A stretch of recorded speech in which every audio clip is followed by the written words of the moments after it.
down and his chin served on a platter for that right hand right there.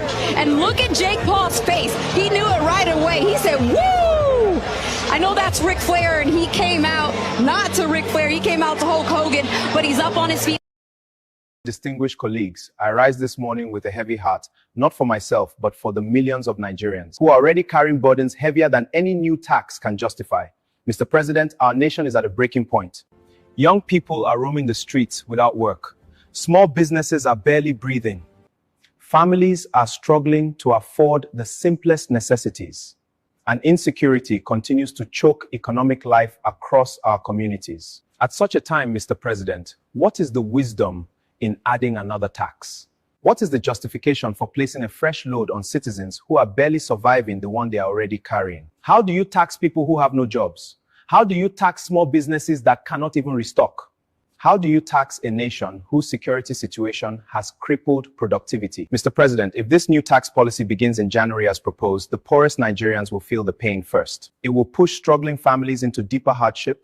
It will squeeze small businesses until they collapse. And it will stretch the patience of our people beyond its limits.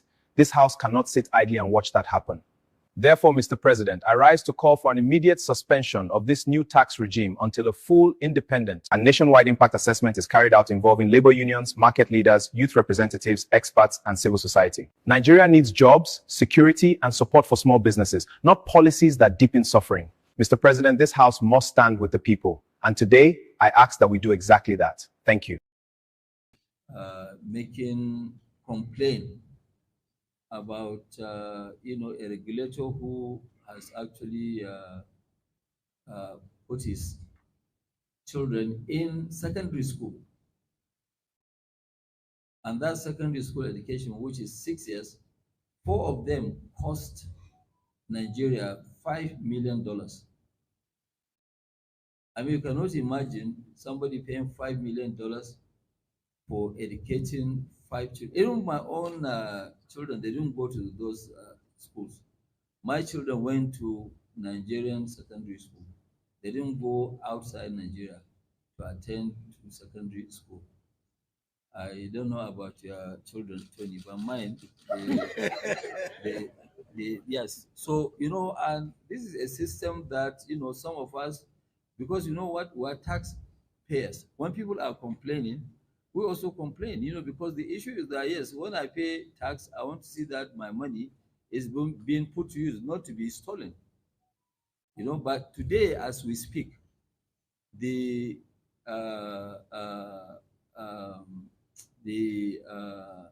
S, I don't know what is the, that is the authority chief executive, Malam Farouk. Malam Farouk has 4 of his children that he educated in Switzerland at the cost of $5 million for their secondary school education alone, not university. And I know that one of them just finished Harvard. So I want to now see what kind of system are we operating that, people are now busy destroying a country, taking money from the government. Because when you look at his income does not match paying this kind of fees.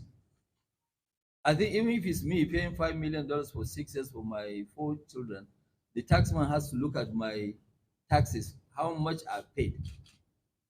And really, this sort of thing, we're not going to allow it to continue. We'll take it up to the highest authority so that they will look at it. People who have done something wrong must be prosecuted. To congratulate, particularly, Madam, because there is no question, sir, that this issue about women empowerment and equality is an issue in Nigeria.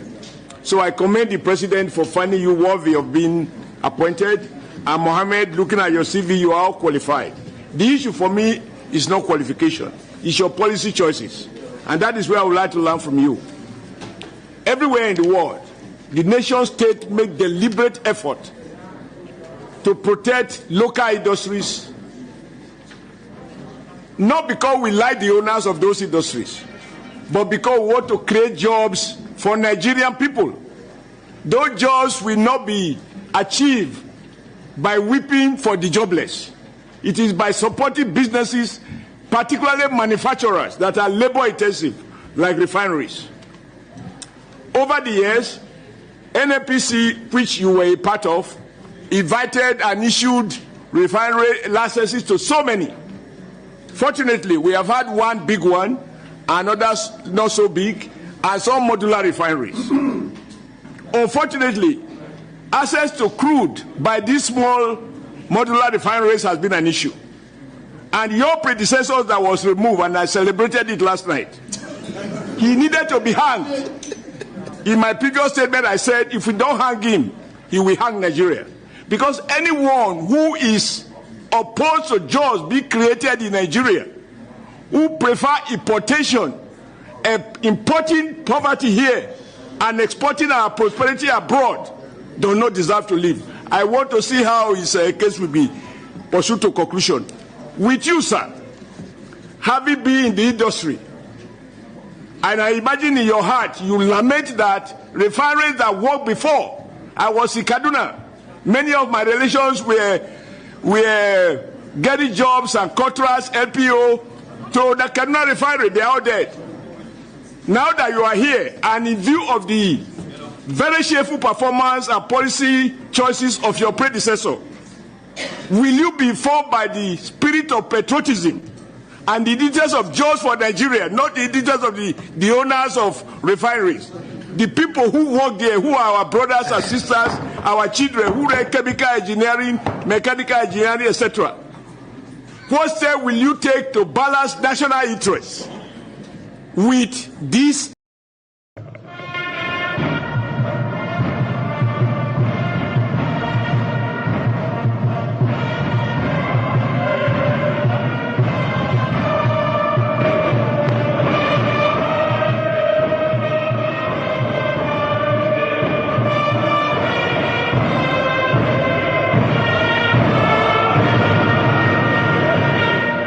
Thank you very much.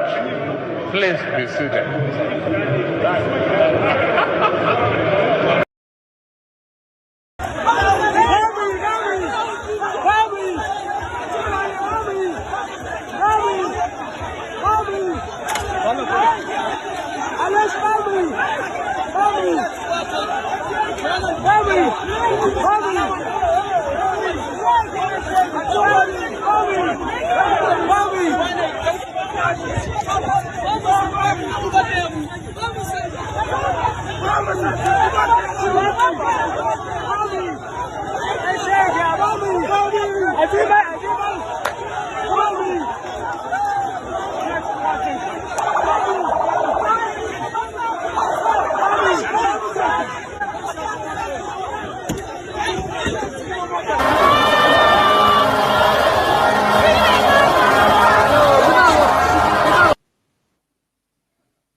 No, this rally make my blood pressure go up.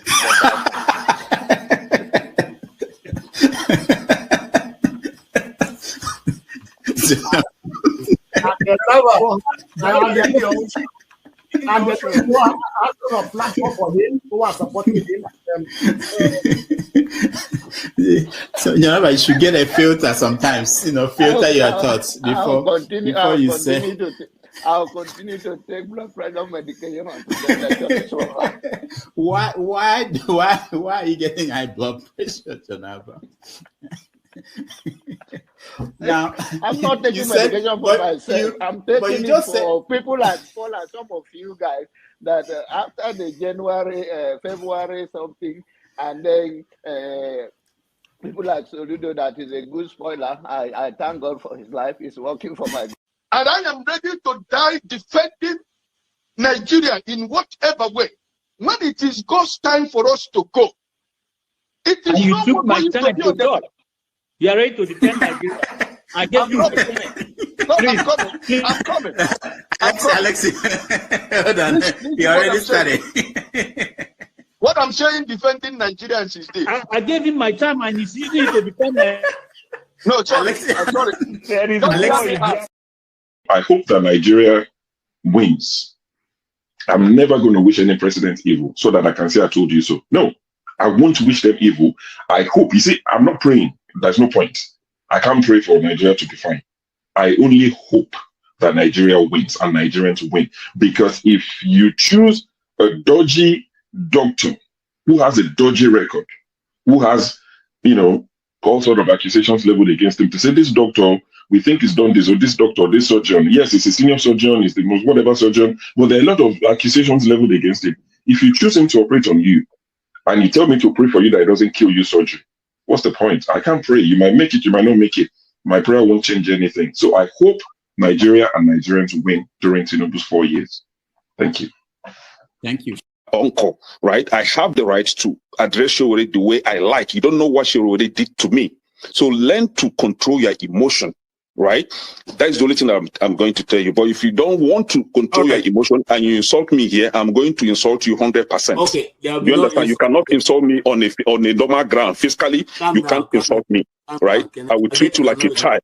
If you insult me physically, I will handle you like a child. I don't care your age. Do you understand? You are powerful over the camera, so you can say whatever you want to say, but you can't yet say it to me physically. You understand? I will handle you like a kid.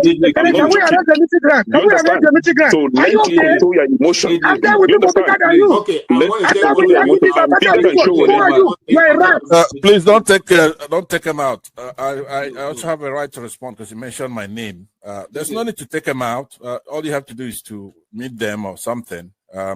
And you're taking too long to admonish them. Comment. What did you say? Comment. I know, but he mentioned my name, so I'm asking to respond to him. When he gets your time, then you make a... No. He mentioned my name. If you want to make it rowdy, I will take you out. Take me out, you son of a bitch. Take me out. You think you're a big boy because you're moderating. Take him out, please. Hello, come on. Don't use such word now. Don't forget, that state is now an oil-producing state. So they now have derivation, if you are not aware. So if you want to speak for anybody, please do not defend a Kalata like a Yabelo. Please do not. Okay, let me respond to him. One second. Do not defend a Kalata like a Yabelo. Do not. All right, thank you, Mohammed. The people of that state. Can I respond to him? No. Then go to hell. Rudolph, go to hell. All right.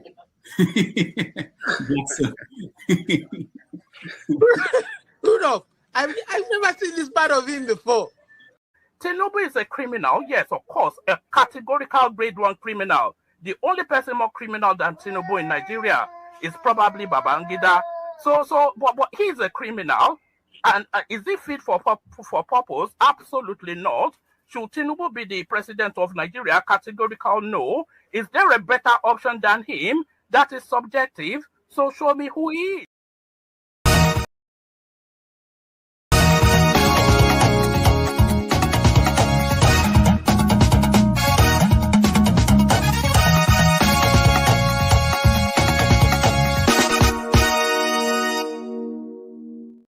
It's all right.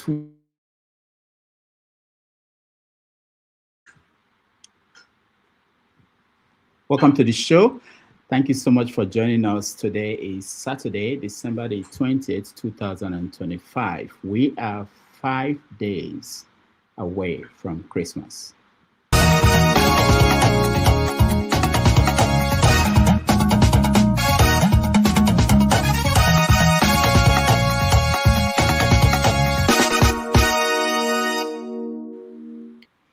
Hope it's a wonderful day wherever in the world you are. Thank you for being here. Those on the comment section, those that are already in the studio, I appreciate all of you. We have a wonderful show today. We are looking at Nigeria. Oh, yeah. Yesterday, the president, Bola Ahmed Tinubu, presented his budget for 2026. Nigeria is proposing to spend 58.16 trillion naira. 58.16 trillion naira. But by the time the day ends, we'll find out what it is in dollars. I don't know what it is. But of that money, we are going to spend 27% of it servicing our debts, the money we owe. Capital expenditure is about 28 trillion. Defense and security is about 5.4 trillion. Revenue, the money we are getting is about 34.37 trillion. So we are running on a deficit of about 23.85 trillion. So that's the budget that was presented yesterday, I believe. In other news, we have Trump imposing visa ban on several countries, including Nigeria. In the case of Nigeria now, we have a situation where people who applied for green card, even within the country, United States, are not going to have anything processed because it's been suspended. So this is getting serious, and it's going to impact so many people. During the week, in the last 1 week, we heard from Aliko Dangote, who complained about how they managed the Nigerian resources, the oil resources, which led to the resignation of Farouk Amhed and his counterpart, Gwenga, the Oil Regulatory Agency. So we are going to look into what happened with now that they have gone and Tinubu appointed new people to take their place. What was the position of Dangote Refinery now? So the concerns that people have with Dangote's business in Nigeria. So would that be good for Nigeria or not? Those are other issues in the news that we are going to talk about, and I wouldn't waste a lot of time. I want to bring in our people who are here, give them opportunity to tell me things I'm missing. Oh, by the way, Anthony Joshua, I want to be the one that will say this. I followed. I didn't watch the boxing thing, but he was able to defeat Paul. There out of Jake Paul, but when he gets caught with his hands down and his chin served on a platter for that right hand right there. And look at Jake Paul's face. He knew it right away. He said, woo! I know that's Ric Flair, and he came out not to Ric Flair. He came out to Hulk Hogan, but he's up on his feet. All right, and also one last thing from me. The tax bill that will take effect January. The lawmakers discovered that it wasn't what they approved that was gazetted. So there were discrepancies, and it's causing a lot of problems in the country. So we're going to touch on those things and a lot more. So let me bring in the people we have in the studio. If you want to join us, please turn on your camera so that we can bring you in and say hello to everybody. Thank you so much for joining. Righteous Man, thank you. Happy Christmas in advance. Yeah, Dr. Rudolph. How are you? I'm fine. I cannot share the same platform with one man. All right. Mr. James. I've been in the East for almost 2 weeks now. Okay. I'm in the East. Okay. And I get a lot of information that I will pass through. Okay. There's this Nigerian footballer that had an accident, and one of his leg was amputated. He just stranded in the village here. I met with him. That's in Mbano local government area of Imo State. So I scheduled to have an interview with him tomorrow, and so that he will explain his plight and how he was treated. I wish to also send you the clip of my interview with him. So I've been crisscrossing the southeast in the last 2 weeks. Onitsha, Imo, Abia, back to Imo, divert to Delta State and return back to the east. And it had been peaceful. I've not noticed or witnessed any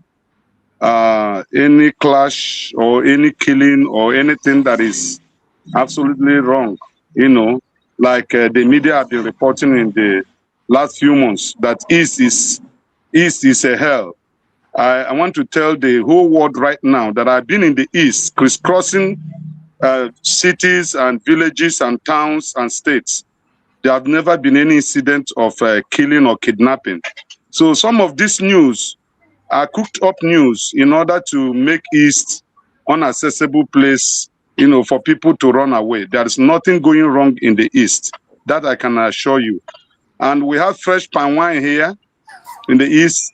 No, I have a cup of my own here. You could see the cup. Very just chilling. Get it closer to the camera. Let me see. Okay. I want to check something. Bring it closer. Okay. All right. Looks nice. All right. Thank you, righteous man. Let me go around and say hello to everybody. Come back to you and get your feed on what's going on. One man went to more. Welcome to the show. How are you? One man, can you hear me? I'm just trying to. Yes, I can hear you. I'm trying to unmute myself. Thank you for having me, Rudolph. And I have to say, these are amateur dramatics by that James guy. It's getting a bit passé. It's somewhat tedious. He just needs to drop the nonsense. I'm a known entity in this space. Anytime I deem to express myself, I come out and express myself. So if he chooses to drop himself, then that's his own burden. But somewhat amateur dramatics, like a drama queen for an old man. So I really just came on because I saw your list of topics and I wanted to document what is factual before the conversation gets lost in the funk of the ethnic jingo that is usually serving. So as soon as I get a turn, I want to document what is factual, what stands to reason and logic, and then you guys can do the funk that you usually do. All right. Thank you so much. Ike, welcome to the show. I will go back. Ike, welcome. How are you? I'm good. Good afternoon. Okay. Good morning. Good afternoon. Good evening, everybody. How is the island doing? Do you guys celebrate Christmas over there? The island of Bonnet. Is there really anywhere in the world where Christmas is not celebrated? I don't know. I've never been there. Yeah, maybe. So even in Muslim countries, they celebrate Christmas everywhere. Okay. Okay.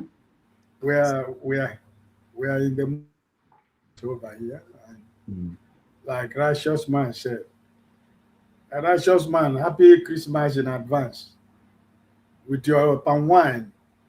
You are enjoying the village. I'm happy to hear that. God bless you and keep you over there. All right. Thank you. Thank you, Ike. Mr. Shaw, welcome to the show.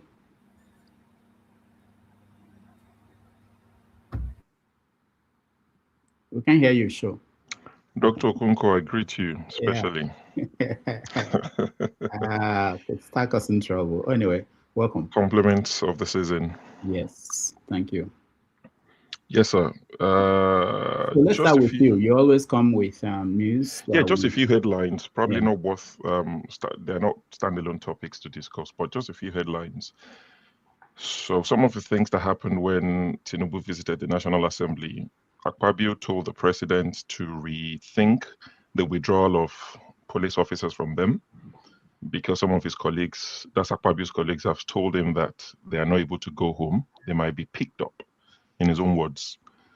By who? I don't know. But they're begging the president to reverse the decision to take away the security details from them because they've managed to keep the country unsafe. It didn't start with them, but they've kept it going. Kidnapping is one of the biggest industries in Nigeria. It's a multi-billion naira industry. So our lawmakers are not able to solve the problem, but they want to keep themselves safe, which is quite sad. Akpabio jokes about everything. It's like they are tone deaf. They can't even. You can make the request, not in public. Speak to the president about it, but to say that in front of the whole world, especially Nigerians. So what happens to the everyday Nigerian? Who are they going to call to say, but that happened. People's Gazette, I don't know how true this is, but they're saying it's an exclusive news that Nigerian lawmakers abandoned budget protest after cash bribes from Tinubu. Senators got $50,000 each, and the reps got $30,000 each. So People's Gazette posted that. What else is there? Of course, you've mentioned the tax issue. Lawmakers saying what they passed into law is not what what was presented. So this Twitter handle, they're called Trending Explained. I think I've mentioned them before. They're like, I think their sister Twitter handle to Budget. They're saying that according to reports, forged tax laws gives FRS, I think they're going to be called NIRS from January, it gives them the power to create their own police to arrest and investigate and sell tax defaulters' assets without a court order. Now, that's not verified, but that's what they're saying, that, from the one that they saw. I think Punch newspaper published it. Also, the reps rejected a proposal to criminalize vote buying during primary. So if there's a primary election, APC, PDP, Labour Party, ADC, any of this party at all, if they have when they have their primary elections, they thought it was a good idea to criminalize inducement and punishable by 2 years in prison without the option of fine. But the reps, as expected, they took that one out. They said no chance, because everybody will go chop beans. So that one is something else. But another thing that they did, which is quite positive, if they would follow it and not change the laws, midway through election, is that the reps mandate real-time electronic transmission of election results to IREF portal. So that's a positive. As part of what they deliberated on during the week, they've said it's mandatory that real-time election results are transmitted. So that's something to mention. And the AFCON starts tomorrow. This one we qualified for. We didn't qualify for the World Cup, but at least we qualify for AFCON. So that starts tomorrow. Anything else to mention? I think that's about it, really. Oh, Peter B did ask during the week that they should make the MOU we have with France regarding our taxes, make it public. And Tinubu's children, they started convulsing. And I'm thinking, sorry, what did the man do wrong? He just said, make it public. Let us know what was agreed. And Tinubu's children started, and they started abusing the man, started calling him names and all that. So it would be nice if they make it public, so at least people can know and people can be rest assured. And on a positive note as well, in ending, our Air Force guys are back. I think they're in Accra, Ghana. I'm not sure if they're back in Nigeria, but they've been released. Now they can spend Christmas or spend time with their family. So Nwachukwu will talk football. AFCON is starting soon. I don't know, it depends on the time. I might do some live streams, some watch along for Nigeria games. It's just that I've given up on Super Eagles. I've been watching them since the late 80s and too much heartache. But yeah, that's everything I wanted to add to it. Like I said, they're just headlines, maybe not standalone topics to discuss. Thank you, sure. Hopefully, Tinubu's children will come here and maybe we can... No, they've been very scarce these days. Things are not going well. I didn't even know they have shame. They've been scarce. They are not as many as they used to be. Yeah, but... Okay. All right, that's thank you so much for that. I will give everybody a chance to, if there's a story, it's not necessarily something that we have to talk about, but a story that I missed that is important to someone, they should just let us know. Ike, any story that we missed that you are watching? No, actually, I think added with what you said and the one you said, I think the one I want to mention about. But aside that, I know any other news. Okay, all right, thank you. Jagun, welcome to the show. Compliments of the season. Hello there. Good. How are you? To you as well. How are you doing? Not too bad, all. But generally, I'm still extremely disappointed in our country and our country's people. I find us a major disgrace on the planet, especially within the black world. I find us unbelievable. I find us going backwards when the obvious way is forward. So I'm perplexed with Nigeria in itself and the Nigerian politicians, Tinubu especially. I can't think of how easy it is to use the door to walk into another room, as opposed to trying to get into the other room through the wall itself. which is how I describe Nigeria's political actions. But that's how I am. All right. Thank you. I want to show, maybe if you are watching this story about Congo and being disqualified, possibly being disqualified from the World Cup, if you can give us update on that. All right, let's go to One Man Tomorrow. One Man, we are talking about if there is any story that is important that you're watching that you think we, didn't mention or may not be aware of. That's when we talk about that. Anyone? Yes, no, before I get to that, I was actually looking at your comment section, and I just want to address a little bit of, look, I have great respect for what Rudolph does. You may be surprised that Rudolph and I actually have a relationship somewhat off screen. We text each other occasionally, so unusually, actually, I wouldn't even, this sort of platform I would naturally recall from it, but it's the personality of the guy that drives it really that attracts me to it. So don't think there's anything against them. It's the narrative that you propel that is what repels me. So that's what I'm against. Not it's doing an excellent job. He doesn't even need me to tell him that. But some of the ethnic jingo that just undermines progress, it's just very difficult to stomach. In fact, impossible to. So that's really my thing. It's not anything against Rudolph personally, or even some of the personalities, I like them. Maybe like Chim, he's a decent bloke sometimes. So I can't think of another, maybe Chim, So yes, but I really just came on to set the tone because, like always, any and every time that I dial into this space, any and every topic gets lost in the funk of that jingoistic something that your brothers do. So this narrative of tax, I wanted us to document, just set the template for a conversation. The Tinubu budget, we set the tone. Tinubu was actually coughing and needing water because I watched it on the I watched it on the National Assembly stream, and there was a time that Tinubu was coughing and needing water, and my mind immediately flashed to your sort of spaces, the obedient Biafran spaces, and I thought, oh, this guy is coughing and needing water now. I wonder how they would, try to leverage. So that's the sort of. So I want us to move the conversation to substance rather than just. You guys have lost an election. Another one is coming up fairly soon. So just get into the stream of it rather than just constant howling at the moon. One man. I've not seen that video. If I had seen it and I have it, I would have played it. But I wanted to ask you, when Buhari was president and something like that happened,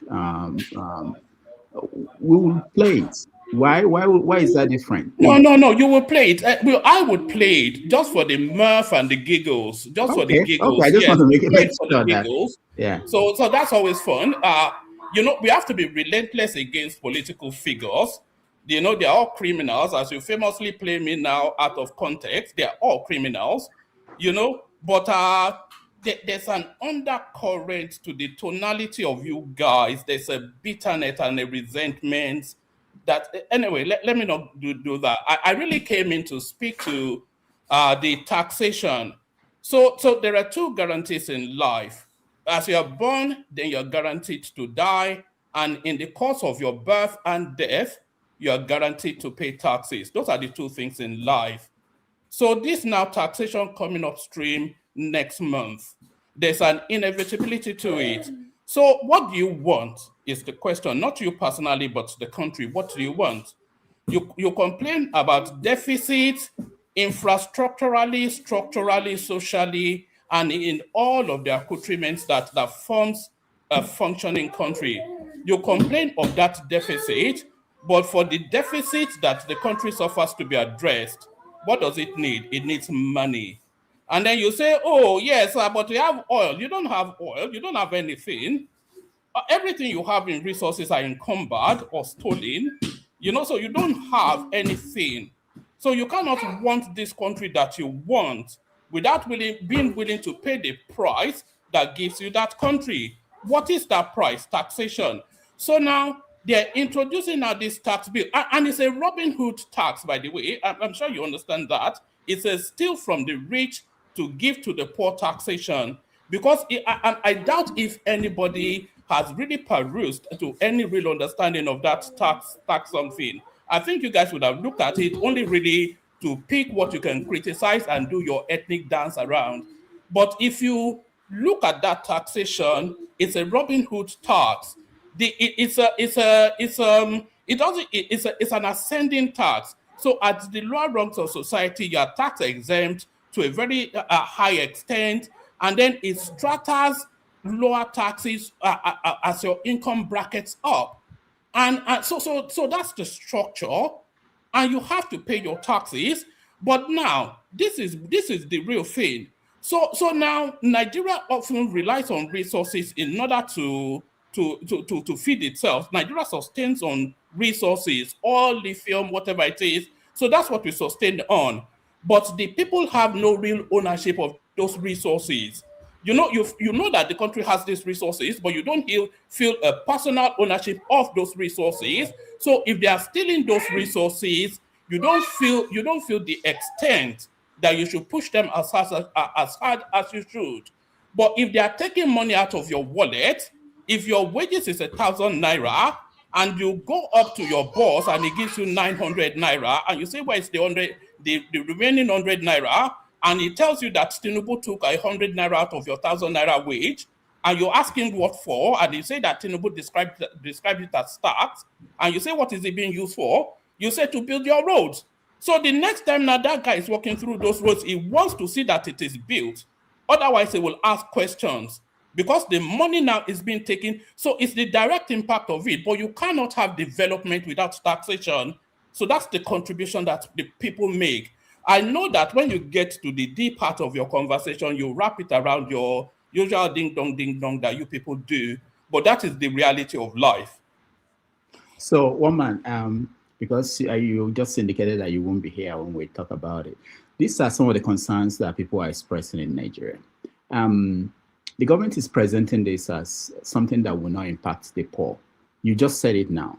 And one of the issues is that the people who are exempt from paying taxes are people making less than, I think it was 66,000 naira a month. 66,000 based on what the government is putting out. But they are not telling people that. They make it look like you will not pay.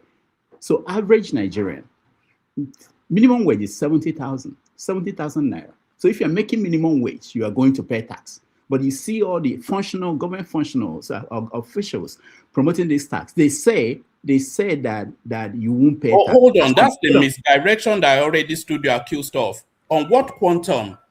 If you are earning a million naira, you'll be tax exempt. No, 800,000. Yes, you'll be tax exempt for 800,000. So you can get taxed on 200,000. No, so, wait, 800,000 a year, not a month. Not a month. So that's about 66,000. Yes. So you are saying the man was lying. So if you are earning that 70-something thousand, you are tax exempt from 66, and then you pay the tax on about 12,000. Hold on. Which would be like 10 naira tax. No, hold on. Let me play this because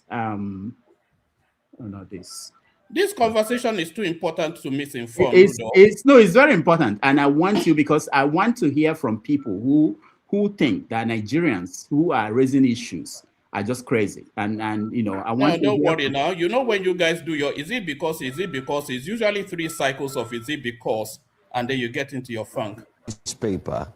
One of the reporters, according to yesterday's paper online, they were able to get the gazetted copy from an. No, this is another issue about tax. This is about. Oh, let me play that. I think it's actually proper. Let me play that. But I wanted to play that Ayodele. I think it was Ayodele that goes around radio, TV stations trying to make the case. Said, in the house. And they said, okay, can we get it? Let's even go through it. Let me just mention a few things, because that's our job here as journalists. There are 4 pointers in the alleged altered tax laws. One of them is that the committee's review, supported by forensic comparisons and independent legal opinions, established that substantive provisions were inserted, deleted, some were deleted, or modified after passage by both chambers. Do you know what this means? Hold on. 2, several oversight, accountability, and reporting mechanisms approved by Parliament were removed from the final acts. Number 3, new coercive and fiscal powers, e.g., arrest powers, garnished without court order, compulsory USD computation, appeal security deposits, appeared without legislative approval. Number 4, the lawmakers further argued that Section 4 and 58 of the 1999 Constitution vests lawmaking powers exclusively to the National Assembly, not the presidency. So what are we saying here? It means that, 1, the MOU that was signed between the FIRS, now known as the NIRS from January 1, and France may have had these things or these pointers. My question is, when I saw all of these things, looking at this, please, the presidency, I know they are watching. Is it too hard a thing to do to make this MOU public to Nigerians? We had a guest who joined us here. He's been going to the National Assembly, talking about Shegu, and he sent me a message 2 nights ago and said he has requested of the MOU from the FIRS. And he sent me a screen grab. And they answered him. He said, please, can I get it? He hasn't gotten it till today. It should be made public. I'll give an example why this is so dangerous. It's like signing your life to someone. You're entrusting your life to someone who has told you, don't worry, I'll take care of you. Oh, you're an employee. Okay, don't worry, we'll take care of you. But you didn't know that what you signed, what you saw that you signed was, oh, you'll be paid XYZ amount, you work 9 to 5, you do this. But just as soon as you signed, they took it and changed the entire agreement and replaced it with something else. It should be front page news on all newspapers today. This is monumental, and in the history of Nigeria, I think it's very unprecedented too. The federal government needs to come out and explain why this has happened or who dropped the ball. All right. Woman, are you still here? That's one issue with the tax. The other one is... yeah, that was not an issue with tax. That was New Central, isn't it? A violently aggressive thing against we all know the platforms now. We know the agendas. Are you claiming not to know the agenda of New Central? Do you not know the agenda of so one man, hold on. Come off it, man. Do you want me to play you lawmakers? No, I don't want to. Hold on. Complaining about the law they passed and what was in the gazetted law that the government approved. No, don't play it. Are lawmakers also? Are they also? Exactly where the beef is, because I don't think you have any understanding of it. But tell us exactly where you think the anomaly is. They said what the gazette. I think it was the penalty introduced. It wasn't it that they were quibbling. What were they quibbling? Do you understand it? Without referencing a video, do you understand it? Woman, hold on. Okay. Let me show you another one so you can add them all together, because we have to talk to other people who are here. So what you're thinking? Should I shave my head, comb it over? The introduction of Nigeria's Tax Reform Act 2025, a package of 4 interconnected laws on taxation, has continued to generate widespread public debate and confusion, and in some quarters, outright opposition. The national stakeholder engagement is expected to address some gray areas and strengthen fiscal efficiency under the Nigeria Tax Act 2025. Revolutionary reform, which we feel strongly that is going to simplify the tax system, is going to get more revenue to the Federation, and is going to make investments more friendly in Nigeria. All these things were done in comparative analysis with other similar countries, and that this is a way to transform the nation for better revenue. Although the act, which comes into effect January 1, 2026, still faces some public opposition, much of the controversy stems from fears that the reforms will impose new financial burdens on citizens already struggling with rising cost of living. Addressing stakeholders, a chairman of the Presidential Fiscal Policy and Tax Reforms Committee, Professor Taiwo Oyedele, dismissed claims that the reform introduces new taxes on the masses. I don't know of any other country in the world where you can increase government revenue. Why not introducing new taxes and reducing the burden on the people and businesses? So what was meant to be a disadvantage for us, we've turned it to an opportunity. There's a big level of inequity between how government treats taxpayers. And I just told you about our most vulnerable citizens being overburdened with taxes, contrary to what we find in most countries around the world. So that as well, the new tax laws are fixing them. Some stakeholders also acknowledge public concerns, urging the government to ensure that the concerns of citizens are taken into cognizance. As discussions commence over the next 2 days, we are confident that the insights generated here will contribute meaningfully to a more resilient fiscal framework, improved allocation efficiency, and a sustainable national development. Effective stakeholder engagement and collaboration. All right, I'll stop you here. Ayodele has been going around talking about this, and tomorrow on 90 Minutes Africa, we have a discussion, in-depth discussion on these tax structures with several people who are tax experts who will weigh in on this. But the point is that he continues to go around and say that anybody who is making less than 800,000 naira a year is not going to pay tax. But that's not true. That means, what it means is that even people making minimum wage are paying taxes, are going to pay taxes. So there are so many angles to it. I'm not prepared. I wanted to hear from people what they know and what they discuss. By the time we come on tomorrow, I'm going to get you clips of where he's been challenged, and people are challenging the assumptions he's making. But for you to say that the altering a law passed by the National Assembly, that you are not worried about that National Assembly will pass a law. And no, what's the alteration? You've not said what the alteration is. What the alterations are? There are many alterations. Punishment was altered. Okay, what should be punished? It's not what they agreed to that was in the final bill. And several things, including loopholes that they Rudolph, I'll advise you not to take a position because you clearly don't. I'm not taking any position. I'm just saying you don't know enough to take a position. So don't take a position. Get your experts in and then have an established position. No. I'm saying the first thing is this: are you not concerned that a law passed by the National Assembly ended up being altered? I'm not concerned that penalties will be put in place for tax evasion. If you don't pay taxes in America, you go to prison.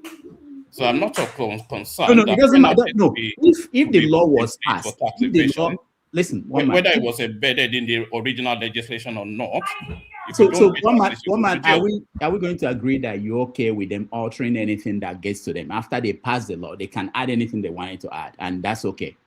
It's okay with you because it's tenable. No, it's not an alteration. It's an addendum. It's a penalty. It's not an amendment. No, but it's not what the National Assembly passed. What is already established in law. One man. What is already established. So they're not embedding it in what Rudolph meant. It's not what the National Assembly passed. There are some intelligent people listening. Don't get stuck in this thing. No. This is not how laws are passed anywhere in the world. If you want that punishment to be in that law, you put it there, give it to the National Assembly. They will pass it, but not after they passed it. You alter it. Why do you think it's okay? Because it's tenable? Oh, look at that. Why would it be okay? It didn't even take you. It was a skip and a jump to get to the ethnic something. It doesn't even take you that guys. I don't care what it's like a like a natural impulse, isn't it? You guys. If this were to be Buhari, would you be okay with that? If this were to be Buhari, I don't object to people being penalized for not paying taxes. I don't think any reasonable person would. That what? I don't object to people not being penalized, but listen, no, Rudolph, that's not the issue. The issue is not being penalized. I don't want to hold your platform to hostage. As always, I'm not going to stay long. I just want you to try and strike the balance. It's not about balance. You are here to air your view. Everybody will air their view. My question for you is: are you okay with the government altering the law that was passed by the National Assembly? Look, I'm not aware that a law was altered. You know, because so you think the National Assembly, they are complaining for nothing? Who is complaining within the National Assembly? They're saying that there are rogue elements within the National Assembly. I'm not going to take the word of some random whatever it is that who will speak and you will take you listen to him. If the body itself takes a position, then I'll pay attention. If some random aggrieved from whatever from the back or beyond in the north somewhere, I'm not going to pay attention to that. Right. Thank you, one man. Let's. All right. Let me just say this now, Bill. I just so the taxes are an inevitability, and you cannot have progress or development without taxation. The gripe is not to try and repel taxes being imposed; they are already been imposed. Your position is to hold that taxation to hostage and hold it to the hostage of development. So it's not trying to undermine it or get them to stop it. It's not going to be undermined and it's not going to be stopped. But what we can do is to ring fence that tax revenue and have it impact directly on the people, because it's a huge amount of money that can be generated, but we don't want it to fall into the portal of corruption. That is really where the narrative is, not this ding dong, funky, cool Medina. Nigerians have been paying taxes. Nigerians are not against when are they ever paid tax? They are not against paying taxes. They are just saying that everything should be transparent. That's all. I don't know where you have problem. No, I don't object to that. On that we agree. So why is it that they don't want to tell us who the foreign company, the details about what deal they have with the French company? Why is that secret? Well, what details with it? They don't have a detail with it. They have. You see, this is why I say you have to have knowledge to speak to these things. They have an agreement with the French department. It's not a company. It's a department. Okay, where is the agreement, one man? What do you know about the agreement? Why shouldn't Nigerians know? The headlines are the agreement is training, development of capacity in order to capture taxation. You know, there are international companies within Nigeria that move money internationally that might well be outside of the capacity of the Nigerian space too. So it's a lot more complex. So the tooling up of the structuring of that taxation, the training of personnel, something that Nigeria doesn't have capacity, the training of personnel, technology transfer, etc. The French don't have access to your data. They don't have access to change you are telling us they this. don't have any of these alarmist things that you guys are bouncing all over social media with. The details are quite clear. Did they give it to you? Did they give you the details? It was published. They didn't give it to Nigerians. It was published. It's on their website. They even did a press release. So don't worry about all these things. Like I said, there are one or two people that are outside of the phone that actually listen to you. Thank you so much. All right. Thank you for having me, Rudolph. But Rudolph, try and strike that balance. Don't let it get lost in the funk of ethnic jingle. Thank you, woman. KJ, welcome to the show. What a fucking idiot. I'm sorry, I have to say that. I beg your pardon. Rudolph, I don't think at this point I want to say I respect you. No, I think I feel fat. I feel so bad. I'm serious. Please don't let anybody come here, because you see, if you know you are part of those educated people, you know that even you as a professor, your views does not totally rest upon your students. They will argue different from what you understand or what you are teaching them. And that's what you as a teacher benefit from. You want to see them expand their knowledge, be able to look at other areas you have not looked at. When a man comes and sits down and tell the whole people who come here that they don't know what they're talking about, it's only him who have the monopoly of knowledge. He knows everything. He's better than everybody.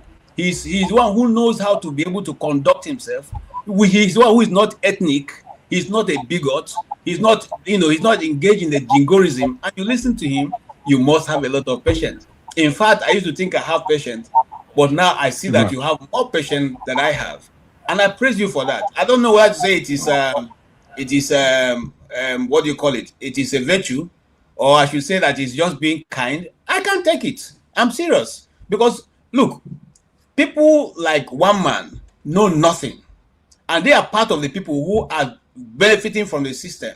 And they come here, they sit, and whenever they come, they try to throw in, a wheel into the spanner to change whatever you want to discuss, to begin to pander to what they feel and what they want, and then you give them time. Please, next time, throw such people out. He doesn't need to be here to make the forum to go on. When he goes to his own platform, does he not discuss the issue that concern the West? Has anybody gone there to call him an ethnic jingoist or a blabbering and a rambling and whatever he says it is, a jingles? What I mean, how? Somebody invites you for you take yourself, you come into a panel where they're going to discuss, and you begin to lecture everybody. If you so know, I think you should do better with your time. Get an university, or even these days you can be a consultant and be consulting for people, since you are the one who know everything. Okay, the first things you have shown is so glaring, and if he's a follower of Nigerian news, he will have known that. Now, I want to just tell you, I was just saying in my mind, Rudolph, very soon this guy is going to say that that's something news is because it's from the East. That's why they're discussing the way they're discussing. You see, and then luckily for you, you had news, Arise News, and you played the Arise News, and he still is not satisfied with the argument coming from Arise News. What kind of a man is this? The people will say, what are these? What are these? So my question is, if all that is going on now in Nigeria is okay by him, then let him not worry now. Here we are saying the Fulani who are coming. We said the fundamentals who are coming. We said the headers who are coming. He said we kept saying it. In fact, if you remember the first time I came into your program, I said that was going to happen. This many years ago. And then today they are living on our doorsteps, and we still don't agree. We still are saying that it is IPOB that is forming it. We still are looking for people who to put it on, or P2B is the one who is invited. When shall we look at a spade and call it a spade? When? And as long as we keep pandering to other things, we will never go forward. Now, that's not even the reason why I came in, because I saw him and I knew he was going to say something that will not be palatable with this platform. Why does he do that? We don't go to one man went to the mall or whatever and go and tell him what you should discuss. If you are so good, discuss on your own platform. Every other person, why do you want to mix with fools? Since we are fools, we don't know anything. Why do you want to come and advise us? Let us continue to be foolish in our own ways. Now, I also know, and hold on, sir. I also know that this government went to some social media influencers to ask them to be the ones to take this tax bill and run with it. Dan Azar is one of them who refused. He turned down the request because they are paying them. He said, no, I won't go with you guys. Why will I take your go and do it?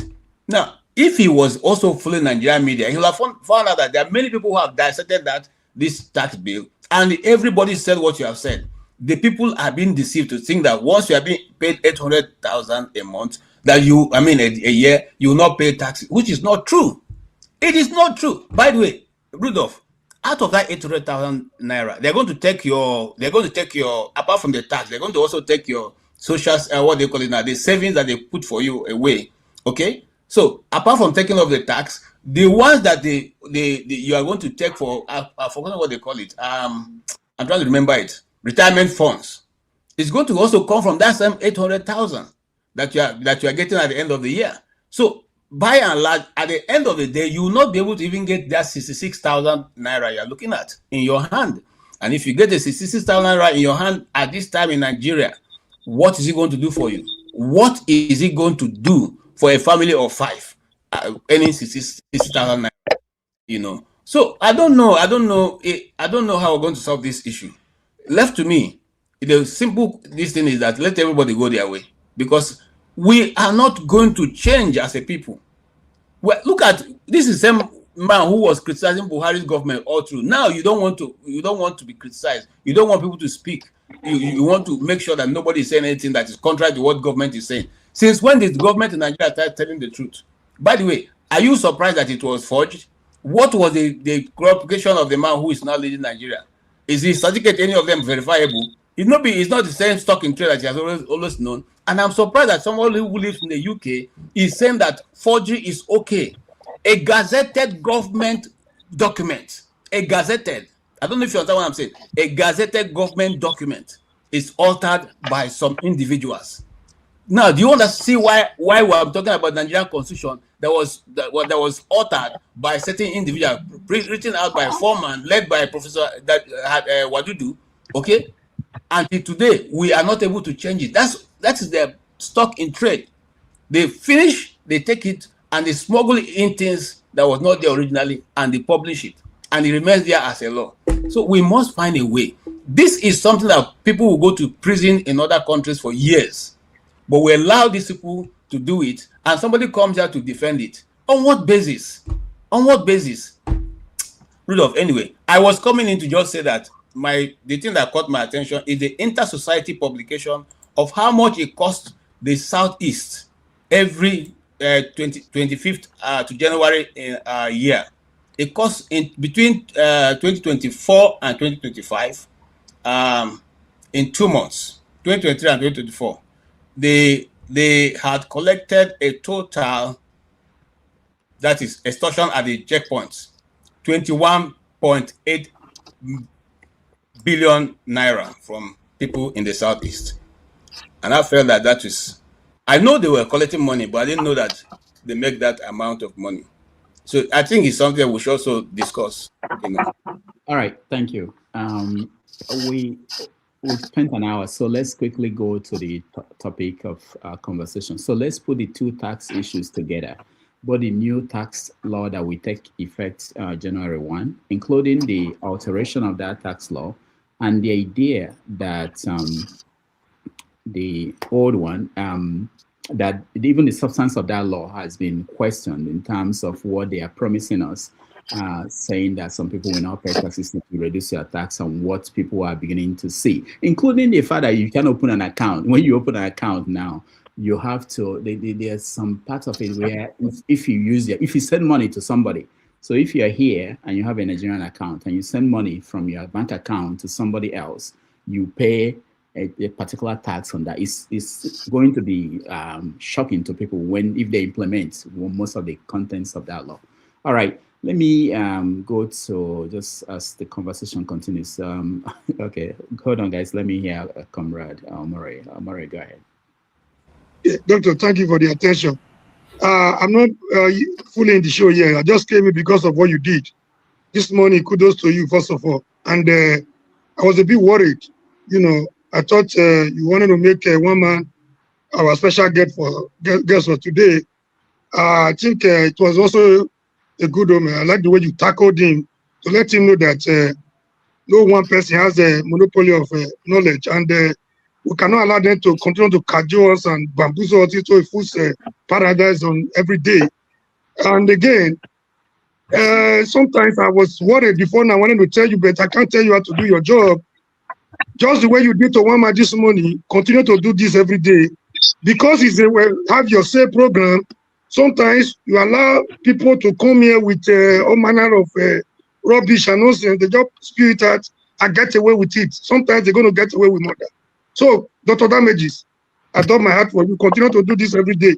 Even with those agents that are here with us, people like Ovi and Co., when they come here with their super natural intelligent, where we cannot fathom, continue to checkmate them on daily basis. Most of them are planted agents on this platform. So they tell us to organize. They speak as if they're on the side of the people. They have a Okpebolo and a APC banner behind them. I don't know if they want us to organize for them in 2027. Kudos to you. I rest my case. I'll come back to the show. Thank you. All right. Thank you so much, Omore. Let me bring James because I want to hear James. James, welcome. Yeah, thank you. I'm sorry for signing out on 2 occasions for reasons best known to you now. I will not say much about this tax issue because what they did is an impeachable offense. It's enough to end the man an impeachment outright for altering the law made by the National Assembly. If I were to be in Nigeria, I would not be a taxpayer because why should people pay tax for others to embezzle? This is one thing people are not thinking about. If it is an offense to evade tax, fine. Tax evasion, I mean, you can go to jail for that. That is the law. But what about the people embezzling the tax you have paid? What are people saying about it? So, left to me.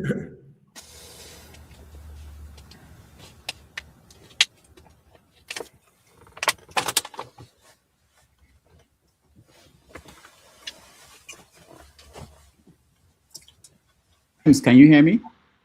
Yes, I can hear you. Okay, go ahead. I was just showing this news story, which is where you find all the newspapers are reporting lawmakers in Nigeria claiming that the tax law that they approved was altered.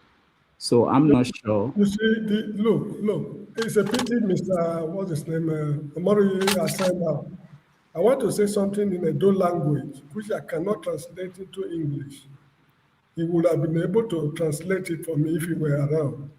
The Benin people have a saying that Ayikuri Awebo Ayelogo Ama we no Yibinakia. Ayikuri Awebo Ayelogo Ama we no Yibinakia. For those who understand the language at home, they know exactly what I'm talking about. I'm sorry I cannot translate it into English. As a people, we are behaving irresponsibly. I mean, there's no way we will even see the promised land, let alone getting there, with the way we are, managing our affairs. But however, I think it was J.F. Kennedy who said that those who make peaceful change impossible will make violent change inevitable. This route we are passing through, the Ghanaians passed through it, and we knew how they were able to get out of it. In Liberia, they also passed through it. We know how they were able to get out of it. It's just a question of time. The English people have a saying that what goes up will surely come down. So that is just all I have to say. I'm not ready to discuss this tax issue because they are just keeping people busy the way Babangida was doing it in those days. Should we take IMF or we should not take IMF? It's national debate.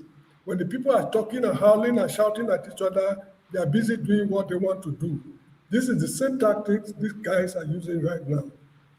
Is it not disgraceful for Mr. One Man to say that the crude oil is being stolen? The federal government property, you have a head of government, the oil is being stolen. You have the F-13 to come and tell us that the oil is being stolen. So to make up for the missing revenue, for the shortfall in revenue, you have to tax the people instead of going after the thieves. So you see the kind of government we are running. So it is time we pack up this country. I'm tired of saying I'm tired of the whole situation. Thank you. Sorry, I forgot to mention something.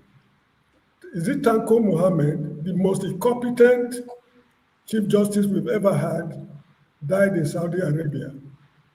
May his soul roast in hell, and may he not reincarnate.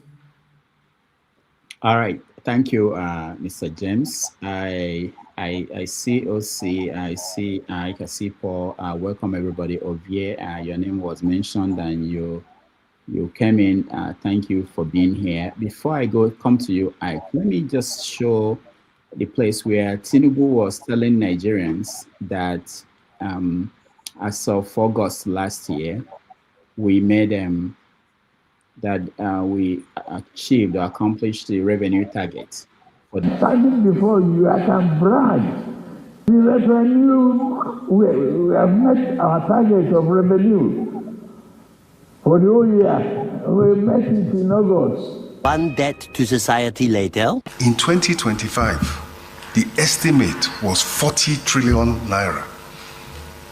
What we are going to get is roughly 10 trillion naira in terms of federal government's cash revenue. All right. So this is different from what Tinubu told us. Initially, when that story came up, that as of August of last year, we met our revenue. They reversed everything and they said, okay, no, that Tinubu misspoke. That what he meant was that we met our non-oil revenue targets. But if you look at the budget that was presented yesterday, I believe, deficits, we're expecting a deficit of 23.85 trillion. So we are again budgeting money that we cannot, we don't even know where we're going to get, and we are still borrowing money. It's unbelievable. Debt. The money that we are going to service our debts is about 27% of the budget. All right, let me bring you Ike. Ike, welcome to the show. Thank you, Dr. Damages. What am I going to say? I would have loved in a situation whereby you would say we close the program for today, because one man went to Mo said that we that comes here every day, we don't know what we're doing. We don't know our left and right. But it's all good. The freedom of speech. Everybody has every right to say what he or she wants. But one thing I always know in this life is that whatever a man sows is what he's going to reap. If any of us think that we are not going to reap whatever we sow in this world, even when you die, your children will reap what you have sowed. So it's not surprising. It's not strange. I have never been, I'm one of those Nigerians who never believed that we have a government. I've never recognized these people that are there as government. They are not my government, because what is it that has been, what is it about these people that you can say is one thing that has always been truth? The man in Asoro who went to secondary school, that who told us where he went to secondary school, that was not established when he went to the school. Is it the university education? What is it about these people? Sometimes it's very painful, because if Nigerians cannot be angry about what this lawmaker revealed last week, if Nigerians themselves that we come here every day to talk about cannot rise up and be angry what is happening in Nigeria concerning this tax law, my brother, we are just wasting our time.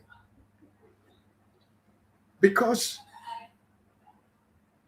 a law that has been gazetted, an act and law that has been approved by this was uttered by somebody.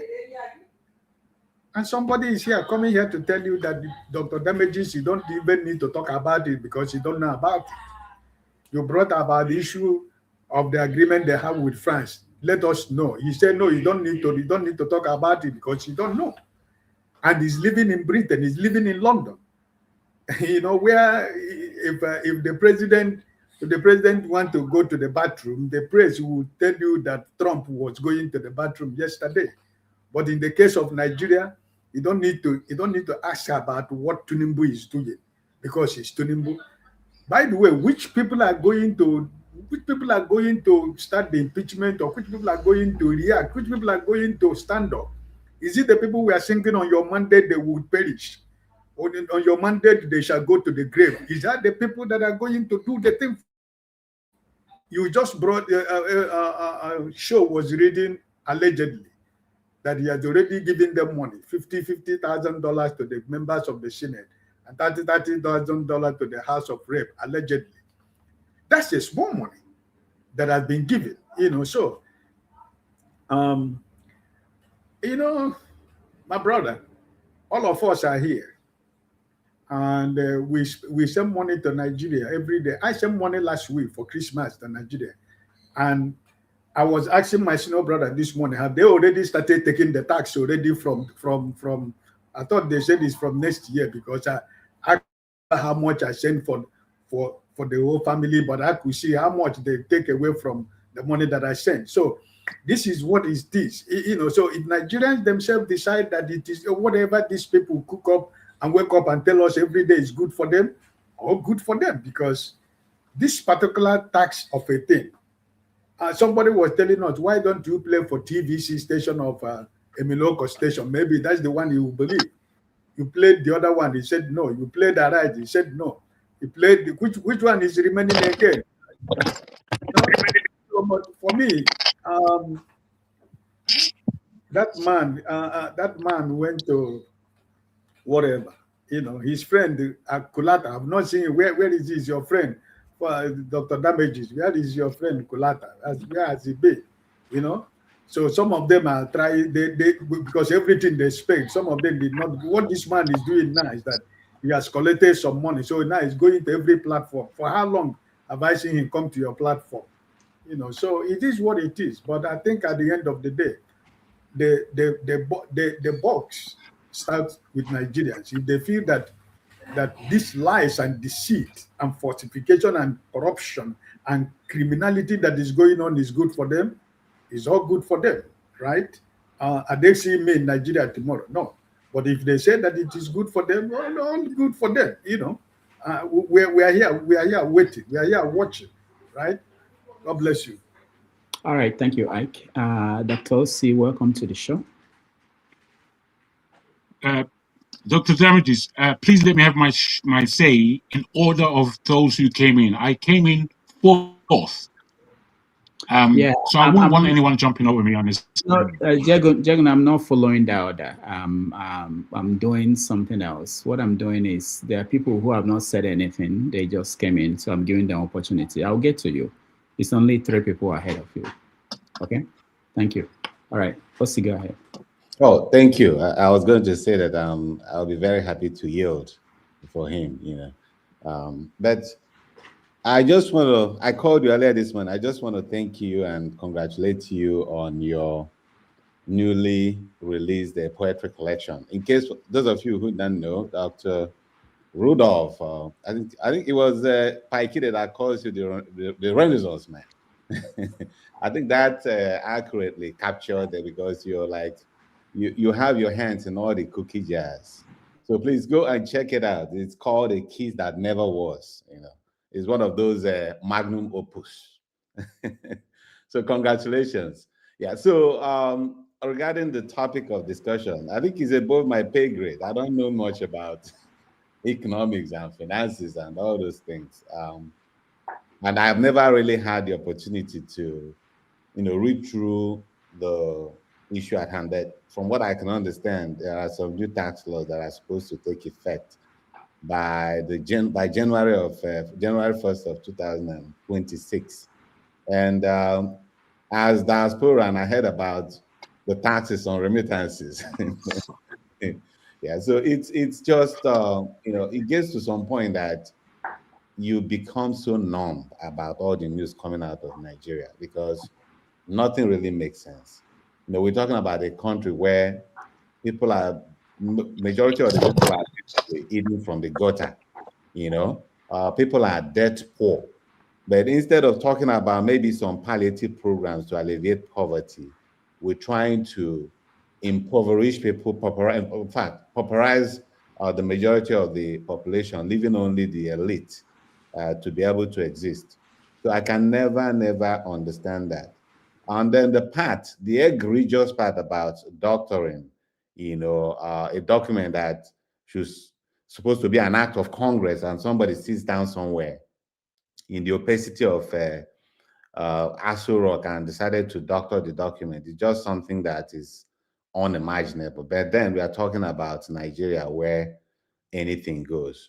It shouldn't have been even an issue because Tinubu, by design, has a very pliant National Assembly. We're talking about a Senate that is manned by Akpabio. These are folks that each time they are singing on your mandate we stand. So I don't even think if he would have wanted to put in any document, or it would have been a cell, you know, but I guess they didn't even want to take that extra step of having to send it over to the National Assembly and just decided to write whatever they want. So it's terrible. At this point, instead of increasing taxes, I think what they would have done is at least seal some of the loophole. We're talking about a significant amount of the oil being stolen by you know, a whole lot of people, whether foreigners or the local players. So they could, if they want to raise the revenue, well, that's one thing they could have looked at, trying to seal that loophole. And then stop the sleaze. You know, every time you read Nigerian newspapers, they're talking about those that stole like 40 billion, 30 billion, you know, in a country as poor and struggling as we are. So if they're really serious about raising the revenue base, I think that's where they should focus on, instead of continuing to squeeze those who are already almost dead. Anyway, I will just that will be the comment I'll make for now. Thank you. All right, thank you, OC. Jagun, we're coming to you.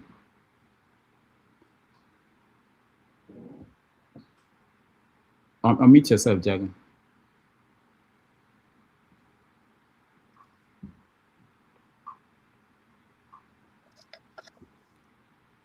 Yeah, go ahead. Ossie, thank you very much.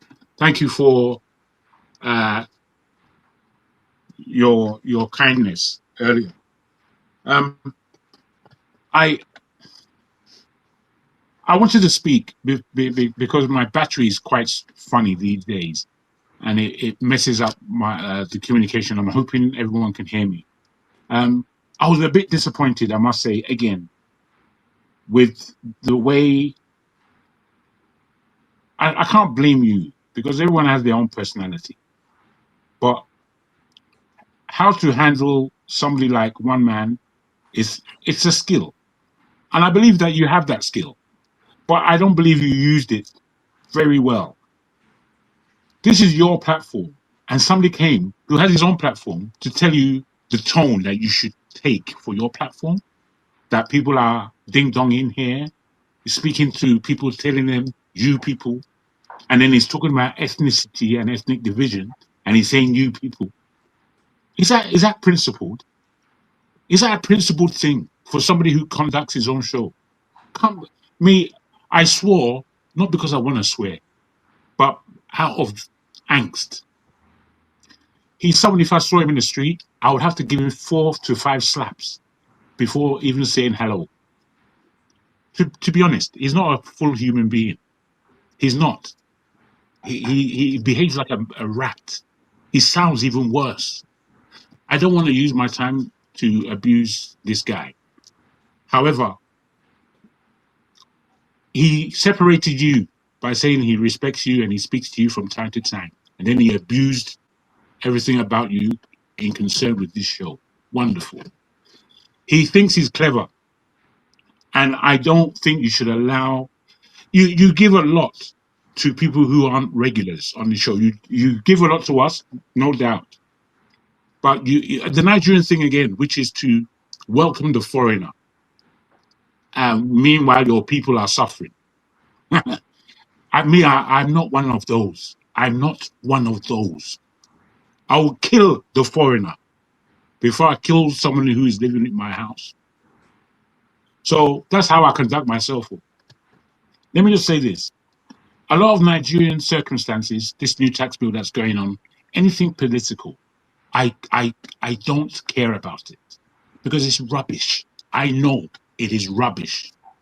Rubbish upon rubbish upon more rubbish. So we now take our time to discuss rubbish, which is to say that whatever tax bill comes out is not going to fix Nigeria. It's not going to fix Nigeria at all, in any way, form, or fashion. It's not going to fix our economy. It's not going to raise the particulars of the ordinary man. It's not going to give us free schooling. It's not going to give. It's not. They're not even saying this tax. If we get this tax, this is what we are going to do. Nothing like that's been said. They're just telling you how you're going to be taxed. Let me tell you, in my deepest thoughts, I know that all Nigerians individually, whether they are in Nigeria or abroad, all of us, we are traumatized. We are suffering trauma. All of us. And I wonder if it's worth our time to discuss all these issues that the rubbish, idiotic government that we have is putting upon us. Why are we discussing them? We should be discussing our trauma and how the hell to get out of it. I don't know. The disgrace I'm feeling where Nigeria is concerned is particularly with Benin, what has taken place on our name. In our name, Nigeria has been looked at as renegades and as betrayers. That's how Nigeria has been looked upon, due to Benin and due to the landing of that plane in Burkina Faso. I'm somehow impressed that those people, the soldiers who are there, have been released. I'm impressed. Because I was thinking that Traore won't release them. Because he's a stickler. But he knows the size of Nigeria. He knows what Nigeria is. They've been there to beg them and all the rest of it. And now they're released. The fact that France has anything at all to do with our polity inside our taxes should already set the country ablaze. It should set us all ablaze. What is France doing with us? We're not a Francophone country. We have no history with them necessarily. We have a business history with them, but we don't have any political history with them. How does this fashion itself? It fashions itself because an individual is a friend to another individual, and they are now making communication to see how they can further destroy Nigeria. You see, I would end like this. There are other people I want to respect. I don't believe anymore in Nigeria. I'm a one Nigerianist. I've always been. I always loved my people, all of us. I'm somebody who was born in Nigeria and traveled Nigeria more than most of the people around here. I've traveled Nigeria. I know Nigeria very well. I can take you to some deep places where you've never been. However, as a Nigerian, strong individual as I am, and all the Nigerians I know are the same, we are just suffering trauma and regurgitating it. And then speaking about the regurgitation, how it looks like. Oh, look, there's carrots there. Oh, look, there's yam. I can recognize yam in my puke. I think we really need to grow up, and we need to, there's something big that is not in our spirit. And that is, I want to call it courage, but it's not courage. We have courage. I want to call it gusto, but it's not gusto. We have gusto. We don't have a sense of fair play. If we had a sense of fair play, the whole country would come together and make sure we offer ourselves fair play. Because all we're offering ourselves right now is rubbish talk. We're just talking, nya, oh, nya. It's not good enough. It's simply not good enough. If you, journalists around the world, if you, people who are documenting information and all this kind of thing, if you believe that you are doing anything at all to bring up the level of Nigerian polity and understanding, you are doing nothing, all of you. Because the only thing to do is to use this time that we have time to have meetings to discuss our trauma and to discuss how the hell we're going to get out of traumatic situation. The rest is waste. The rest is waste. I thank everybody so much. All right, thank you, Jagan. Paul, welcome to the show. Thank you, and good morning. Doctor, two set of people that I would never support or allow to marry my sister or my daughter are men who worship pastors and men who believe everything politicians say. A particular party says they will never, ever marry my daughter, you understand, or my sister. Because their DNA is 100% slaves. That's exactly what man is. Because that guy is very educated, illiterate. For him not to see any flaws with what is going on with the tax bill, and that man is educated, because being educated is a simple thing. Schools simply teach us one thing. We joke with these things all the time. We say, find the Y, find the S. You understand? S, Y, Y, Z, find the S, find the Y. We joke with all those type of phrases. But the basic thing that school teaches how to teach ourselves. That's as simple as that. So if you cannot get common sense and everything, then you are not so educated like you think you are. So he's an educated illiterate. He's a slave in his DNA. You understand? I just feel for that little penny that the parents spend in giving him education, but they fail to understand that they only send him to language school, how to speak English, but he's not educated. But the parents might think they send him to go get education, but he only went to a language school to learn how to speak English. He's a slave. And I so feel for him. Then, Doctor, talking about the tax bill, and you make mention of the 70,000 and 66,000, 70 times 12 gives us 840,000. And they say below 800,000, you don't pay tax. Now, because we've not read this tax bill, and even though we've read the tax bill, by default, we read the fake one, the one that was altered. So we've not read the tax bill. Luckily for us, somebody spotted the people who actually make the original one and spotted the flaws and everything. So we've not read it. What am I saying? If I would talk from the place of America, if they say you cannot pay tax for below 800,000, then when you make above 800,000, the way they run tax bill here in the US simply mean like that 40,000, because it's 840,000, is the 40,000 that they would tax. So if I want to cause some small slack for Yedele, I don't know whether that's how they made it. Maybe that's exactly what he's talking about. So which means after 800,000, they subtract the 800,000, anything above, that's what they tax. Not like if you just make 801,000, then automatically 10% or 12% triggers. No, they tax the additional. They deduct that first one that you are exempt. Now I'm talking from the US. I've not read the Nigerian one. I don't know whether if you make 800 or 1,000, they're going to tax you their so-called 10, 12, 14%. I don't know. Maybe that's the case. I don't know. But talking about an honorable member come out and said this thing, even you can see the speaker was shocked. The speaker even promised to look into it. Then somebody tried to argue with you. You understand? This, what you are talking, Doctor, in the place of reading a newspaper or watching the news, there is something called opinion. There is something called editorial. There is something called viewpoint. Oh, Doctor, what you ask is news.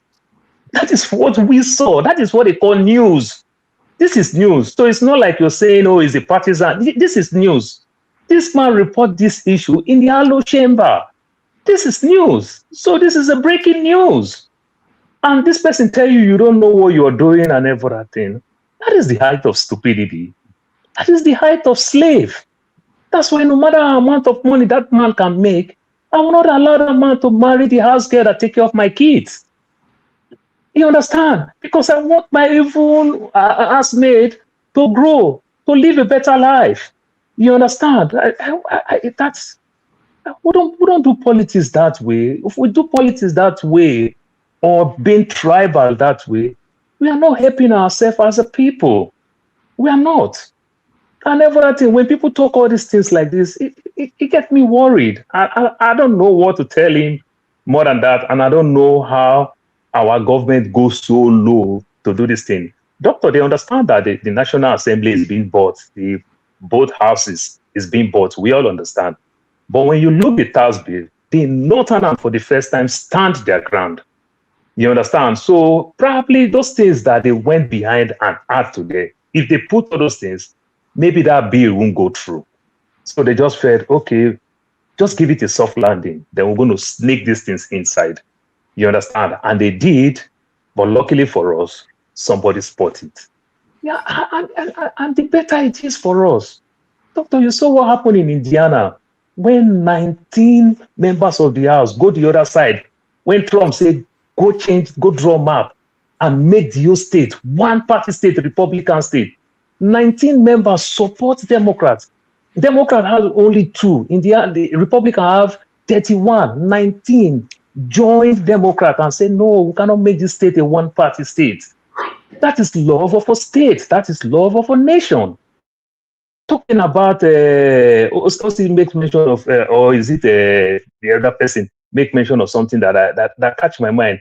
When we talk something about how to grow a nation, we are talking about drug. What would they do with the tax money? And I really like that question. When they're about to pass bill in marijuana, 2016, the bill failed.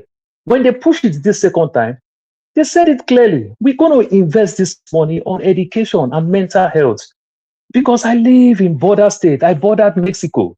Good percentage of us who don't have dentist insurance, anything insurance, we go to Mexico to go do it very cheap. The same way they bring this drug is very cheap in Arizona because of the cost of logistics. So what did they do? They convinced people, if we do these things here in our state, the better for us. We're going to know what is inside there. And we're going to use this money to build more schools. We're going to use this money for also mental health for people who are doing these things. And then for that thing. And the bill was passed. Doctor, by the day, every day I see they keep building schools here and there. But you introduce tax, but you are not even telling us what to do with the tax money. Telling us what to do with the tax money is like a pastor being an Ogboni member. You understand? You are not entitled to know. Doctor, when Awolowo was sent over 5,000 people to the UK to go get education, did he sign any MOU with the United Kingdom? When they send people, governments, companies send people to go get a particular skills, did they sign any MOU? Oh, we are lacking these parts. The state of Arizona today, we are lacking more nurses. You understand? To be a nurse in Arizona, they bring it down a little bit so that people can achieve it. And every other thing, because people from, say, from the East Coast to come to the West Coast, it's hard. They complain about the weather. It's too hot. It's too that.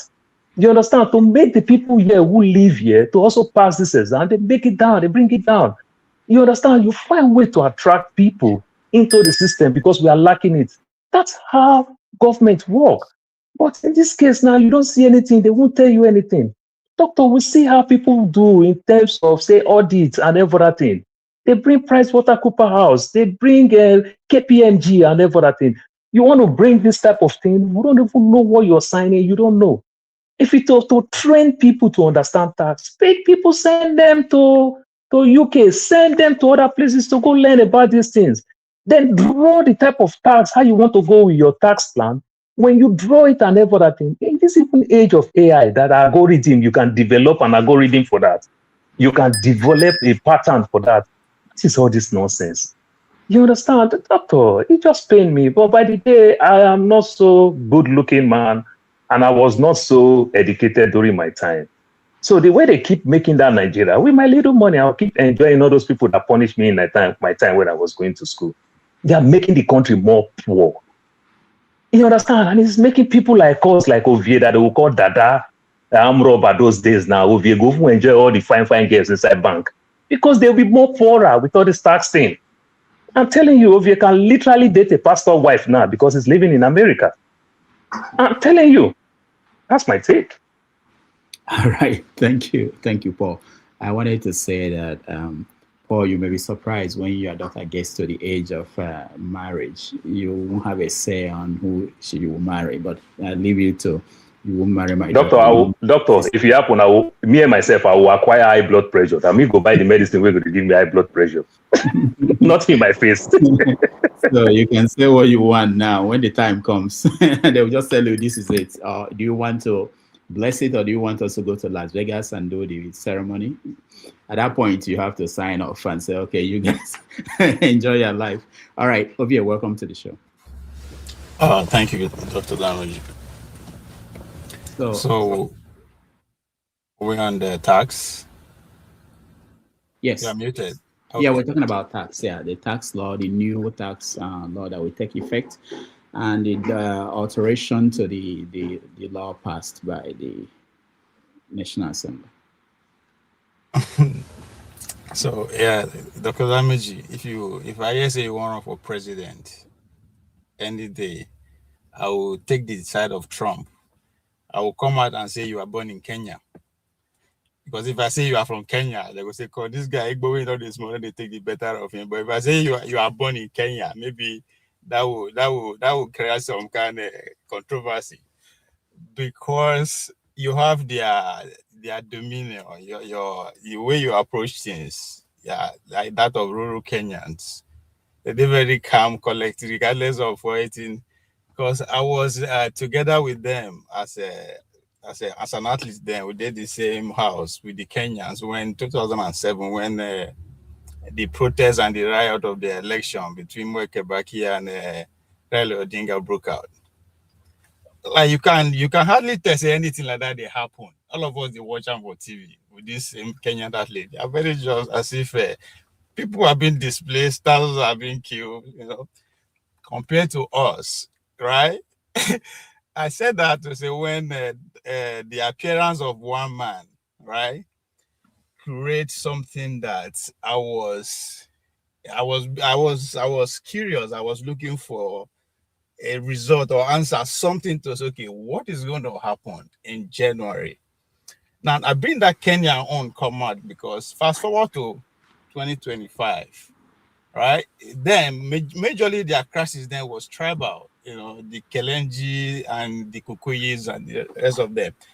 Fast forward to 2025, the young people, the same young people of different generations that came together, say no to that tax bill that was passed in Nigeria 6 months ago. 6 months ago, that was when it was passed. And they gazetted a few weeks later. I remember, picking up a fight with a man of prestige when he came to my show months later to talk about the tax. I got angry. I said, come. And they shout every day for here when that tax was actually first submitted to the NEC, National Executive Council, and they rejected it before it was even go to the National Assembly. And they shout every day, people think I'll be my person. After I don't pass, I can't come make I talk about it. So I got angry for that. I take them out. So since then, I monitor how Nigerian, because since we don't understand what is coming. So when one man appear, I respect him. I give him that.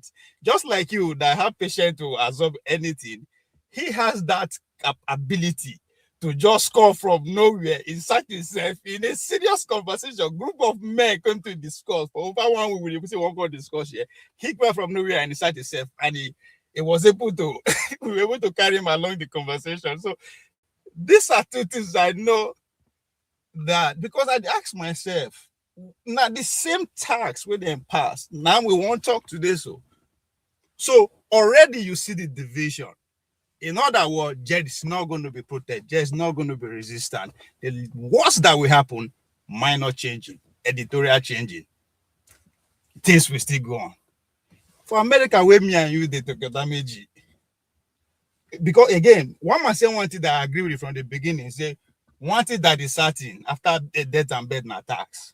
For America, where they when IRS notify you, say come, you have issue. If you know respond, what next? You see men with gun. This is a society that everybody has gun. But that time you know say even your own, where say you get a legal, it's not legal again. So what I'm saying that come January 1st, you get choice. You don't have a choice. You go pay whatever it is, whether you want to know the things they don't know, they don't pass it already. So you are going to see a country that divided along this line. Pro-government, represented by one man, right?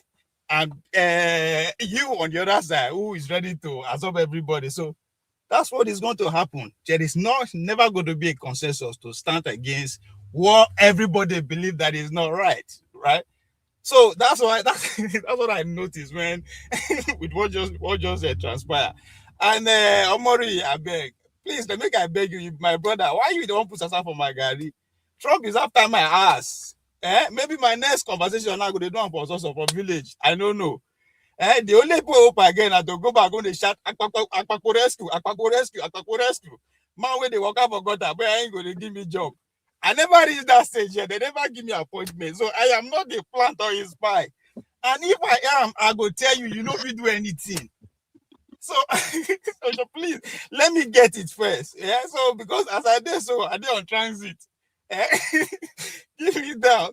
But again, so my take on the tax be that. Now, no, it's not that it has been passed already. So everything we want to discuss now, it will just going to divide us the more going to 2026. So that's what I see here. Thank you. All right, thank you, Ovie. Stay humble. You have the last word on this topic, and then we move to something else. Go ahead.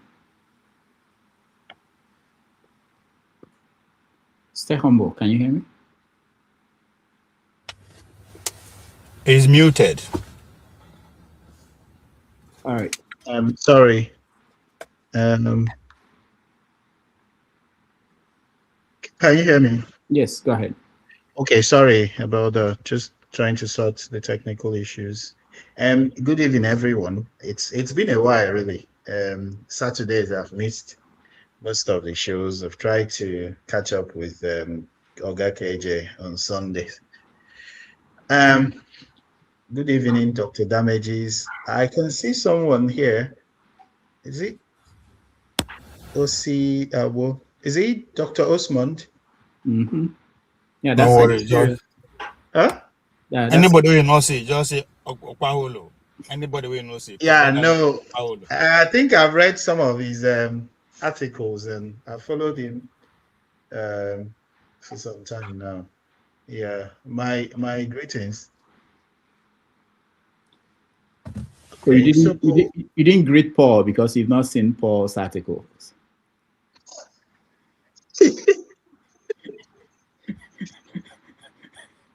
All right, go ahead. Stay humble. We have to Doctor, change I topic. write for Tinubu's paper, The Nation, every Wednesday. maybe he's been hiding his articles. All right, go ahead. Stay humble. Anyway, so we are talking about the visa ban, right? And other issues, I guess. You're talking about tax. We're The talking tax. about tax. The Okay, tax. Yeah, new tax law. Yeah, really, really sad because this is one topic I don't even like to consider at all because it's very, very unreasonable to tax people to death. There are no jobs. We have a multitude of young men and women who are skilled, who are employable, and who are really enthusiastic to work, but there is no work. Our graduate girls have been converted to what do you call them, runs girls? The boys have been converted to Yahoo boys, gangsters, etc., etc. Infrastructure is dead. We can't even host now inter-house tournaments of Africa. See Morocco, see other African countries. Being able to even host tournaments. Everything is dead. Everything is collapsed in Nigeria. So, and then we are now coming up with this tax and tax and tax. And yeah, just to mention, really, for those that are mouthing this absurd narrative about Donald Trump coming to take our oil, the so-called oil you're talking about, all the oil has been sold because Buhari borrowed how many trillion naira? What do you think they used as collateral? They even used our heads as collateral. Probably. People like Obebolo or whatever name he has chosen to go by now, who are supporting these evil people, back there. They probably have used you as one of the collaterals to secure those loans because We are all Nigerians. We are all collaterals.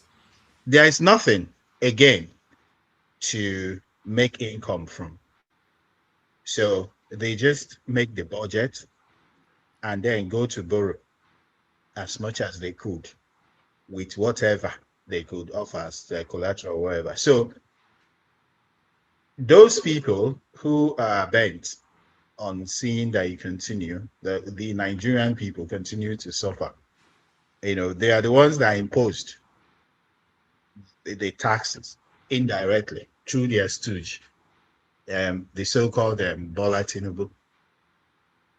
And it's quite unfortunate, really, that Nigerians will be made to pay when they have nothing to pay. I wonder what they are going to tax because the people have virtually nothing. What are you taxing?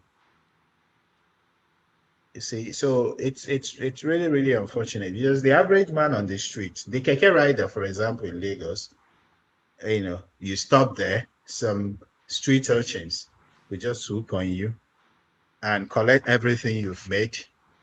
And then another bus stop, some, gangsters will come again and by the time you go home to your family, there's nothing left. So it's really pathetic, and it's just one of those diseases of the contraption called Nigeria, which I believe will never work. Apologies to people who still believe in it. But again, let's see what happens really with the tax collection that Tinubu wants to do next year. Regarding the BVAS, which I don't know whether I'm allowed. No, we are not. We are not yet talking about that. We'll get to that. Thank you, sir. Okay. All right. James, you want to say something? You're raising your hands, or no? Were you raising your hands? No, I wasn't. All right. Thank you so much. We're going to move on, but let me just. I got a message from someone who is in the tax business. He was saying that what is going to happen is that the first 800,000 is not going to be taxed. So it's whatever is on top of that. So if you're making minimum wage, so let's say you're making minimum wage, which is about 70,000 naira every month. At the end of the year, you are going to make 840,000 a year. That the tax will be on the 40,000 extra on top of that 800 that you are going to have to pay tax on. My issue is really that the people pushing this, advocating for this tax, are not explaining this very well to people. And if you remember, I don't know if you know anybody who is making minimum wage in Nigeria. Most people are making more than that, but they make it look like most people will not pay taxes. And there are other parts of it, which, like I said, I'm promising you, we're bringing people in that will break it down, those who have been studying this, because it's important that we know exactly what they are. And before we go to the next topic, which will be Dangote and the oil industry, with what happened to Farouk Amhed and Wenga Komolafe, I want to make something very clear. I feel sorry because I'm reading the comments of people, and I know when I'm okay with people coming here and saying whatever they want to say. But what I don't think I'm doing very well is when they take it upon you guys, when they say like some of the things that came out from one man, and it's not the only one. People do come out and do that. I always believe in you. I trust you as viewers, as panelists, that I believe in your strengths, that you have the power. You have the power to assess what somebody is saying and make your judgment. I don't believe that it has to come from me in terms of anybody analyzing things, anybody coming here to air their view. I believe that people watching at home, they're able to assess it and say, make their judgment. And based on the comments that you guys made, I'm not wrong. So that's the reason why I don't think there's need for me to. It's like a newspaper news article tells you what is going on. It's up to you to assess it, and judgment is left for you. So that's how I approach this job here. It's like news. I'll tell you this is what's happening. Somebody is presenting what they think is their view. It's up to you to assess it. And I do get feedback from people. I said it all the time. When I go out there, people will tell me, this is what I think about Ovie. Ovie didn't say that. Nobody said this is what they think about Ovie. People watching at home, they make up their mind. I trust you. I trust the viewers at home. I trust the people in the panel.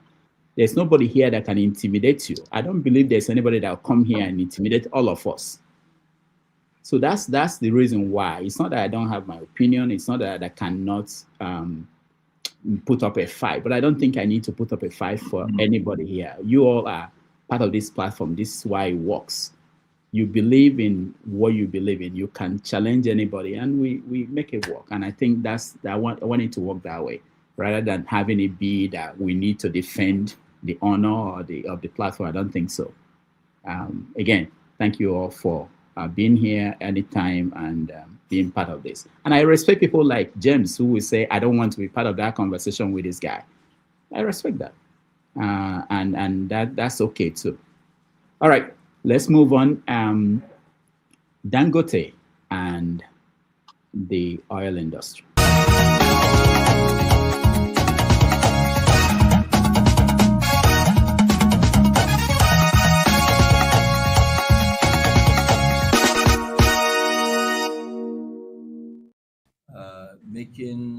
complain about a regulator who has actually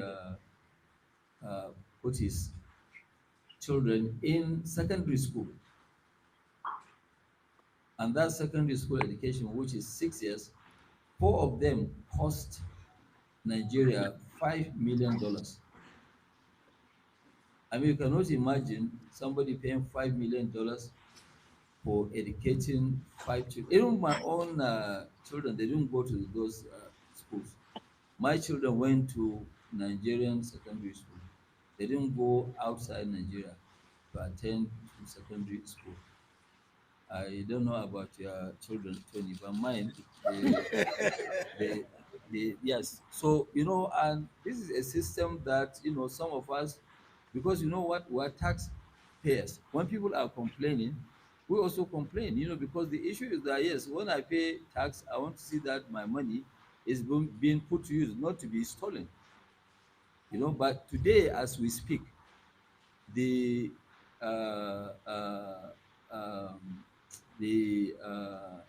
S, I don't know what is the, that is the authority chief executive, Malam Farouk.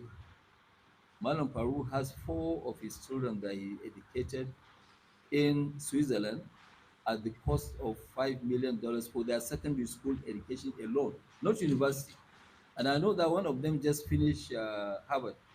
So I want to now see what kind of system are we operating that, people are now busy destroying a country, taking money from the government. Because when you look at his income does not match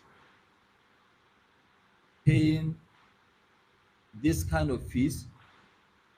I think even if it's me paying $5 million for 6 years for my 4 children, the taxman has to look at my taxes, how much I paid. And really, this sort of thing, we're not going to allow it to continue. We'll take it up to the highest authority so that they will look at it. People who have done something wrong must be prosecuted. It must be prosecuted, because there is actually no way where somebody will now come.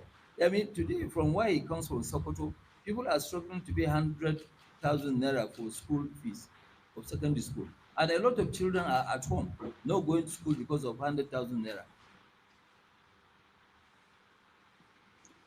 All right, that was Aliga Dangote. He did an investigative reporting and published what he found out. And after that, the government fired Farouk Amhed and Gwenga Komolafe. The interesting thing is that if a newspaper had done these reports and published it, the government would have ignored it.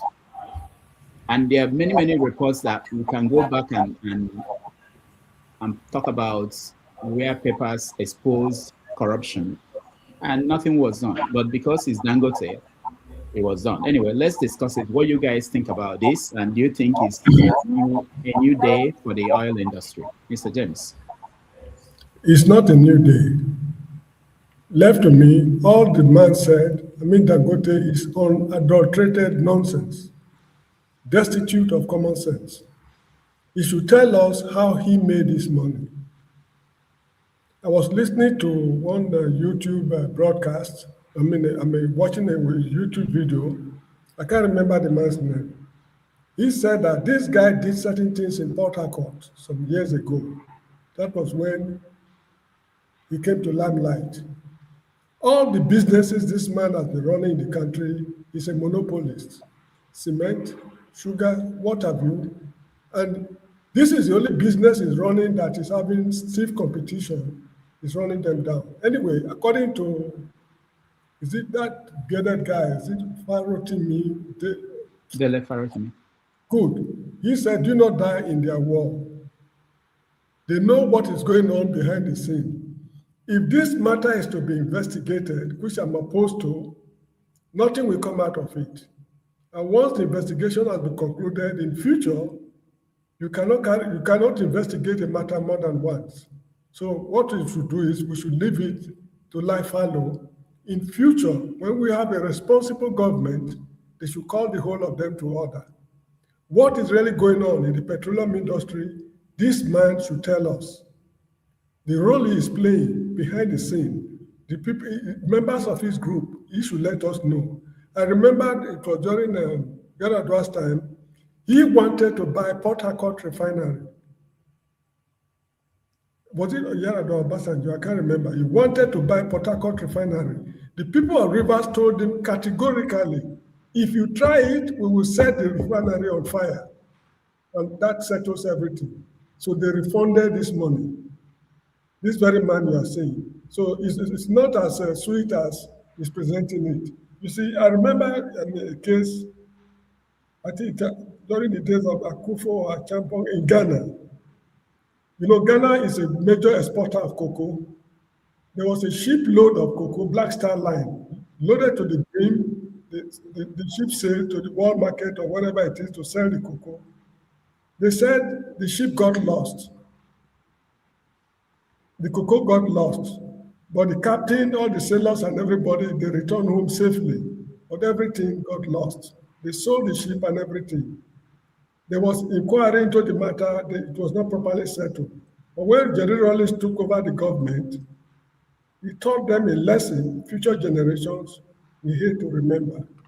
I think this is what we should also do. This matter should not be investigated. The kind of money these people are mentioning is very frightening. The money they spent on what they call repairing refineries that did not work. Why did it not work? What happened to the money? Who did you pay it to? Who authorized it? All these things should come to light. As I said earlier on, JF Kennedy said, those who make peaceful change impossible will make violent change inevitable. So that is just it. Just take this man's utterances with a pinch of salt. I mean, it's not even worthy listening to. These are the people who ruined the country. I'm not justifying the man who sent his children to Switzerland. They are all birds of a feather. If they are quarreling among themselves, leave them, let them quarrel and expose themselves. In future, when a responsible government comes, we shall know who is who. Thank you. All right. Thank you, James. Let's hear from Jagan.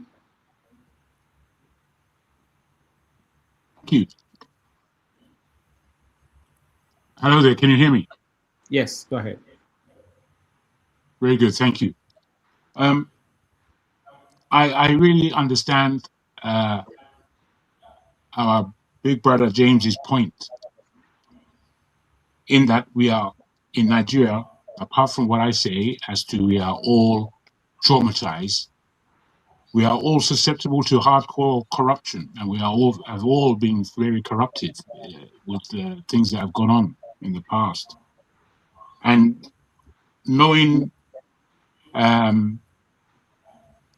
knowing of the rise of Dangote for a long time, I've always known that he's a bit of a keeper for the institution that they call Nigeria, whereby he's banking a lot of money for a lot of criminals over the years in terms of his own hold on his wealth.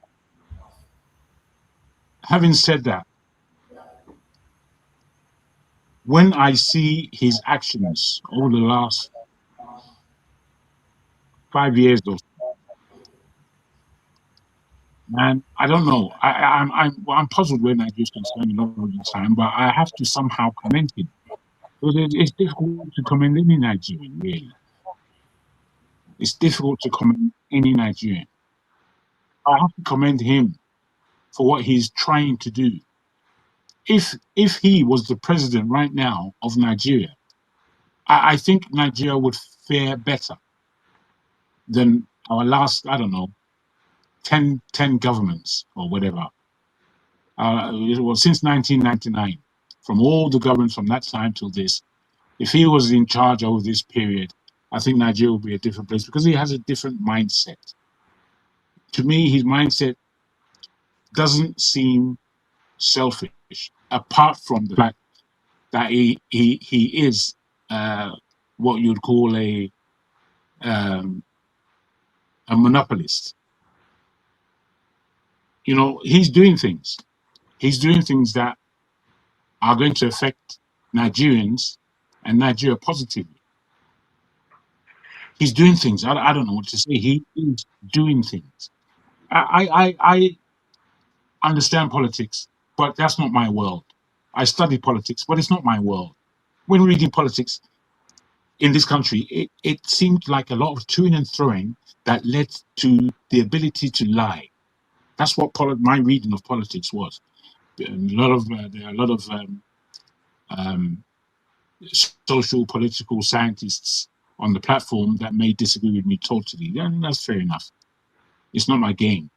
My game has always been business. And when I look at his strategies in business and what he's doing and how he's tackling global affairs in business, to me, he seems like a much clearer-minded individual than any Tinubu, any Obasanjo, any Goodluck Jonathan, any Umar Diko. Am I correct? What's his name? The one that died abroad. I don't believe that we have real thinkers, real political, economic thinkers at the political stage. I don't think we have those. Again, we are unfortunately in a wild, wild west scenario where Nigeria is concerned, where there are no laws. There's just this space where the biggest bully would be able to make ends meet. Everybody else is going to suffer. So when you're in a land where there are no laws, but there are zillion lawyers, which is an oxymoron in itself. When you're in a land that's like this, how do you operate if you yourself aren't going to join the game? If you yourself aren't going to be corruptible and corrupted? I sometimes wonder how Nigerians think that the way the country has been run and is running, how do we think we're going to arrive at any destination at all that would make sense? Nigeria was better in its past.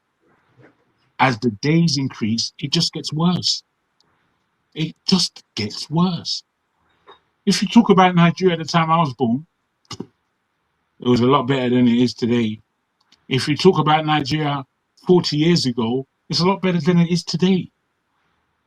If you talk about Nigeria during the time of crazy Buhari's sleepy, dozy, nonsensical self, it is better than it is today. I mean, nobody really understands that there are simpler things that we try to magnify as common sense or somebody who is trying to give us some intellectual value about what Nigeria is going to become. You're talking rubbish. Just talking to yourself. Rubbish talk. Nigeria's just getting worse. Some of our commentators here on this platform say, man, I don't know what the hell you're talking about or where you've been. What are you talking about? Are you talking about the same country that I know as Nigeria? What are you talking about? You're not talking about anything. People are suffering, dying, hungry. Him getting another thief out of any level of political office, that's a plus. The more of those in our political offices that go, the better it is for us as a people. Because I don't think we've got the strength. I once said that Nigeria is weak. A lot of people didn't understand what I was saying. They were saying that Nigeria is not weak. Nigeria is weak, man. It's weak. It's a weak country, weak individuals, weak political international violence. It's weak. What do you want to say about it being the giant of Africa? You're oppressing Africa. Nigeria oppresses its neighbors. You're an oppressive, beastly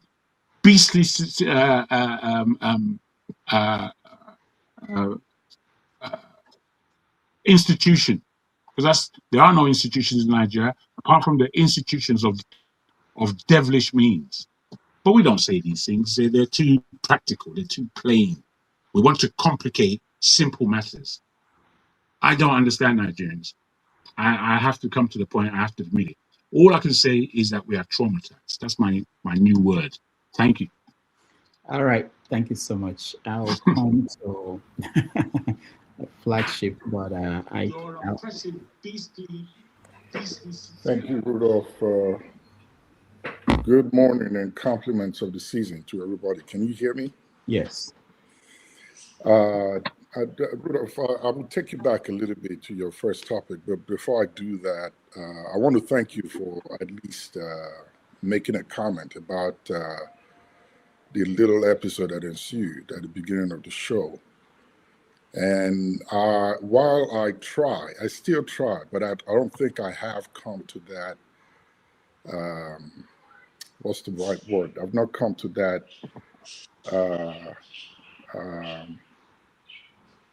reasoning yet when you say that the show with its name is titled Have Your Say, where every and anybody can come to speak and say just about anything they want to say and get away with it, and we class it as their own opinion. And I think you've come to terms with it. To you as the host of the show, you are fine. You're okay with anybody speaking any language, no matter what it is, or throwing out words to anybody on the show. And to you as the host of the show, it doesn't matter to you. But I think you should also consider your panelists who give their time and come sit down here. Not everybody would accept such words being thrown at them or derogatory comments being made to them. The gentleman that came on, I think his name is, I've forgotten it. It doesn't matter. Yeah. To come here and Highly forgettable. To come here and say that he wants to speak reason and logic and he would leave the rest of the funk to you and your panelists is the height of insult in any way. Freedom of speech is really not free if you think about it. I cannot on your platform say just about anything I like without being held accountable, or you as the host being held accountable. Your panelists deserve a lot of respect, no matter how dumb their comments may be, of which I don't see any here that is dumb. I remember when I was little, there was a man, I used to call him Pa Joe in Warri back in the day, and I asked him, so what knowledge is regarded as nonsense? And he told me no knowledge is regarded as nonsense. You just have to look deep and see what he's trying to say. May not fit into your reasoning at the time that is being spoken, but there's a lot of wisdom in it. So I guess difference in perspective. So I think you need to really, really rethink this freedom for people who come here and just spit on the face of your good panelists who have different opinions and perspective to any topic that is being said. Like I said, and these are my words, and I believe many out there will share the same opinion. It's an insult to them. It may not be to you, but it is to everybody else that come here to grace your platform. Having said that, I want to, can you hear me? Yeah, we can hear you. Okay. Having said that, I want to go back to the tax topic that you spoke about previously. I remember I was on a show where it was a radio show. I wasn't on it as a guest, but I called in when Ayodele, I guess, is the chairman of the tax team that the president has put together, when he was speaking about this MOU. It cringes me to see that Nigerians are just, I guess we've been so numb not to really know the right questions to ask. And the one question I threw at him, not that we don't know, but perhaps maybe nobody has cared to look at that aspect. This MOU that Nigeria has entered into with France, that I got informed on that show that the ambassador to France actually was the one who signed off on it. Do we know what language it is written in? Has anybody been able to get access to this document? If it's not made to be made public to every Nigerian to take a look at, has it been made available to at least the AG of the Federation, to the House, to the Senate, and maybe to you, journalists, of which you're one, Rudolph? And I know you asked one man the question that has he seen that document? Our history shows that we are quick to run into these agreements with foreign nations that don't speak the language that we understand, and we sign documents that are written in their own language. I don't know what the end has been with the Chinese issue that we had, where the state of Ogun signed an MOU that ended up making this international disgrace for Nigeria, where a company in China was going around the world confiscating all of Nigeria's assets in different countries. So I guess the question is to you, Rudolph, to everyone listening, and to those on the panel, and maybe those journalists that we have in Nigeria. Has anybody cared to ask the government for a copy of this MOU? And if you have, in what language is it written? And if it's not English, have you cared to interpret it to understand really what the nitty-gritty of that MOU says and how it affects us as a nation and as a people? I'll stop there and come back later. All right, thank you, Flagship. All I know is that reporters have been looking for it. Most news organizations are obviously looking for it, but the government of Nigeria, it's not this government alone, all our governments, they are not open to sending information to reporters. So this is not something that should be asked for. This is something that should actually be made public, but we don't. No, don't you think it's something that, if that is the case, if the government is not privy or doesn't want to give out such information to journalists, at least, that this is some sort of foul play to scream about before we talk about listening to any of the spokesman that is put out there to speak to the people? It's something that should be made public. And forgive me if I'm not saying the right words here. There's freedom of information. Does that not apply in Nigeria? If it doesn't, they don't respect it. Anybody can put up a request, but they don't respect it. So we got a big problem, and these are the things that we need to be addressing in Nigeria as a people, most especially those that are schooled and those that are even the lawmakers that are complaining today, they can't even get their hands on the documents. So that would be my push to all of them. What really are they there for? And it's disturbing. It's very, very disturbing and concerning, these things that are happening. And it's shameful and sad to see that we all that have been in the West, and I'll put it on us, those of us who are here that know how these things work and operate, cannot come together and push back on these guys to begin to address these issues and make sure that the right thing is done. Thank you very much, Rudolph. I appreciate the time. All right, thank you. You can put me in backstage. I'll be. Okay, all right. Let's go to Ike. Ike. The next. Dr. Damages. When Mr. Peter Obi said that Dr. Damages cannot steal oil because it's not sweet that you can put in. You know, people think it was all about politics. And when he said it is a criminal enterprise, and he resigned because of $5 million. That is not the beginning. All the billions and billions of dollars that he and his group have been eating, you know, at least that man by now, his hands supposed to find that his two hands should have been put at his back, you know. But the point is that a thief cannot prosecute a thief. So it's part of the part of DNA of this government, this illegitimate government they have in Nigeria. Corruption is part of their DNA. So when you get your own, you walk away. They just advertise on the newspaper. Oh, they have fired Dr. Damages, and that ends it. You know, no, these two men that was the relief of their post. Is it just only relieve their post?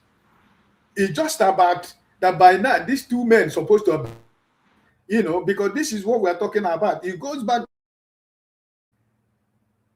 People like you and me are paying the tax, and they manage the tax are stealing the money. So some people will come here, the government, you know, the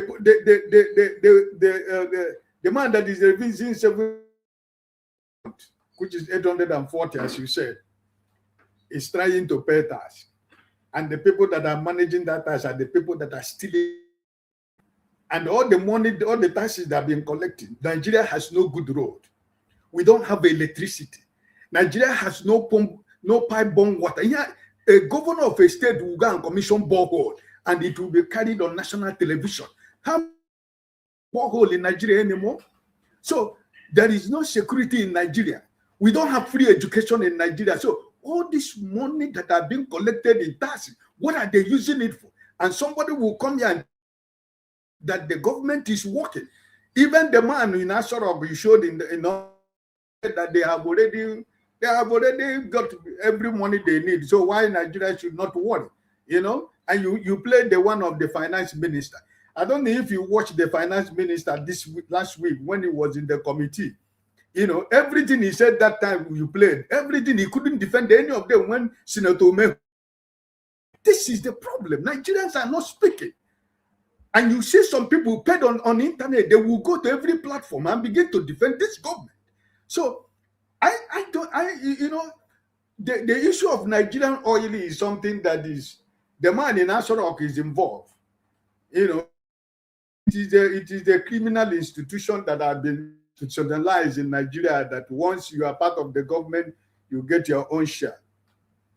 So I don't think that this issue of criminality in the oil industry is until there is a civil revolution in Nigeria by Nigerians themselves and saying that enough is enough. But he's doing, they appoint you tomorrow. They will give you the same routine other people too can get and get their money. They put you there, you walk away. Tomorrow one journalist will write, oh, they saw Dr. Damages, he stole 10 million. Our government will say the next day they say they fired Dr. Damages, and that ends it. So that has been the problem. If not, I mean, you and me cannot steal oil. Just like my principal said, cheap must come from outside Nigeria. The Nigerian Navy is manning the waters of Nigeria, right? The same ship will dock at the either Kaduna refinery or wherever it's going to dock, is going to dock there. And it is people that are going to feed oil. And after doing everything, it's the same people that are it is the same Nigerian water that ship will also leave Nigerian water and go to the oil. So you can imagine that whatever we are talking here, me and you doesn't have any solution to the stealing and criminality that is in the oil industry, because you cannot control it. It is run by the same people in government. You know, the Nigerian Navy, they are the where are they? Where are they when these ships comes in and take our oil illegally and go away? Because they are part of the criminal gang. They are part of the mafia gang in the oil industry, committing the same crime against. Now, somebody, Dr. Damages, can you ask how much is 70,000 naira for a family of 3 people? What can you buy in Nigeria with 70,000 naira? Presently today, this is the month of December. What can you buy? If you are sending money to your family in Nigeria, anybody gives 70,000 naira. What can you do to a widow woman with about 5 children? What can she get with 70,000 naira in Nigeria as for present day Nigeria? We have lost our conscience. We don't say anymore. Nigerians' blood are no more running in their veins. But we come here, people go to different platforms, defend this government instead of speaking up, instead of saying, listen, enough. What happened for the past 1 week and 2 weeks? Dr. Damages, is it not enough that Nigerians would say that, listen, for all this is just too much? That we cannot continue, this thing cannot continue like this. I don't know, my brother. Dr. Jagwe said we are, what is this? suffering from, I don't know what is it, some of us who are living in diaspora here is suffering, and it is true. Sometimes my wife will tell me, check your blood temperature, leave the problem of Nigeria. If you don't want to kill yourself for what is going on in your country, the people you are fighting for don't even fighting for them, and which is true. But sometimes you can't help it. If nothing else, you have family, you have friends, you have neighbors, you have your village people, you have your time that you have connected to them for generations. If you die, there is connection. How can you say, okay, let me turn my back against these people? It's difficult to do. But at the same time we are fighting for, they are not fighting for themselves. When you give them 50,000 naira now, they go and drink pepper soup and they forget what they are going through. All right, I thank you. We have to end it here because we have to rant and we have to hand over early today to our forefathers. Righteous man, you are one of the people Ike is talking about, that when they give you 50,000, you go and buy pepper soup. Do you have anything to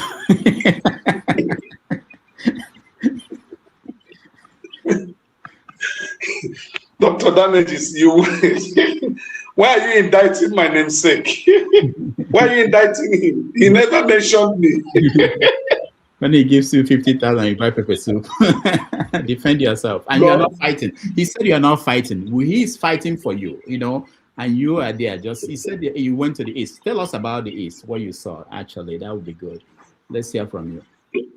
Yeah, Dr. Damages, good evening once again, and all the panelists, both those in the comment section. I have been in the East now for 2 weeks, and I got a lot of stories to tell, both good, the bad, and the ugly. I've crisscrossed towns and villages and states, and I've been able to meet individuals and interacted with them, and they made their profound submissions about the current situation in Nigeria. I can tell you of a fact and take it to the bank that the common Nigerians are ready to vote out APC 2027. Let nobody be deceived by the rate of governors defecting and House senators and assemblies defecting. The ordinary Nigerian has not defected to APC. Unless 2027 election is rigged, there is no way APC will come back to power. That I can tell you without missing words, because I've interacted with a lot of people, and these were their submissions. And for the first time, I came across people of different tribes living in the East, especially Imo State. Now, there's this boss I am trying to put in order. I was shocked that the painter given to me happens to be a Yoruba man. So I took time to interact with him, and he told me the number of years he has spent living in Imo State. And those who said that Igbos does not sell land, I want to, without missing words tonight, tell that person to go and bury himself or herself in the gutters. Because this young man told me that where he's having as his painting workshop is a plot of land. He bought it about 3 years ago. And both Igbo, Yoruba are working for him. A painter, carpenter, he has his own workshop. He is a citizen, indigenous of Ogun State. And he bought a land in Owerri, the capital of Imo State, to be precise, naked. And some ungrateful elements who think they are wiser than other people will come to TV or radio station and say, Igbo doesn't sell their land to anybody. So I was asking the guy, I said, did you marry Igbo? He said, no. The wife is a Yoruba woman. I said, then how did you manage to get the land? He said, he has been living here for almost 25, 30 years now.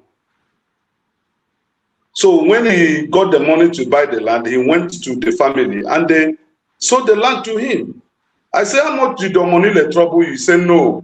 You just bring one goat to the villagers and one drink. Nobody harasses you. So I asked you, are there any time that you have been called Onyofe Manu?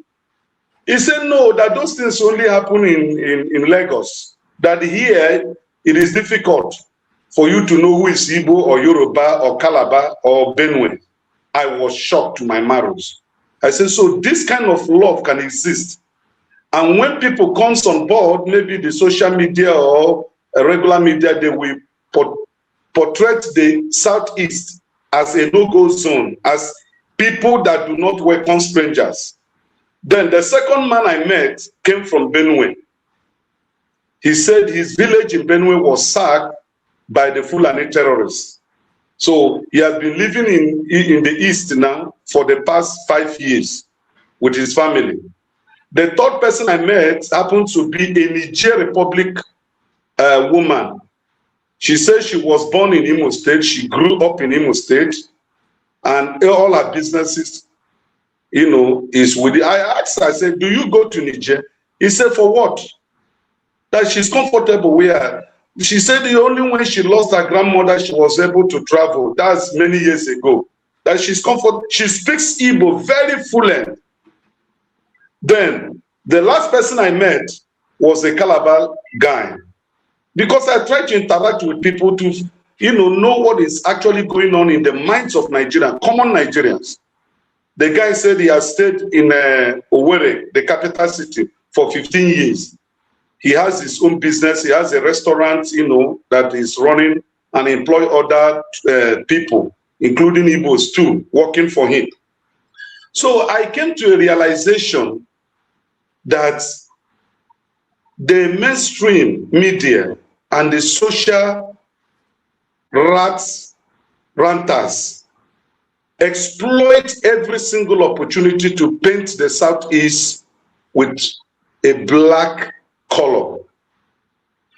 Now, the second amazing thing I discovered in my 2-week stay, I'm still in the East now, was the kind of corruption that you will not find anywhere in the world. Uniformed men, boldly, they are not checking any vehicle. They are not asking you for your, driver license or your car particulars. What they are interested is just to collect money. Boldly, they were collecting money. I was shocked. Then the third amazing thing that I discovered was that you can't use your phone while you are in a vehicle when you get to the roadblock of either the army or the police. For example, when I was coming from Umuahia, going down to Owerri, so my friend called me and I was talking with him. The driver was shouting. He said, passenger, do you want to put me in trouble? They will smash your phone. I said, what is the problem? He said, no, you can't be on phone while you are approaching the police checkpoint or the military checkpoint. I said, for what? So if there is emergency, maybe from my home or my workers, and they are calling me, I can't pick it. He said, no, they will collect your phone and smash it and nothing will happen. I find it very, very appalling that in the 21st century, that such thing will be existing and people are keeping quiet. This is happening in Nigeria, in Owerri, Umuahia, Aba Road, going to Delta State. There is no place that I've met checkpoint where they did not ask me to drop my phone.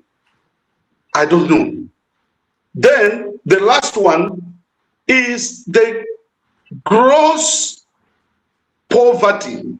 The level of poverty in the Southeast is alarming. I am telling you the gospel truth. There is no visible presence of economic reform or growth in the Southeast. Apart from Abia State, there is none. I went to Anambra State, that this present governor is just He's just, will I call it a social media celebrity? He's not doing anything. The small roads he tied and the amusement park he put there, it's not generating money for the Anambarians. There is no economic value that he has added in the life of the people.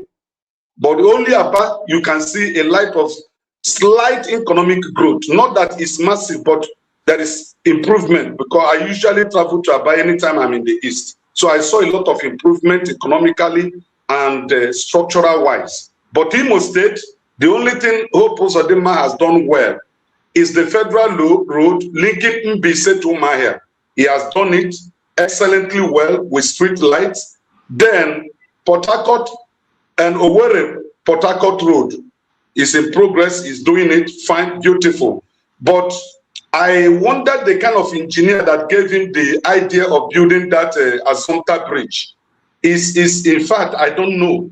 You will ask, how did a Nigerian graduate and say he's an engineer to put up such structure? Is a mess, because it doesn't worth it. In a very narrow road, you are constructing such thing. I don't know. Is the Imo State people, the Owerri people, do not need such structure at this material time. They need economic growth, infrastructure. There is no water, there is no good road. In the inner cities that I went, it's just like Lagos State. You can't find a good road, gutters are filled. And again, there is no light. Imo State is worst. Where I am lodging now is a hotel. They are running their generator 24 hours. There is no light. And they're bringing bills. I was asking the manager, he said, if I tell you how much they bring every month, you will not believe it. They call it service charge. Running into thousands of naira when they did not supply current. They didn't supply light. So you see, the Nigerian of today, with the present politicians we have today, my brothers and sisters, I can confidently tell you that Nigeria is irredeemable. Because those who are supposed to make sure that corruption does not thrive in the society, they are the ones that are even aiding corruption and practicing it. So with the kind of structure we have in place today, I don't see a better Nigeria tomorrow, unless there is overhauling of the total political leadership of Nigeria. That will only happen if miracle takes place. If not, there is no hope. Thank you. All right. Thank you, Righteous Man. I normally give people time, people who are giving us on the ground reports, people who are giving us a report directly from home. So thank you, Righteous Man, for that update. Mazapar, I see you. People are complaining that we can't see your face. So if you can locate to where we can see your face. If he's here, I will, because we hardly see women join us, so I will let Ify speak before forefathers and Mazabar. All right, go ahead. Ify, welcome to the show. I didn't make comment on the last one. I still say Mazabar. Tell me, what kind of comments? No, KJ, I see you. I will bring you up. Ify, welcome to the show. We can see your face. We can hear you. Can you hear me? Okay, now we can hear you. Okay, go ahead. Hi, good afternoon, everybody. Papu Doka, long time. I know. I was happy to see you. I said this is Christmas gift. No. So I just came back from Nigeria. Everything that Righteous Man said, 100% on point. Wow. When I mean 100% on point, 100% on point. I don't even know what else to add. The corruption in Nigeria, every government office you go to, is you must pay money for anything to be done for you. When I say money, if you don't pay anything, nothing will be done. Electricity is nothing to write. In fact, I can stay here and tell you when we're going to have light in our neighborhood at Onitsha. The heat in Nigeria is heating. When I mean the heat, oh my God, I was barely naked when I mean the heat. Okay? I'm not even talking about the roads. Everything people are talking about. Soludo is doing this. Soludo is not doing anything. Onitsha is as dirty as you can. Oh my God, MCC, Opiweka. I can't even think of any place I can tell you. I traveled, within Anambra to a few places in Anambra. You will see the roads, but let me tell you, give that roads one year, it's gonna be bad as it was before. So, and what Righteous Man was saying, that Nigeria is irredeemable at this point. I traveled to Port Harcourt 4 times. From Onitsha to Port Harcourt to always take me like 4 hours, almost 5 hours, because not less than 1 mile you will see a checkpoint. They have their POS. The police will give you change. I mean, at some point I was like, is this a norm? I say, auntie, it's normal. Don't say anything. I mean, it's just like everybody just going around their business as if this is how we're gonna live our life moving on. Okay. I'm not even gonna talk about insecurity. That's its everyday thing. So anything, I can't tell you anything that I can say that is people are begging. When I mean the poverty is an understatement. In fact, let me tell you something. I gave somebody 50,000 naira. The person did not even acknowledge it. I was the person that asked the person, did you get the money? Oh yeah, thank you. And just walked away. The other person I gave 100,000 has not even acknowledged the money up until now that I'm talking to you. So, nothing faced them anymore, as if you are owing them or it's your responsibility to give them anything. So I don't even know what to talk about. Oh, finally. Oh, let me say this. Festus Kayam, I'm calling you out.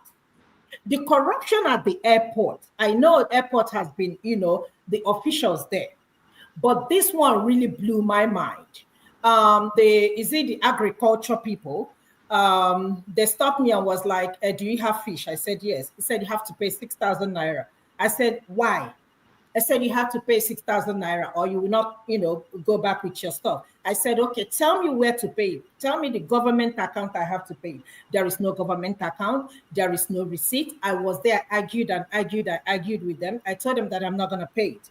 So my sister went and packed her car and came back and paid the money, right? They didn't give her a receipt. They asked me, I told them I don't have a Nigerian account. They said, do you have ATM card? This is daytime robbery in Nigeria and nobody's saying anything. She eventually paid the money. I went downstairs and took the name of the lady that really harassed me and told me, if you don't pay it, you can leave your stuff here or you take it back. Boldly. Everybody at the airport officials, all of them are begging. I'm not even talking about immigration. I'm not even talking about the custom. I'm not even talking about the people working at the counter. Everybody's begging. Even the woman sitting at the toilet, this thing. Merry Christmas. Anything for us. I mean, I just don't know how we got here.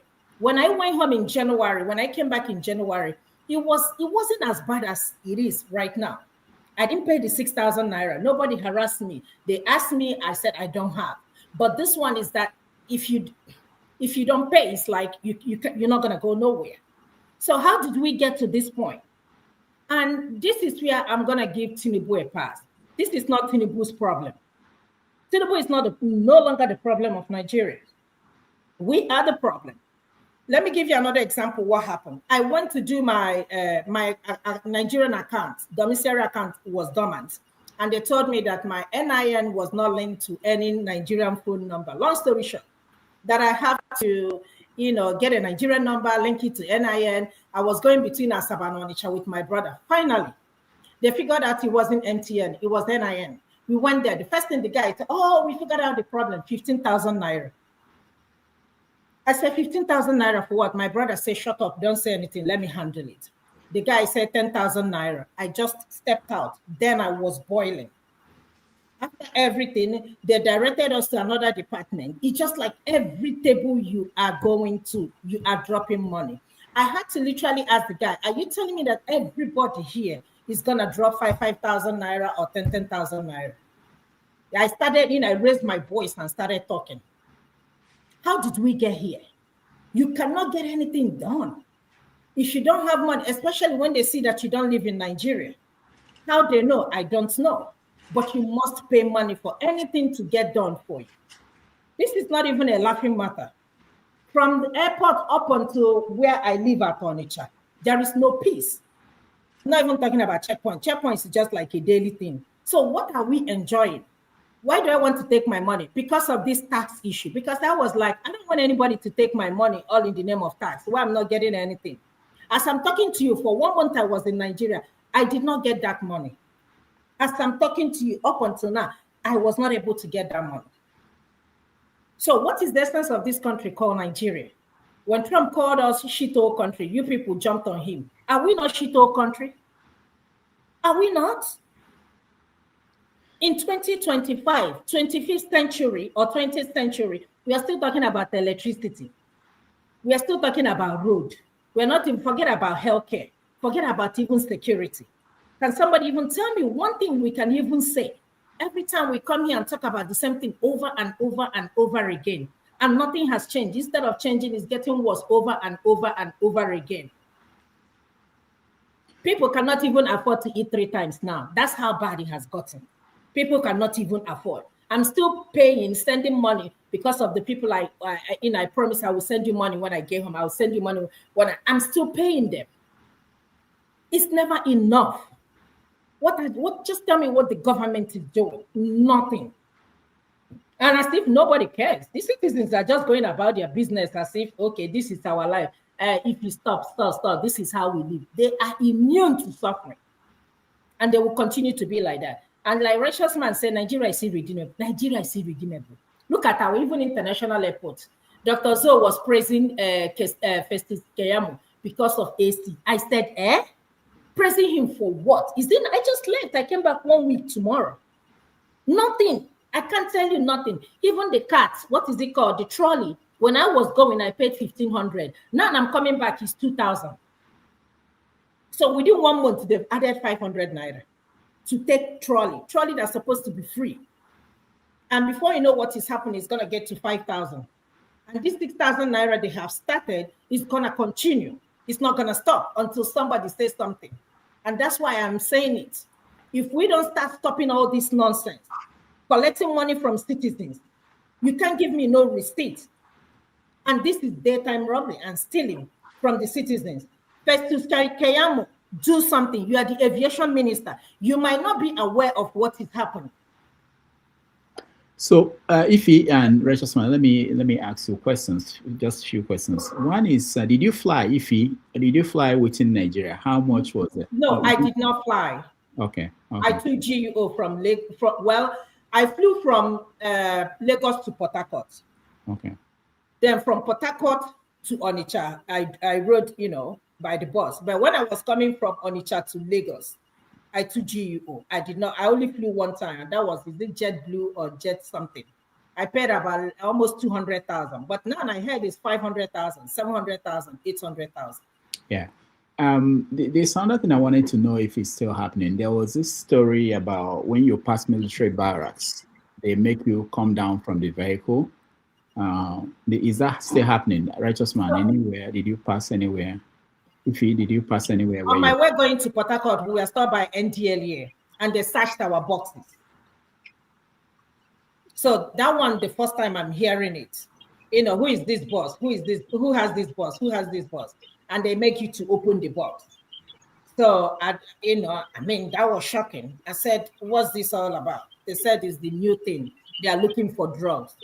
Hello, we know where the drugs are. It's not the people riding on the road. We know where the drugs are. We know where the cartels are. They are not down there. Okay. Righteous Man, did you say that military barracks, did they make you come down from the vehicle? No. In my 2 weeks stay here, I've not experienced such thing. I only experienced the roadblocks and the smashing of people's phone. Yeah. If you are making or receiving call while you are inside the vehicle and they get to the checkpoint, the police officer or the military army officer will just straight off his hand and pick up your phone and smash it and even beat you up and tell you nothing will happen. Yeah. So that's what I've experienced, but I've not experienced the raising up of hand and being searched throughout. No, I didn't experience that. Okay. Now, how much do they pay for hotel for village? Man, know how cheap your village is. I'm not in my village. My village is a well-developed town. I'm not in my village. I am in the east for a business trip, and I spent 2 weeks now, going to the third week, and probably I will be here till New Year. But I'm trying to conduct some interviews with some individuals that I've met. I've booked with them that I'm going to send to Dr. Damages so that it will not look as if every time I'm lamenting, I'm talking. I'm in the east, I'm no longer in Lagos for now. And the situation is even worse than what is happening in Lagos. So all these politicians, governors, affecting. No, hold on. Last Hold question. on. Last question. No, So no, you no, don't not carry from you. millions go save. Not from you. I didn't call you. Hold on. Let me finish. So, Registman and Ify, let me ask about. So this perception that we do see online about people from the South is saying that the suffering is not getting to them, that other people, but you gave the impression that poverty is actually very, very serious in the South. Is that they are suffering and smiling? I am telling you, people are immune to suffering. They don't know better anymore. So, I mean, like I told you, I left in January. January was better than what I stayed 1 month. So January was better when I left compared to what is happening. I'm not even going to talk about the inflation, because you put 1 million in your pocket, or maybe let's say 200,000 to go out and come back. Before you come back, you'll be asking yourself, what happened to the money? The money is worthless. It doesn't worth anything no more. Okay, so you'll be giving out money, and my brother will tell you, this money is nothing, this money is nothing. So you can't give somebody anything less than 50. Even the person I gave 50,000, like I said, did not even appreciate it. So the 100,000 naira person hasn't even called me up till now, and he got the money. So is there poverty? Yes. Unless people don't want to open up and talk about it. Forget about what you see on social media. People, spraying monies and all these things. Remember, it's just in the very hands of few. Very few people got that money. But what about other people? Yes, there are people still building houses. I will talk about that. There are still business people. But what about the common man in the society? What about the woman hawking moi moi, selling mama put, selling nylon? I went to Ochanja market. I couldn't believe my eyes what I saw. People are suffering. You see somebody selling 2,000 naira stuff, everything they have in their shop is not even up to 2,000 naira. Just you ask yourself, what is 2,000 naira? And for how long? For the whole day. My people, there is suffering in the land. It's not only Southeast. I saw that in Lagos. People are living fake life. They say, fake it until you make it. I don't know how people fake it until they make it. But this is their slangs. People are suffering. People are hungry. People are dying because there is no health care. People are sick, but they don't have money to go to hospital, because you have to eat first before you even think about going to hospital. The medications, we are not even talking about, go to Parks Pharmacy. They have better medication. They carry original. Even paracetamol, I think they say is it 6,000 naira or 600 naira? I can't remember how much. That's how expensive paracetamol has gotten. Yeah. Everybody, it's nothing to talk about, honestly. All right, thank you, Ify, and thank you, Righteous Man. I will let our viewers know, the people in the panel, to if they have questions to ask you guys, they will. I will start with, I'll come to you, Bumi. Let me start with Maziopara. You start first, and then forefathers, KJ and Bumi. Maziopara, go ahead. Yeah. I don't hear my name. Hear me? Yeah, go ahead. Can you hear me, right? Yeah, we can hear you. Yeah. Flagship has said almost what I wanted to say, because I was listening to that young man from UK when he was, yapping. And Dr. Rudolph, I think you're a very patient person, because I couldn't, what he was talking about, he came here, he never said even good evening. He started talking. And I've watched a lot of, it's about now these tax issues in Nigeria. And honestly, people who are condemning the tax reform or the tax laws are not only Igbos. mostly in Nigeria, northerners, southwesterners, southerners, most people are not, happy about the whole tax issues. Even the judge, the House of Rep, the young man that raised the issue, he came from Sokoto. He's not Igbo guy. So this guy coming here, calling us here all kinds of derogatory names. It was horrible, but flagship has said all. And then you talk about Dangote, right? I want to play you something, just about 3 minutes or 2 minutes clip. Somebody who knows this man that resigned because of what Dangote said about him.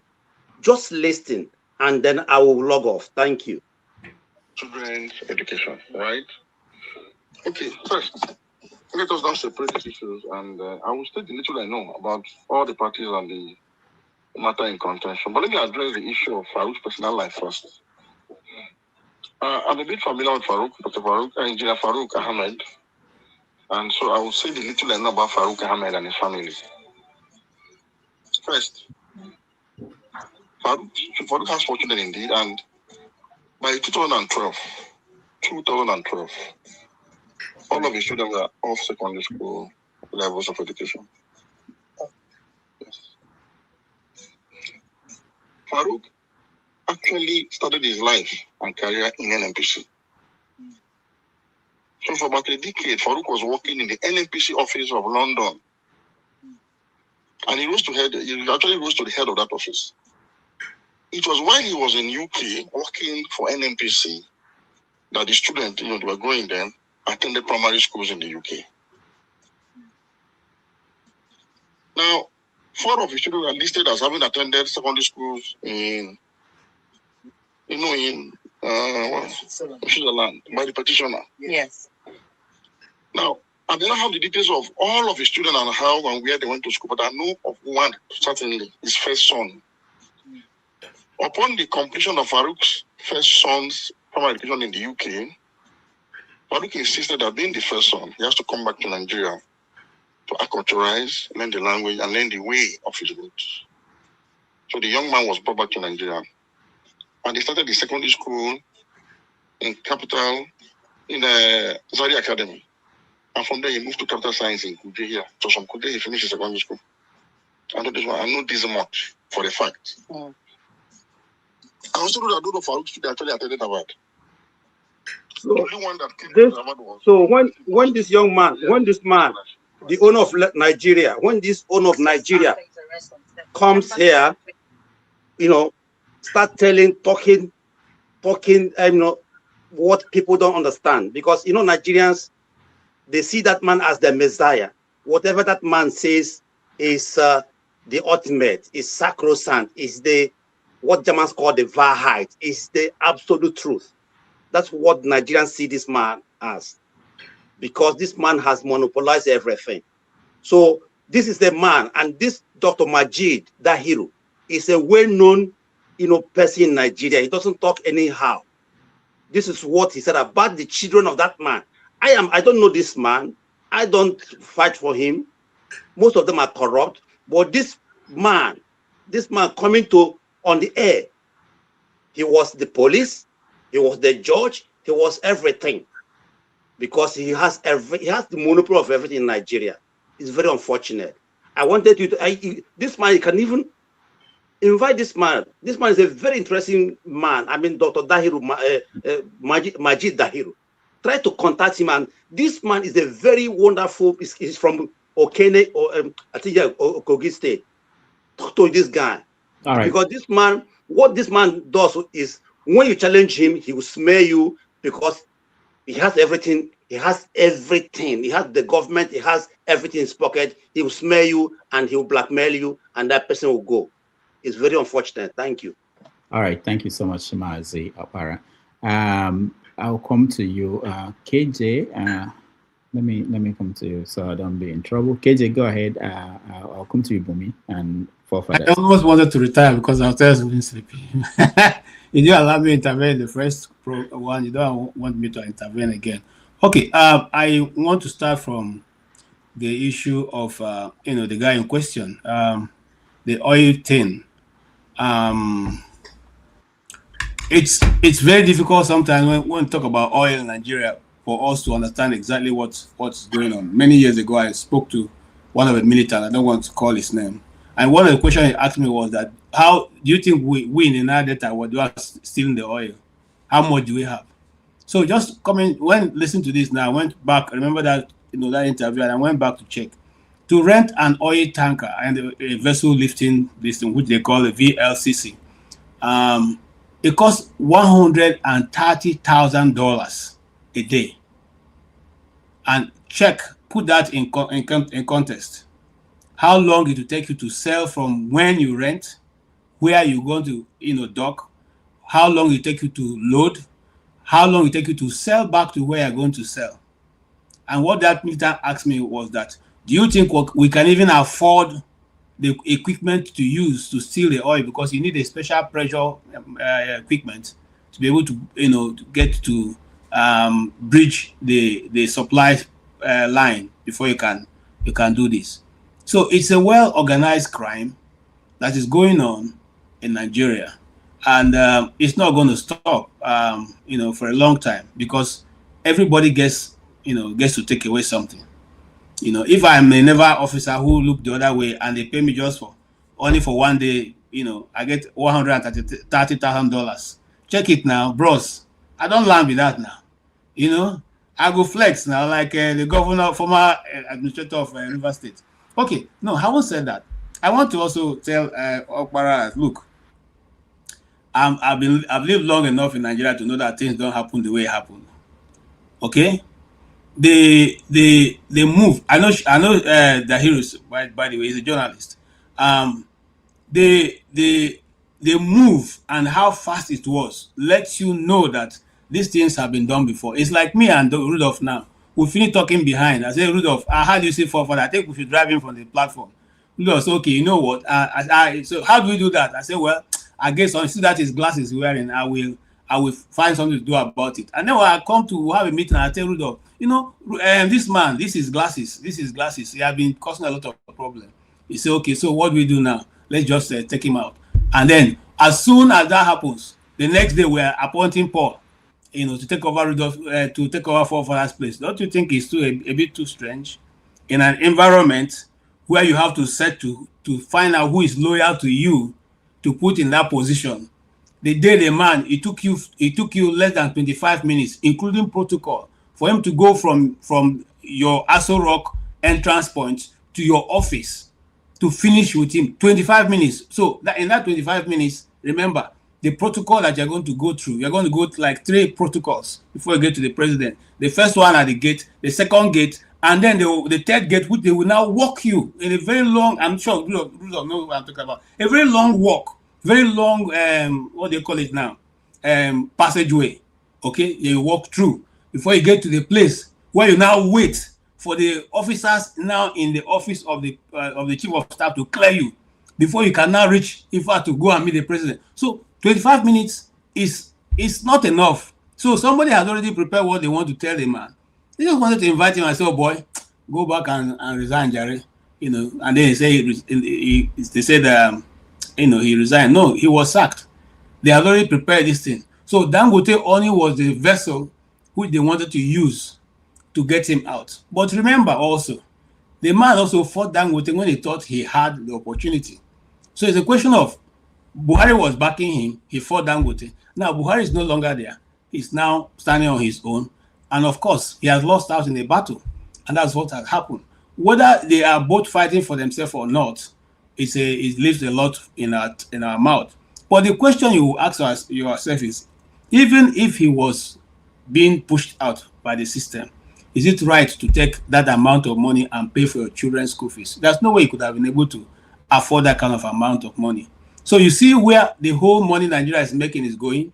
That's why up to this moment, nobody knows how much oil Nigeria is making, is having in the system, and maybe nobody will ever know. Look, if it was that clean, just like somebody said, the oil have already been sold from the grass. What's his name now? Stay humble. The oil has already been sold. Okay, That's why Shell refused to buy it. They wanted to offer. Shell said, no, we're not buying. They all refused to buy because they know what is there. How can you be drilling oil and nobody can tell how much we are taking out every day and bringing in? Nobody knows. So it's all about who gets what costs my pocket and all that. It's not going to change in a long while. And so let's not deceive ourselves about that. And talking about the East, I have videos, and maybe they've stopped now, but yes, people take up their hands, especially in Abia State. People pass through the gate, the walkways, what do you call it now? The roadblocks. You stop at a distance, you empty every passenger. All of you walk with your hands up, and you walk through the checking point, and you walk far away to go and wait for your vehicle to finish doing all the protocols. And that protocol demands you putting your ATM card on the ATM machine if you don't have cash, and then you drive through and go and meet your people in front. Okay, using phone, obviously that one has already been cut out. They already know you can't use your phone to cross those places because they say are giving out security. It's only in Nigeria. I say are giving out security details. Anyway, that's what it is, and I'd like to stop there. Thank you so much. If it's good to see you, and where's the other guy? A righteous man. Oh, yes, righteous man. It's good to see you too. All right, thank you, sir. All right, thank you, KJ. Let's see. For fathers, I think you can wait a little bit more. One more. Let me hear Bumi. Bumi, welcome to the show. Thank you, Dr. Damages. Good evening, everyone. It's evening where I am. I'm going to try my best not to bring the topic back because I know it's already been spoken about, but I do think it has to do with the Dangote issue too. I think the thing I will try to address is the fact that when we try to talk about the current situation, or let's say we're having an argument about the current situation in Nigeria, the fact that we as a people can't even pinpoint what we can call facts and less debate on it is even a problem on its own. Whether we are from whatever party, we have different values or whatever, if we can agree on common foundation or common things, then it's clear that the country is never going to move forward. Regarding the whole tax issue, whether or not you're in support of the tax issue or whether or not the tax is going to be directed to, poor people or rich people, that's not the issue at the moment. It's still a conversation we should have. But the fact that if the House should pass a bill and they're telling you that the bill that they pass and the bill that they have presently are not the same thing, that should be a big come together moment for each and every one of us that, hey, there is a failure or there is a damage or systemic capture in our democracy, because that isn't democracy anymore. Because I think last week we had a conversation about holding our leaders accountable. We can't even if we wanted to hold them accountable, the same leaders are telling you that, look, we're not even at fault. We don't even know how this happened. But then for us to then look at that and then you have a conversation where people are changing the goalpost that, oh, okay, it's not even about taxes. It's where about, I don't even care if someone's going to be penalized, they should be penalized because in other countries they're being penalized. It's like, aren't you seeing that this is a problem in the system that whether you're a PDP, APC, it's like the people in charge of our country are not even in charge of our country. Someone else is changing things, and it's not a problem for you because you're so blindsided about your personal goals. Even your personal goals are not even making sense because the ability for you to comprehend things are so close-minded that you can't even see that it's a failure in our system. We don't have a democracy anymore. It's a failed state. So then when we talk about the lack of healthcare in the system, the huge poverty gap in the people, this is why you have those things. So whether or not increase taxes from minimum wage to oh, you get this amount per month or per year, it doesn't change the fact that you're not going to see that money actually come into, like, actually show itself. You know, Dr. Damage just asked the question, like, Nigerians have been paying taxes. It's not today that taxes became something new to Nigerians. They have been paying taxes even before I was born. Now, whether or not you say, okay, people try to, evade their taxes, that's a different conversation. But taxes have been paid. Have we seen the tax? No. I've not been on this planet for that long, but I have not seen any tax. The implication of those taxes in the people when it's education or healthcare or just basic amenities, you don't see those things. So now when the government tells you that, hey, we're increasing the taxes, you're going to start seeing a solution here. But we have never seen any solution in the first place. So how, like, these are the conversation we should be having, but the fact that the masses are so eager in changing the goalposts, you can't even have that conversation. And it's so sad to see that. It's how many days till 2026? We've been having this conversation for 4+ years now. And the sad thing is that I'm probably going to become 30 and we're still going to be having this conversation. It's a failed society that if we can't even think on just basic foundation, if we cannot even agree on things that affect us personally, then it's never going to change. And I just don't know how I can still have this whole Nigerian, citizenship or identity in me. And this is the conversation. It's so sad. And this is why you get people that once they change their citizenship, they're rejoicing because they don't want to be associated with this society because it's not changing. 2026 is coming. 2027 is coming. 2050 will be here and we'll still be talking about the same thing. No light, no nothing. How are we okay? How are we okay as a society? It's really sad that we're still talking about kidnappings. Like, you have societies like China and Japan and America, the UK, creating mass scientific discovery and innovation. And we're talking about tax bill that the House didn't even pass. Someone else. This is really, really, really crazy. And if we don't try to come to some form of agreement, whether you're from whatever party, you're Igbo, Yoruba, Hausa, it's going to be the end. It's just sad that it's, right now it's just a ban that countries are giving Nigerians, because Nigerians are trying to. It's just a ban, but over time will come the laughing stock of the world. Even other African countries will look at Africa and laugh at you because we're okay with us being so low.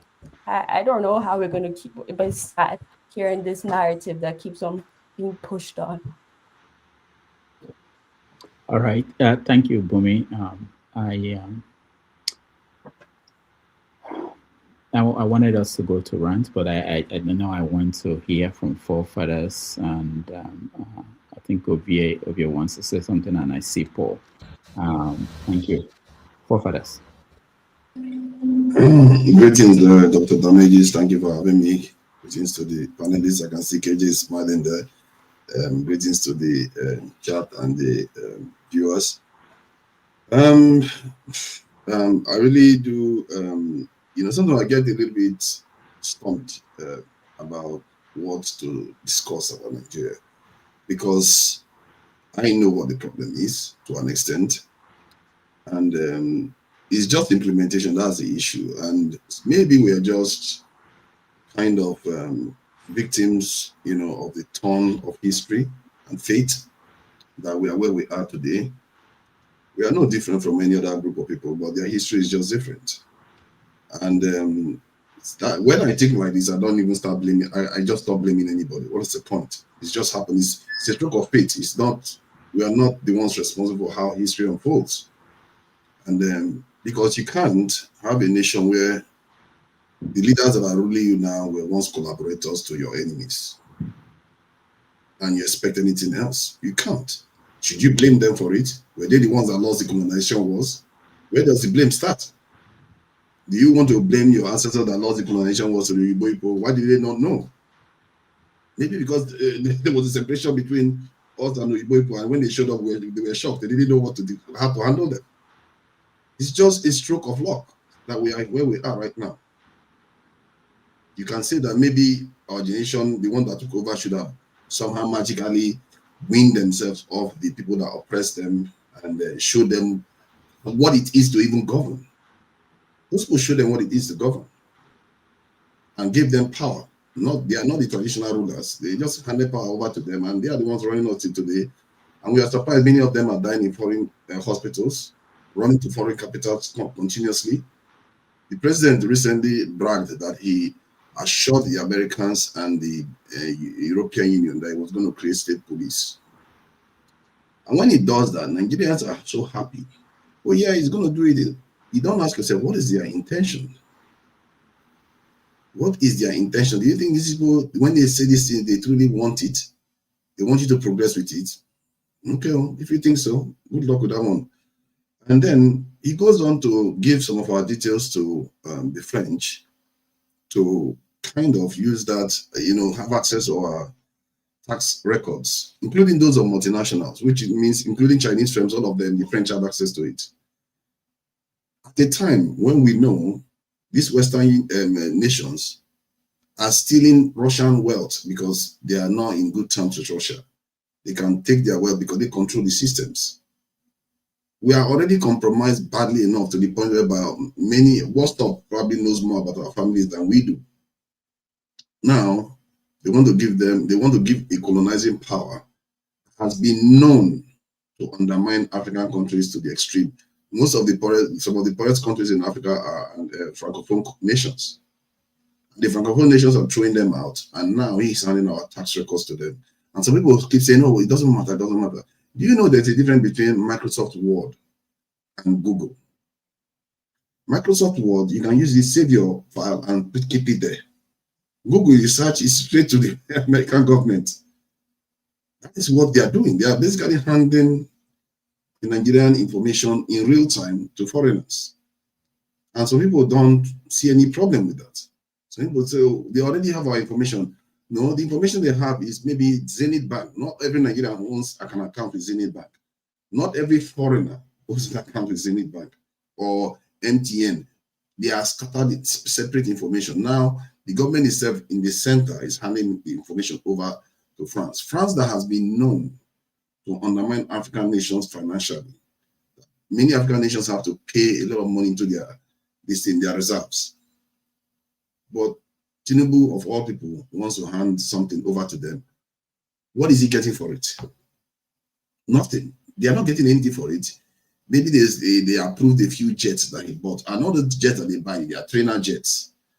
Like they will go and buy trainer jets and they think they have aircraft. You know, Nigeria doesn't have one F-16 jet fighter. Not one. Egypt alone controls 218 of it. Like I said, is it a stroke of fate that we have boys running nations? Because if you came here and said it's Nigerians, it's their fault. There's only as much as you can blame people, and you start asking yourself, how did this happen? Because a whole population of people cannot be that way. You know, there has not been one black man that has ever got the nomination for this and has ever had a Nobel Prize for physics. Many sciences, they don't even amount to much, and we number over 1 billion. Every other race has, including Middle East, I can barely call them a race because they are really small there. We are so backward in so many ways. It's just like, where do you start from? And we really need to take a step back and ask ourselves, what is going on here? Because all this pointing of fingers, it helps in terms of trying to sort out what is moral and what's the right thing to do. But we are really in a hole, in a very, very nasty psychological hole, that the only way you dig out of it, sometimes it's a stroke of history that has to make it happen. Because, like I said before, often the only way I see people emerging from this is a catalytic event, sometimes even catastrophic ones that wake them up to their true fate. Because that in that crucible is where you create such leaders. We never had that. All our leaders were educated by their oppressors. What kind of oppressor would train you to be free from him? That's not the proper oppressor. It's an amateur. That's what we are dealing with. I am tired of blaming single individuals. This same president went and changed our national anthem to the one written by a British human. What kind of rational human being does that? Our judges wear Weibo hat. When you tell them, say it's just a uniform, it means nothing. They can't even make their own language, official language in their own country. We have problems. We really have a lot of psychological problems to get out of, because right now, the way I look at us, we are just in bondage. And I'm not sure how free I am myself. Right? Look at me now, where am I sitting? We are all compromised to a great degree. Many people, other people are different from us. Other people, the way they fight for their own rights, they fight for their own interests. Even in Africa, you can see the patterns. Do you know the groups in Africa, like the Somalis, the Ethiopians, the Arabs, the way they configure themselves, even in Africa, I can tell we are always at a disadvantage. It's like our mumu, I don't want to insult us, but I'm one of them. So our mumu wear trousers. Everything that surrounds us is designed to make us weaker. We accept it. We accept it. We don't ask any questions. We pretend as if we can't see it. We see the massacre going on in Sudan. We pretend as if we can't see it. We see the oppression of the Bantus in Somalia. We pretend we can't see it. We see the enslavement of Black Africans in Mauritania, right next door to Senegal in West Africa. We pretend as if we don't see it. There's something seriously wrong with us, and until our people truly wake up, and I hope this young generation, they wake up to it, because something is seriously wrong with us. And that's why I say anybody that is over, maybe even 50 now, should not even run the country anymore. Because they're all poisoned. They're all poisoning mind. They don't understand what it is to be fair. Some of them will still come here and say, oh, some people are colonial masters. They don't have a clue. They are all the same. They don't understand what it is to be free. That's why you see our leaders, they will go to Igbo, they will be begging them. Even your Igbo will be embarrassed for them. The power we truly wield, our leaders undermining all the time, because the Yoruba people, you know what they know? When they look at us, they see giants. But our leaders behave like houseboys. That's why when we show up in front of them, start begging them, you see how embarrassed they look. You see how, if you stand in front of a Igbo man now and mention colonial masters, they'll be embarrassed. But our grown men will do it willingly, because they don't know any better. That's all I can say. Thank you. All right, thank you so much. We have to skip people, and I want us to be able to rant and hand it over to the next stream. We have to land. We're going into a new year. So let me bring over here. I'll give you 2 minutes. I will time people now. 2 minutes to just say anything on what we've been discussing. I'll give Paul another 2 minutes, and then we go to rant. Take a break and then go to rant. I don't know now. When you wear suits, they temper justice with mercy when it comes to me, or when you wear native inside snow without feeling cold. Anyway, we can't even see you over here. I didn't know that you were wearing suits. Oh, I will agree you extra. I will agree you extra 2 minutes. We can actually see you over here.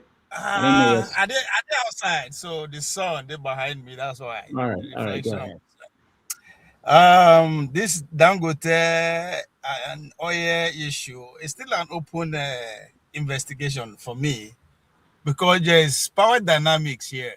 If you remember clearly, Dr. Dameji, around March, early 2022, when Buhari is still the president, another billionaire complained, Tony Elumelu, was up in arms that Nigerian oil is being in the hand of thefts, that they steal 90% of the oil, and that is because it's the production companies involved, almost about 45% of producing Nigerian oil, that is losing so much, and that sparked a lot of controversy and all that. Now, as soon as Tinubu came to power, the first person he visited was Elumelu, and that was the last time we heard of him. They just the siam for Surok they appear, and again that was the beginning of Dangote's own problem. He came out to start protesting about, I think it was early last year, maybe not this year, and now again. So, who comes to power matters to these billionaires or the role they play. But most importantly here, I was happy in a way that it's a private man who called out, not a politician, but a technocrat, right? Call him out openly, that with evidence and another. But with swift reaction, the executive come to the man's aid. They just replace him, and nobody's talking about prosecution, going ahead with what they say and all that. They just leave him for me and you to the roundabout. They do so. This is a one with those who are supporting Dangote will say, okay, yes, it's because it's him, having larger share or whatever monopoly of the oil will produce will create employment, lead to the increase of interest rates and all that kind of bullshit. The same argument Tony Elumelu was making us at that time. But again, to those who are on the Farouk side, you were saying that, okay, the man is trying to make sure Dangote did not monopolize everything. But at the same time, the importation is still going. The theft is still going. Nobody is saying, okay, who are the people that actually got their license through this man? Because that too should be brought to the conversation. But, for some reason, we just, we focus, maybe not, that's why he come up openly he put a spectacle to his, what he preferred to be injustice. But at the end of the day, we are still at the receiving end. We still sure this is just a big boys fight. This is a billionaires fight. So, as Bumi earlier said, if this cannot bring us together, which I laugh anyway, we are still on the long thing according to the bunch. Anyway, so it's as I said, I'm still investigating. Let me see who will win or who will lose at the end of the day. So, all right, thank you, Obia. Paul. Doctor, it kind of get me hard when I hear certain things. I watch TV the other day when I see Rufai was talking to the guy who always represent Dangote, Kevin Manuel. He asked him, where is your fact? I just look at Rufai, I just shake my head. I just remember Wike PA say, you are not a journalist. You journalists that interview people every day, where is the fact that you are using to interview people? Doctor, you stay in the West here, you want to buy a property. What do? They ask you go and bring your 2 years tax return. You understand? If I'm making 100,000 a year, so in 2 years' time I only make 200,000. I cannot buy a property that worth $5 million. That I don't have what it takes to show proof of the funds that I have. You understand? I can't say I will pay cash on that house. Where is this money coming from? You understand? We understand in legal terms they use all those type of things. You understand? He who accuse, allege, all this is their funny thing. But in this case, this man made 48 million naira a year. Your kids are going to these, what I call celebrity schools and everything. These are people like the so-called Beyonce to protect their kids, for people not to bully them and everything. So they just go hide their kids somewhere and everything. These are the things they do. You work with government all your life. You've been there since 1994 or thereabouts. Where do you make this money? You work for government all your life. If you even inherit funds, guess what? You're still going to pay tax from this money. You're still going to show it on your tax. You understand? At that top level of management, the Code of Conduct Bureau, you declare your assets and the likes. You understand? By now, you should be doing all those type of things to show. So these are simple something. This is how they fight crime, for it to cost government less to fight crime. You understand? I cannot just stand up now and say I want to buy a house in the state of Arizona that worth $1 million and I'm going to pay cash. And for the past 5 years, I didn't even make up to $500,000. Where did I make all that money from? And did I pay tax on those money? You understand, doctor, you see these things living in the West, when you see people open salon, open barber shop, different type of thing, you understand? To steal and to benefit from your stolen wealth, like the story of the Piccadilly cycles and everything, very many persons going to benefit from it. You understand? The Cubana, I will open a barber shop. People will work. People will come pay. That's how you clean your money to make bad money look like good money and everything. This guy did not even clean the money. He didn't do anything. He just make all this money. Yes, he may not steal from the government, but people bribe this man to do all the so-called importation. Dangote promised that he can supply the whole country and everything. Put it to that test and everything. You initially come out and say, this man, oil is, the petroleum is not so sweet as he claimed and everything. You cannot even show the lab that you tested. Dangote brought the whole media house in Nigeria and show his own lab that this is my lab. This is our petroleum. For the past 30 years, very many Nigerians don't even know the color of petroleum. And I can attest to that. Many years in Nigeria, we see petroleum like something looks almost reddish and the likes. But living in America, petroleum is not like that. It doesn't smell like that. Just basic common sense. So Dangote may be making points. It may not be perfect and everything. But if these guys fight themselves and they caught one of them, I think Dangote is doing the right thing. Doctor, I will tell you some funny thing.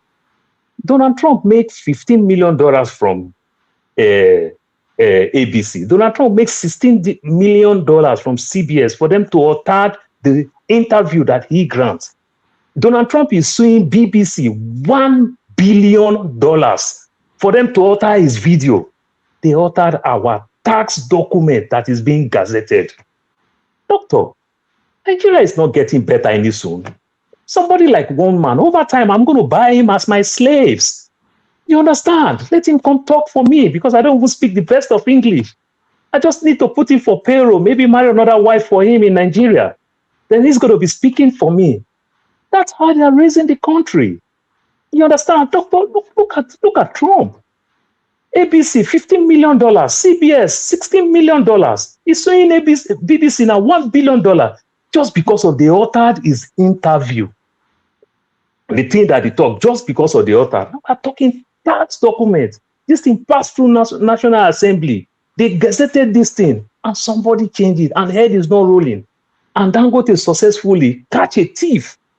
The people are trying to turn everything.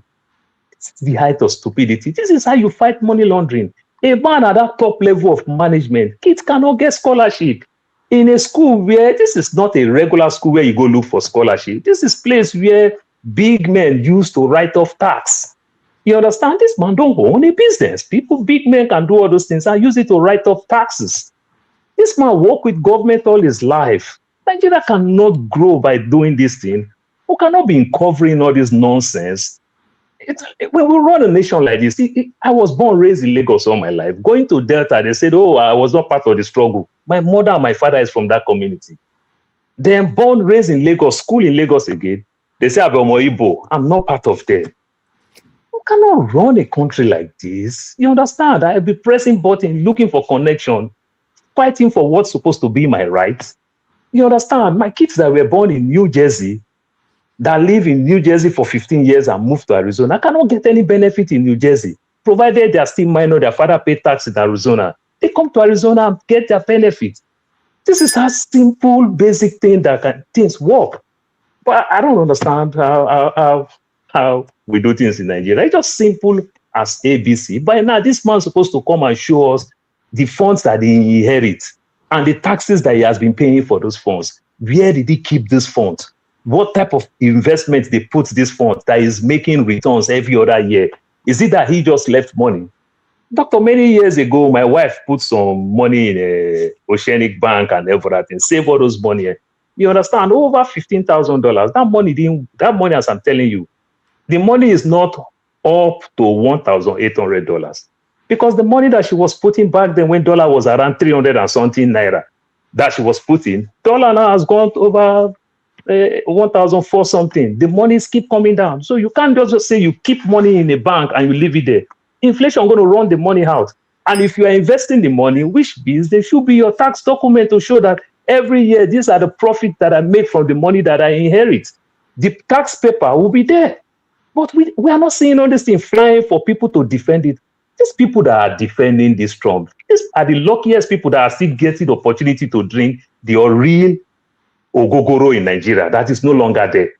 You understand? These are the few ones. I'm from that region. I barely get this original palm wine or this original ogogoro, what we call sapele water.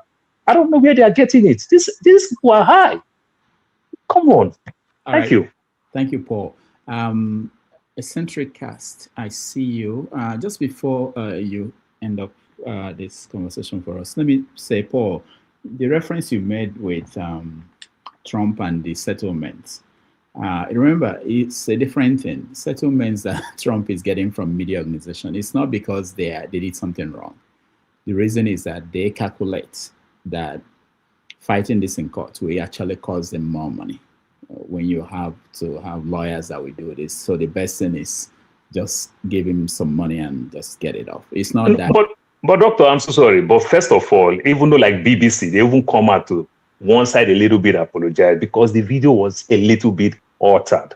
That's why I picked that thing, because they altered the video. It's just like what I said now, and somebody quotes me out of context. You understand? And if person quote me out of context with his mouth, it's a different thing. But somebody actually used AI to bring another version of this video, then it's a different thing. Then it's called altered. That's what I'm saying. Paul, you were right. Dr. Dameji, how much you cost to preserve their reputation? How much will cost those media organizations? Are you saying 16 million is worth their reputation? Because you say they should not, it will cost them more for fighting it in court. If they know they are innocent, they will fight it because their reputation was at stake. So how much is their reputation? No, it's not that. The simple reason is that because of, it's not even the media angle that is fighting, it's actually the business side of the company. That's the owner of the media. The business side is the owner of the media. It's because of other business. It's because of other business. Exactly, their name was at stake. Not the media. The media. Dr. Dameji, come on now. CBS News will have stayed down and fight there, but they don't want to. It will drag. Doctor, you're talking about the sales of the Paramount. You're talking about the sales and every other thing. Yeah. So anyway, Ovie, now we can talk about this privately. Not all right. So eccentricus, you are final. Then we rant. Everybody can think of the best thing they want to rant about. Honestly, like I don't even know what the topic is about, like particularly, but the reason why I'm here is because there's a lot of complaining going on. You know what I'm saying? And I'm like, it's holiday, man. Like we complain too much. Like I'm growing gray. I'm growing mad gray. Like, dude, I'm growing a lot of gray hair. You know, my hair is like pushing backwards. I'm like, this is stressing me out. Like when I heard Bunmi talking, I'm like, she's too young, man. I'm like, listen, like, does she have solutions? Like, she's not even proffering any type of solutions. She's like complaining. Her voice is like very depressing. I'm like, God damn. I'm laying on my bed. I'm like, this is terrible. We need to kind of tone this down a little bit. Okay, here's the thing. Like, I've said this before. I heard my parents complain about Nigerian problem. My dad complained a lot. You know what I'm saying? He's old now. He's like in his 70s. Look at me right now. I'm from the little kid to the grown man, and I'm still complaining about the same problem. There has to be a solution somehow. Like the idea of I don't know, man. The idea of like being hopeless and all being helpless is it's so depressing. It feels like hell. You know what I'm saying? It's like there's nothing we could do about this. You know what I mean? Just complain. Like, I mean. Here in the United States of America, I mean, we know about like groups of people, you know what I mean? Like organizations that do something about if the president, like if Trump does something silly. I mean, there are crazy stuff going on in America.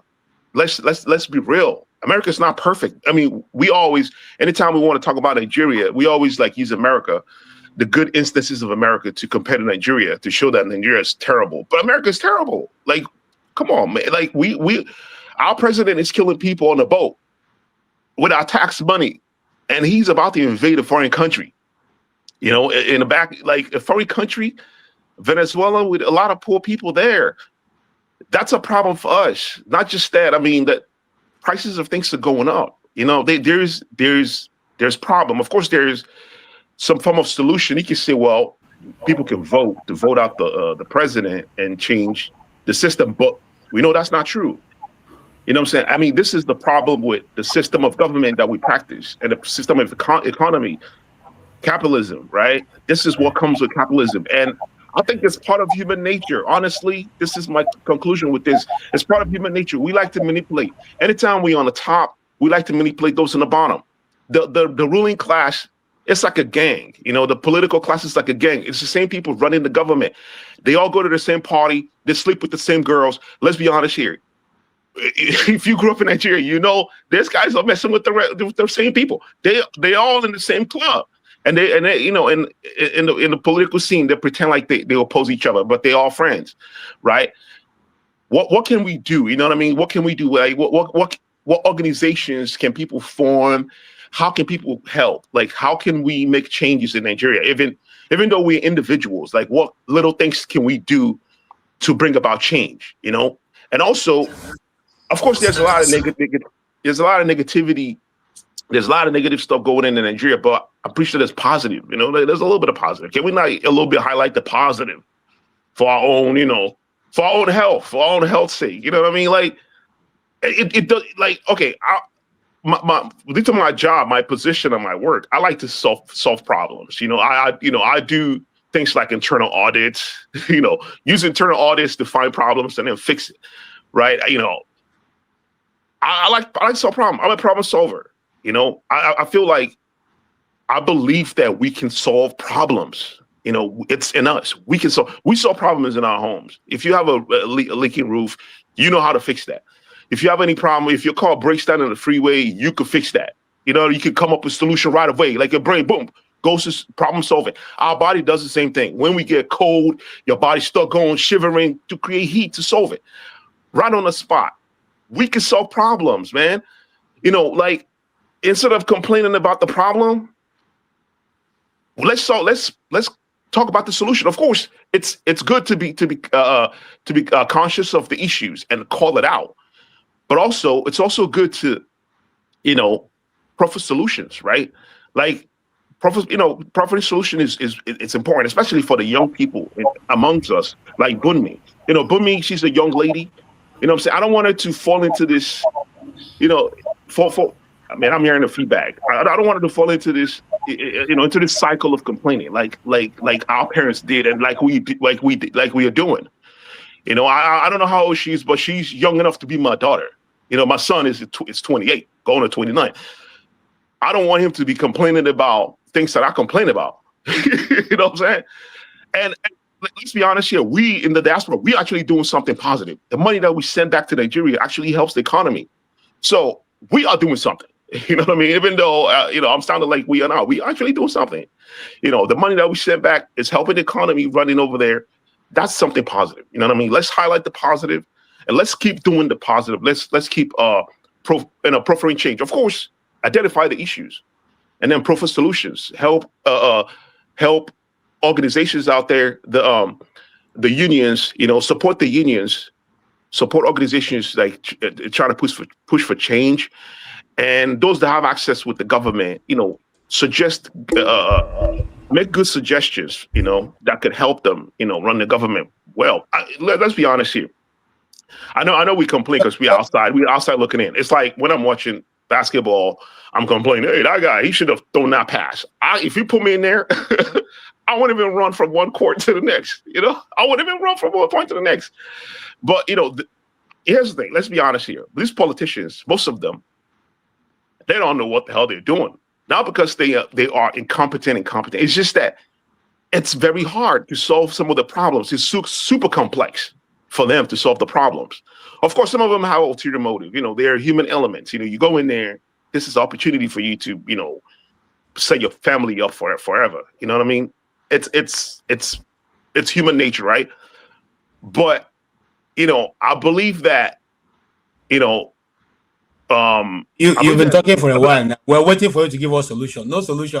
You talk for 30 minutes now. You have not given one solution. No. Bumi says something. You have not given the solution. You're still going on and on. You solve problem. Give us a solution now.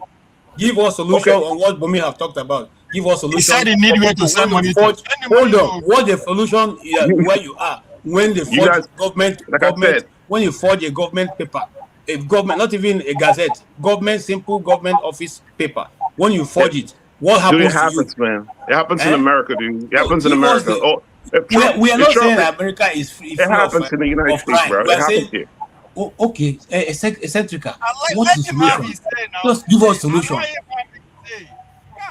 Listen, if I say I could solve all the problems of Nigeria, dude, that's a sign of narcissism. That's what a narcissist would do. I cannot solve all Nigerian problems. Nigeria is a country. It's huge. It's a massive country with a lot of complexities, right? But I'm saying that,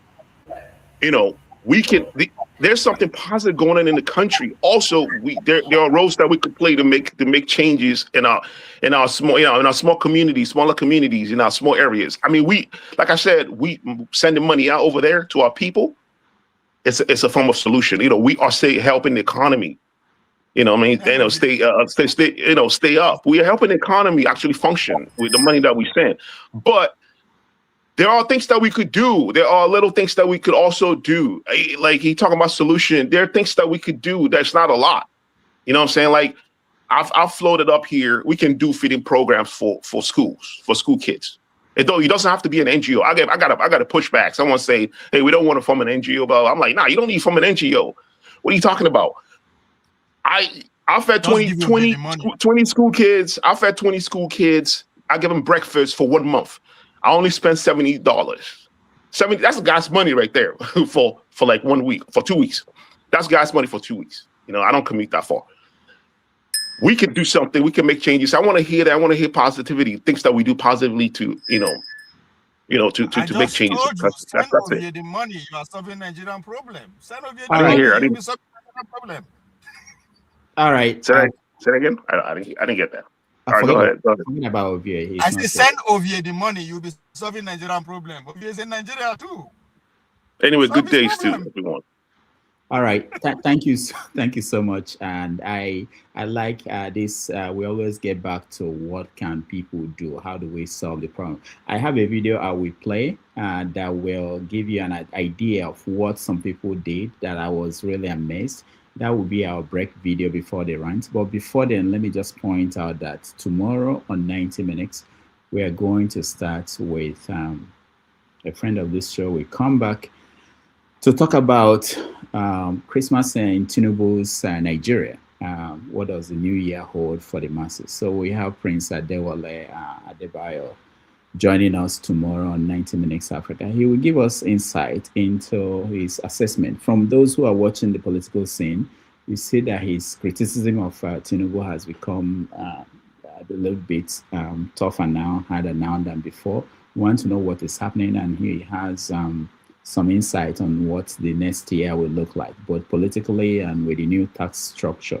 So if you can join us tomorrow, we will talk to him, and then hopefully we'll get the experts together to go into diving into this tax thing that will happen after that. So tomorrow at 12:30, if you can join us, New York Time, 6:30 p.m. in Nigeria.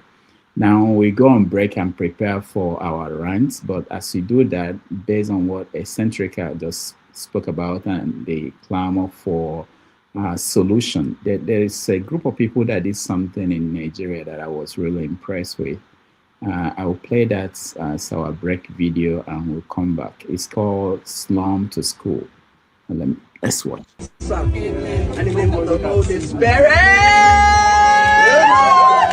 12 years ago, I first visited Saga, a small fishing village an hour off the coast of Ebenegas. We heard about this community without education, and when we arrived, we saw hundreds of children playing in the lagoon. No school in sight. We fell in love with them and promised we'll bring education to them.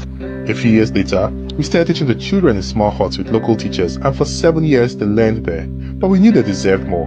We promised them a real school, but it was so expensive. We had designed an innovative eco-friendly school model with bamboo architecture, and for years we kept searching for partners. Finally, in 2024, we won the Biomary Endowment Award, which covered about 40% of our budget, so we took a leap of faith and began, while seeking more partners, and the children were very excited.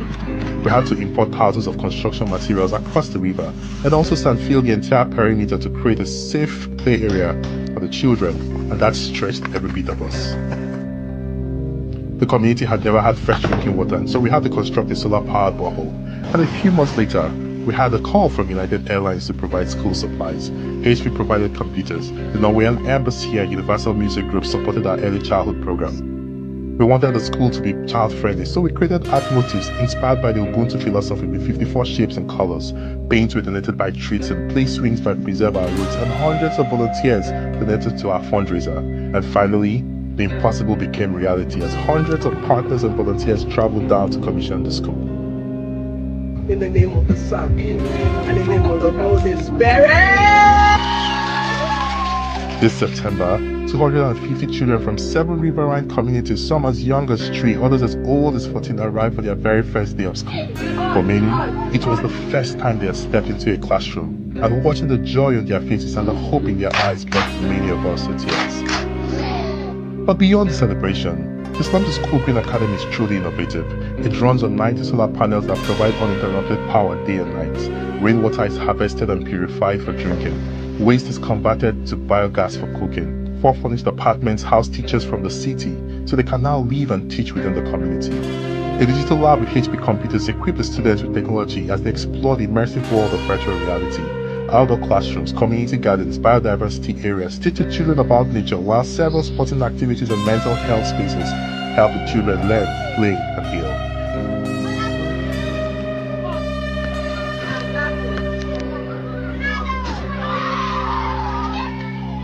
Today, thanks to amazing volunteers and partners like you, these children now have a safe place to learn. But beyond this island, millions of children remain unseen and out of school. So let's not stop here.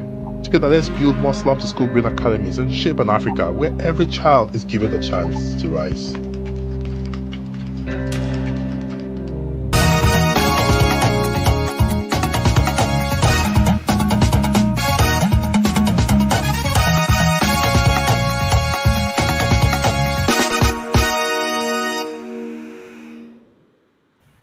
All right. Welcome back, everybody. Thank you so much. Where are we? Why is it nobody? Okay. Thank you so much for being here. Let's now rant. Let me start with James. I know it's late where you are, and the feedback we're getting is from you whenever you turn on your mic. We hear the feedback. Okay, so James, let's start with you. You are ranting now. Yeah, the video clips you have just played is very encouraging. But we should not lose sight of something. The responsibility of government belongs to government. During my primary and high school days in Benin City, Nigeria, there was no private high school. The government discharged its responsibility.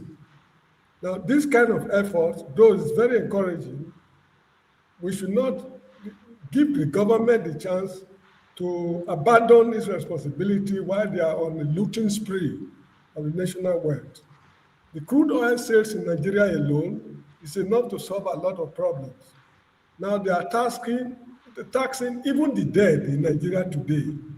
They pay tax because maybe their grave sites, if you have to buy, I mean, look, we should not we've given the government too much leeway.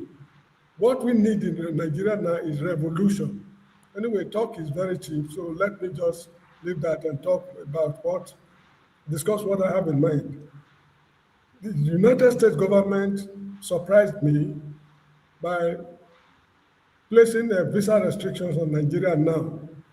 This is what they ought to have done decades ago. You get the point? Because it is their involvement in Nigerian problems now, I mean, this threat of Trump invading the country that has, awakened their consciousness to the risks they've been taking. These are people who plan ahead. They have plans for their future, not even the present. Now, if they had invaded Nigeria, or even right now, as we are speaking now, because we are not very sure if Trump will do it or not, the fundamentalists in the north, maybe they are sending their children to the United States right now, either as students, as tourists, or what have you. When the invasion starts, you see them wreak havoc on the US government over there.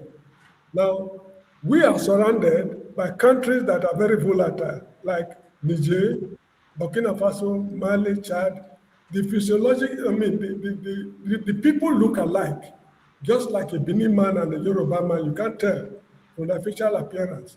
That is how the Northerners are. So people from Niger can come to Nigeria, obtain Nigerian papers, and travel to the United States and settle there, waiting for when this operation will start.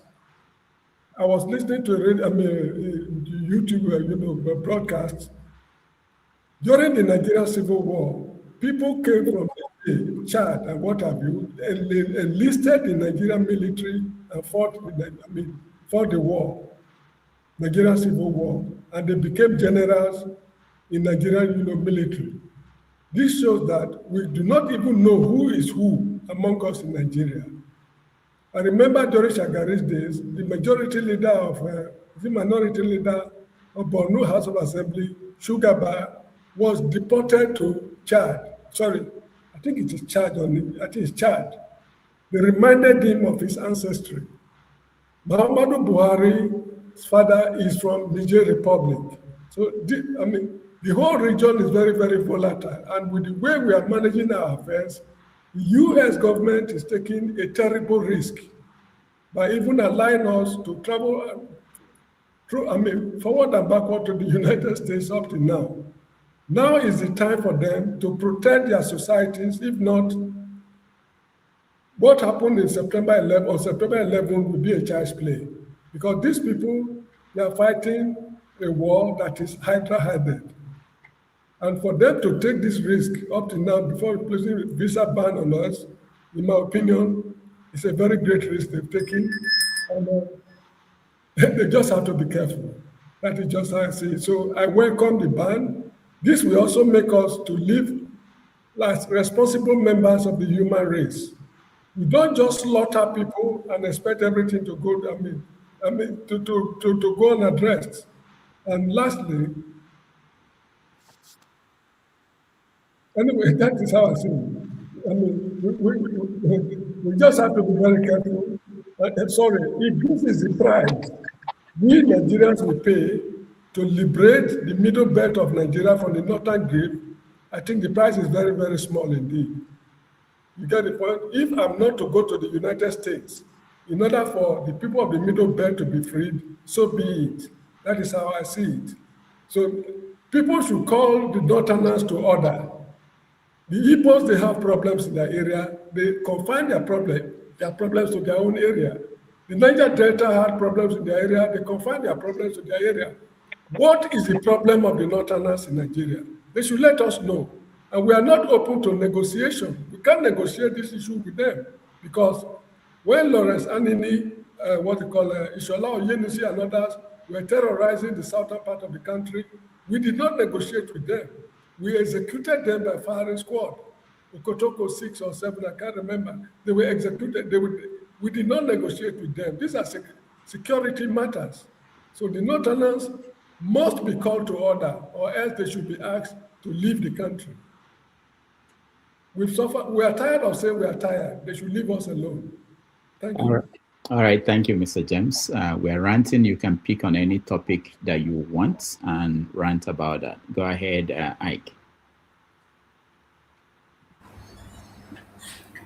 No ranting. I just want to tell my sister Bumi that,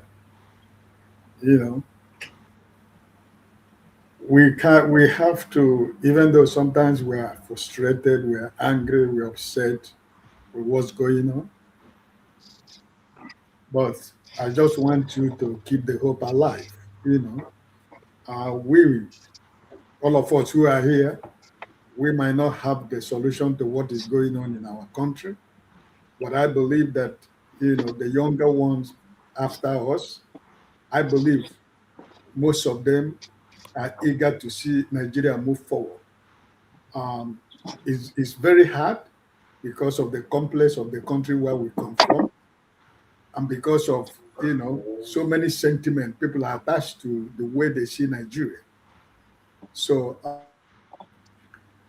it shouldn't stop you or me or anybody trying to help those that you can reach. as little as you can reach out to people back home, keep doing it. We are not doing it for us to get the reward back or to get, the accolade back.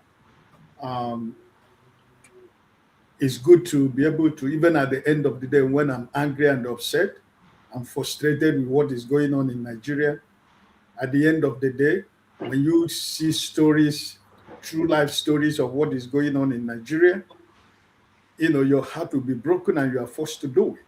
I just told Dr. Damages when we started earlier, I said, this week, is it on Monday, I sent money for Christmas for everybody. It's not that I have it, but that's what I can do.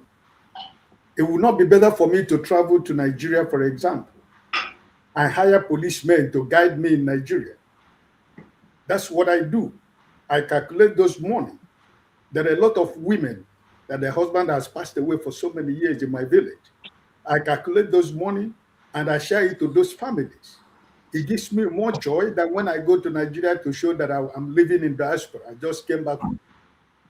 There is nothing for me to go celebrate in Nigeria that I cannot celebrate where I am. So my rant is, for us, no matter how little we can reach, let's continue reaching out to people back home. But really, they're suffering. And Dr. Damages, it will interest you to know, and some of my nephews are trying to enter university this time. I tell you, if I show you the list of what University of Benin, for example, the one of University of Benin, like if he was saying, nothing is free anymore. That is the list of what you have to do, even if these are something the university is supposed to provide. But now they have a middleman who works between them and the student, and everything you have to pay. So it's not easy. It's difficult in Nigeria. No matter how, let us not be deceived by people who are saying water in Nigeria, right? There are people that money is water for them also. It's true. But we don't do most of the time. We are not doing it for our family most of the time. There are people who are from your village, your town, people who you went to school together, their children, or that their children something good. There are so many ways we can reach out. So don't be discouraged, my sister. It's painful, it's how what is going on. Because the people that we have elected to represent us, they are the people who are singing to you, on your mandate we shall die. Instead of singing national anthem, they are singing on your mandate we shall fall into the grave. So it's to tell you it's are tight. So it is what it is. But at the end of the day, I want to tell you that continue to do the best thing that you can do for yourself and for people that are close to you.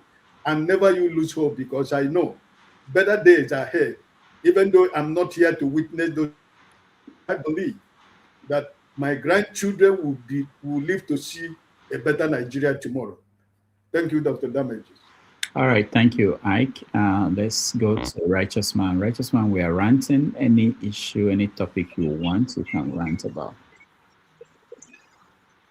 Yeah, Dr. Damages. The truth remains that the man of color is afraid of calling black, black, and white, white. And I don't know why. I don't know why a black man is afraid of saying the truth and facing the reality of the day. Nigeria is not working. Anyone, whether you're on comment section or you are showing in the panel here, in the studio here, and you believe that Nigeria is working, come back home. Yes, Nigeria is not working. That is why most of the best brands are outside the country. Nigeria is not working. And as long as Nigeria is not working, the black world is not working, it's not functioning. I said it, Nigeria is irredeemable. With the present politicians we have today, Nigeria is irredeemable, because by the grace of God, I have traveled to many countries of this world. The kind of corruption that is boldly practiced in Nigeria is not done anywhere. Not done anywhere. where a uniformed man with gun will be collecting money, broad daylight. What are you talking about? Nigeria is not working. It's a selection of people who do not like their people. No politician today, except few, that love the Nigerian people. Their dog worth more than the Nigerian people to them. I said that with proof. They told us that the VIPs should not go with an escort. Come on, look at the places they were doing burials and weddings that I've seen within the eastern zone.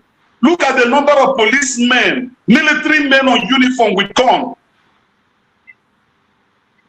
against the policy of the government, against the instruction of the government. Who allows it? So Nigeria is not working. As far as I'm concerned, it's an irredeemable country. What we need to do is to come and sit down together and ask ourselves, do we really want to build a country? Is it possible for us to have a working country? Until we answer this question, until we sit down and ask ourselves this question and give an answer, nothing positive will happen. Good people do not rule Nigeria. And if they do, they don't last in power. They kick them out. Because the criminals have hijacked the seat of power. They determine and decide what happened. Like I said last time, I was to travel in them. I was to take night bus to the east. That was over 2 weeks ago. I said it in this platform. And they said they got signal. They now decided not to go that night. The next night, I think that was when I boarded bus and I took night journey. Do you know, can you believe that night journey is safer than day journey in Nigeria today? Night is safer. Ask anybody that uses the road. Night is safer. Because I left Lagos 7 p.m. and I arrived Owerri at 4:45 a.m. without any hinge on the road, no traffic. But try to go to the east during the day, you will spend 2 days on the road. That tells you how Nigeria is. We have come down beyond. In fact, I don't know. It's like we are in the 15th century. Somebody should come to the rural villages and see what is going on. Nigerians are dying. The level of poverty, inflation. If you give somebody 50,000 naira today, it worth just like 5,000. It's of no value. And federal government is paying people 70,000 naira that cannot buy a bag of rice. How much is transport from Lagos to East? If you are taking air is 700,000 now. Going and coming is 700,000, 350,000. And you say this country will survive? Okay, look at the political build-up today. Look at what they are doing. Does it show that Nigeria wants to survive with what is happening politically? Look at what the Attorney General has said. Is it not amazing that the Attorney General will come to the public and say there is no need of placing a death penalty on kidnappers and terrorists that have murdered and killed thousands of people? Can you imagine? So Nigeria is irredeemable. We are just wasting our time. We keep talking, but it's not going to amount to anything.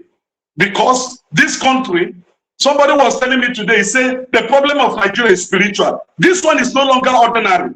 There must be something that is beyond human that has taken over this country. And that power does not want this country to shine. Because if Nigeria shines, the whole of Africa will shine, will be lightened. It's a pity. I know why I'm crying. I love this country. I serve this country in my little capacity. I love this country. I want it to succeed. But with the way things are going today, Nigeria is irredeemable. Let somebody prove me wrong. Thank you. All right, righteous man, thank you so much for that rant. Let's hear from Bumi. Okay, so I think it's interesting how when I just recently arrived to this world and I should start providing solution that's been going on for 4+ decades. It's crazy how I should provide solution. However, since the solution we want, I'm going to try my best to provide the solution. If you listen to my submission clearly, I did provide solution.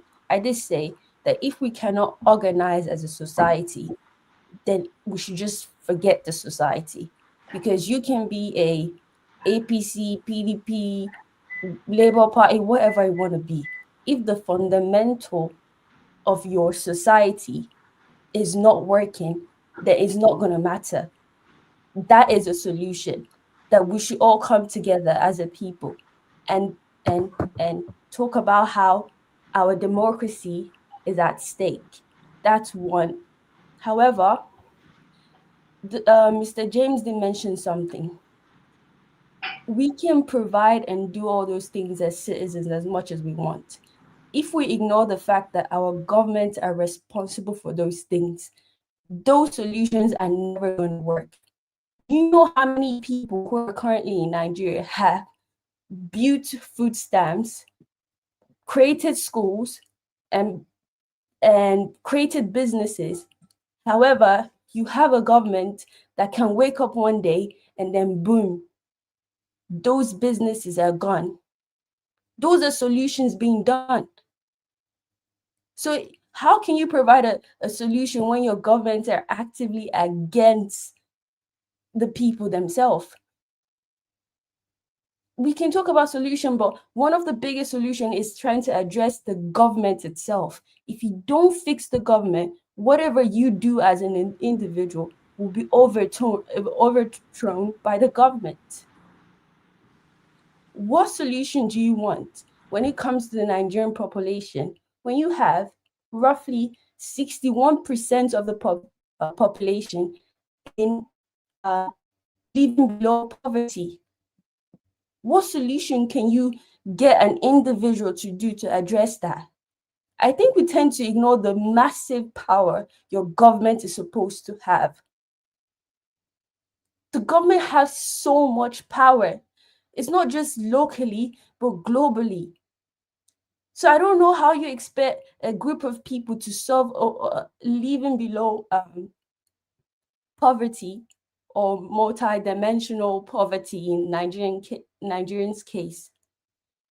There's no way you can solve that as an individual if you don't address your system. In this case, the government. There's no way you can address that. When it comes to food insecurity, how can you address food insecurity? It's the government. You need policing. How can an individual address the policing situation in Nigeria? At the end of the day, all of these things still ties down to the government. I'm not saying as individuals we shouldn't try and do things for the society. If you have the disposable income, go ahead, build those schools for the children. However, we should still always try to address the main problem, which is the government. If Dangote, a billionaire, one of the richest men in Africa, is still complaining about the government, you should understand that that's the biggest failure in our society. The government is the failure. If in a house you have grown men and women singing on your mandate we shall stand, when lot of their population are dying, whether it's from insecurity or poverty, you don't see how that is like the failure in your society. There's nothing you can do as an individual if you don't try to address those things. I can talk about, I mean, I have so many solutions. Living in the West, I can see so many things that we can replicate in the society. But the biggest thing we should all try to replicate is a good government, whether it's from local government, your state governors, all of this. Those are the things that need to start working. If not, those little things that we do as people are never going to last on the long run. That's why each year, Nigerian keeps on getting worse, worse, worse, and worse. Because the main people in power are not there for the people. They're against the people. They're there to take as much money and leave. That's my solution for the society. All right. Thank you, Bumi. I appreciate that. Let's hear from Paul. Paul, you are next. I'll give you 3 minutes to rant.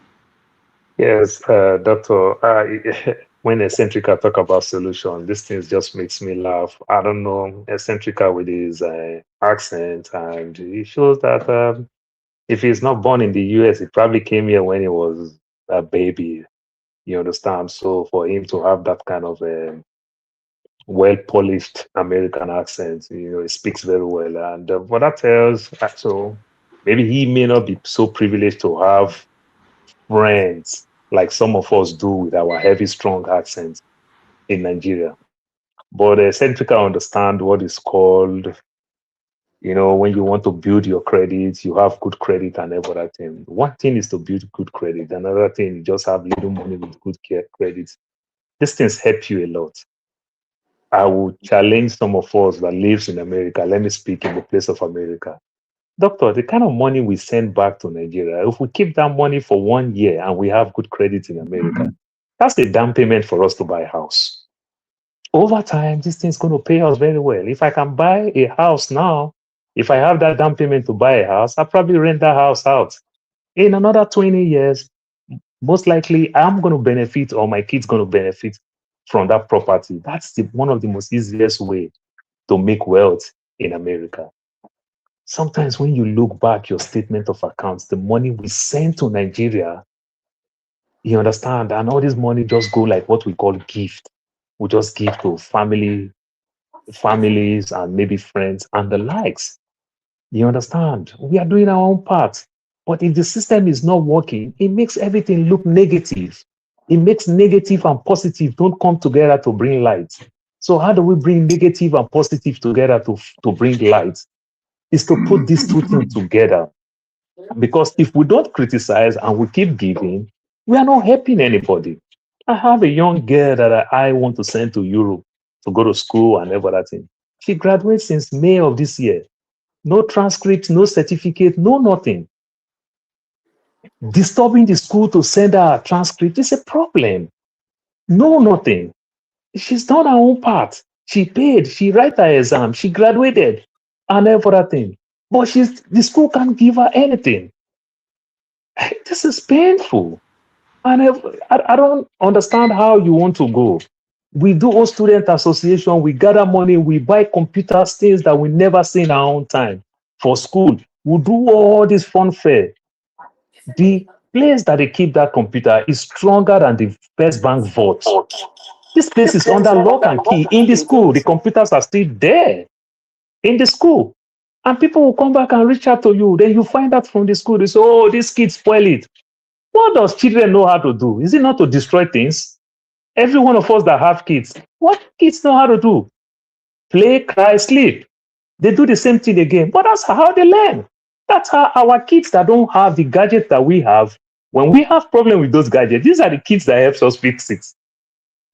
It's so funny. But if you don't give them the privilege to even destroy, play with these things, they come up with all type of excuse. But you see some parents who pay for some of those kids, then they'll open that place for those kids to go learn. The place is under lock and key. So we find solution, the system find problem. We find solution, the system find problem. So what is expected for us to do is to call these people out. That's exactly what Dangote just did. Doctor, I bet you, if it is you that called that man out and everything with all this information, probably anytime you are going to Nigeria, DSS is going to pull you over. They're going to seize your passport and you're going to get arrested. You see the way they are indirectly shaming Adiola for saying the Senate president is sick and everything. So we need a Dangote to say, now by plane they take her and go hospital. He is sick. You understand? It's so funny. This is barbaric. So you just had, look, for us to be discussing Nigerian issues and good percentage of us live in the West. Come on, we play with the internet, so we can even watch YouTube. We can watch so many Netflix movies for free. And we don't even have work to do. We even deprive our kids to walk them to the park, to go get McDonald's and the likes. Then we'll stay here, we'll be shouting at ourselves like barbarians talking thousands and millions. That shows to some extent we love that country. You understand? But in return, we don't get anything back. We truly love this country. We want the country to work. I like graduation a lot. I was in Georgia State University last year. I see people from Saudi Arabia, they graduate. They are going back. Everybody graduates. Our people that graduate, we are looking for link how to stay. We are praying for Donald Trump to change his mind. And everything, so that we will not go back. These are our best brains.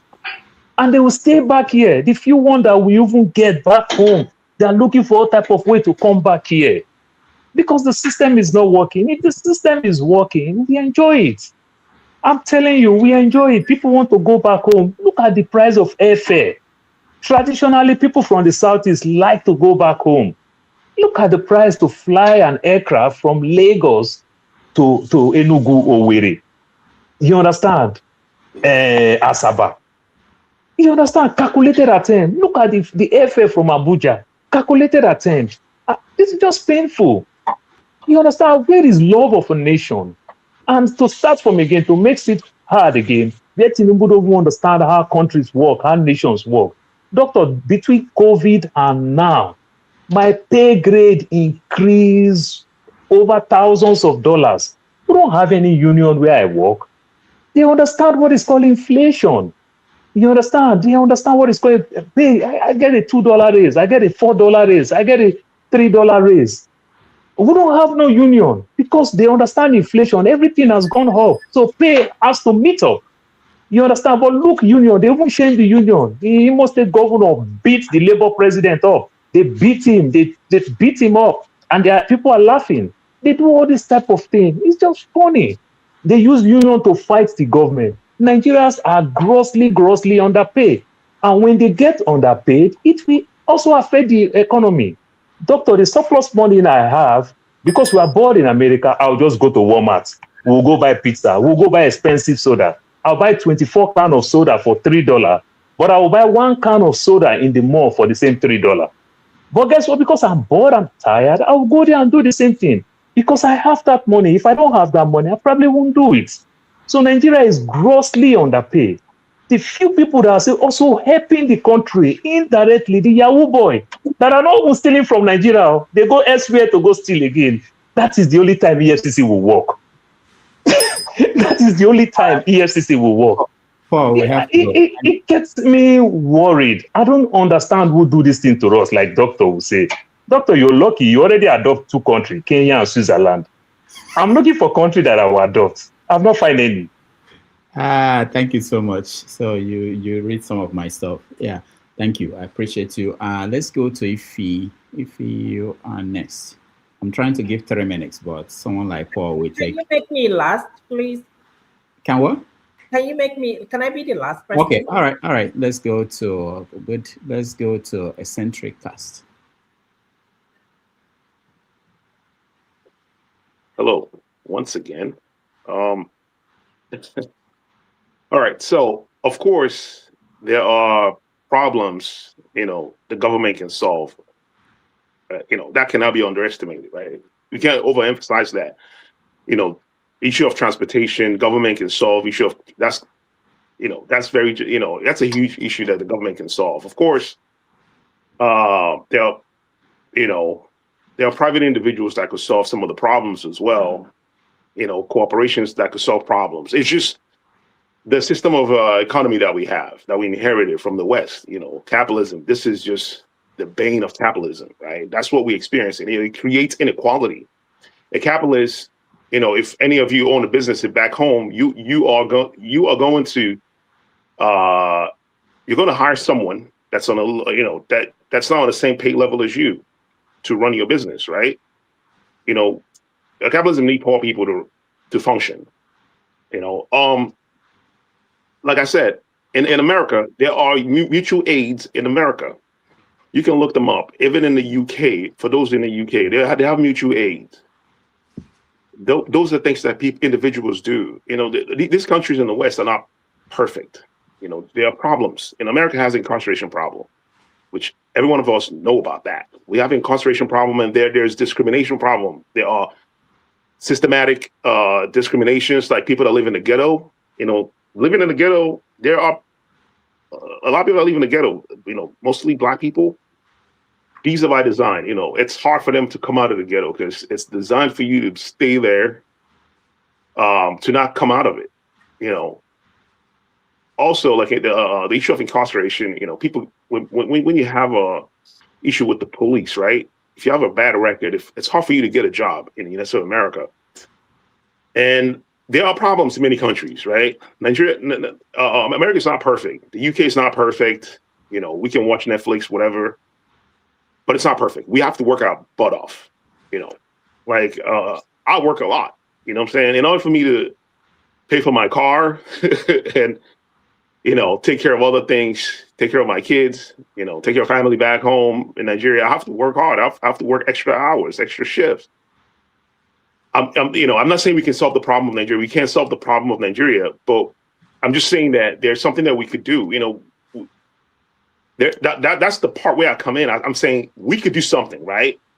Why not? Why can't we do something? I feel like the state of helplessness that we always, you know, bring up here, it's kind of depressing, right?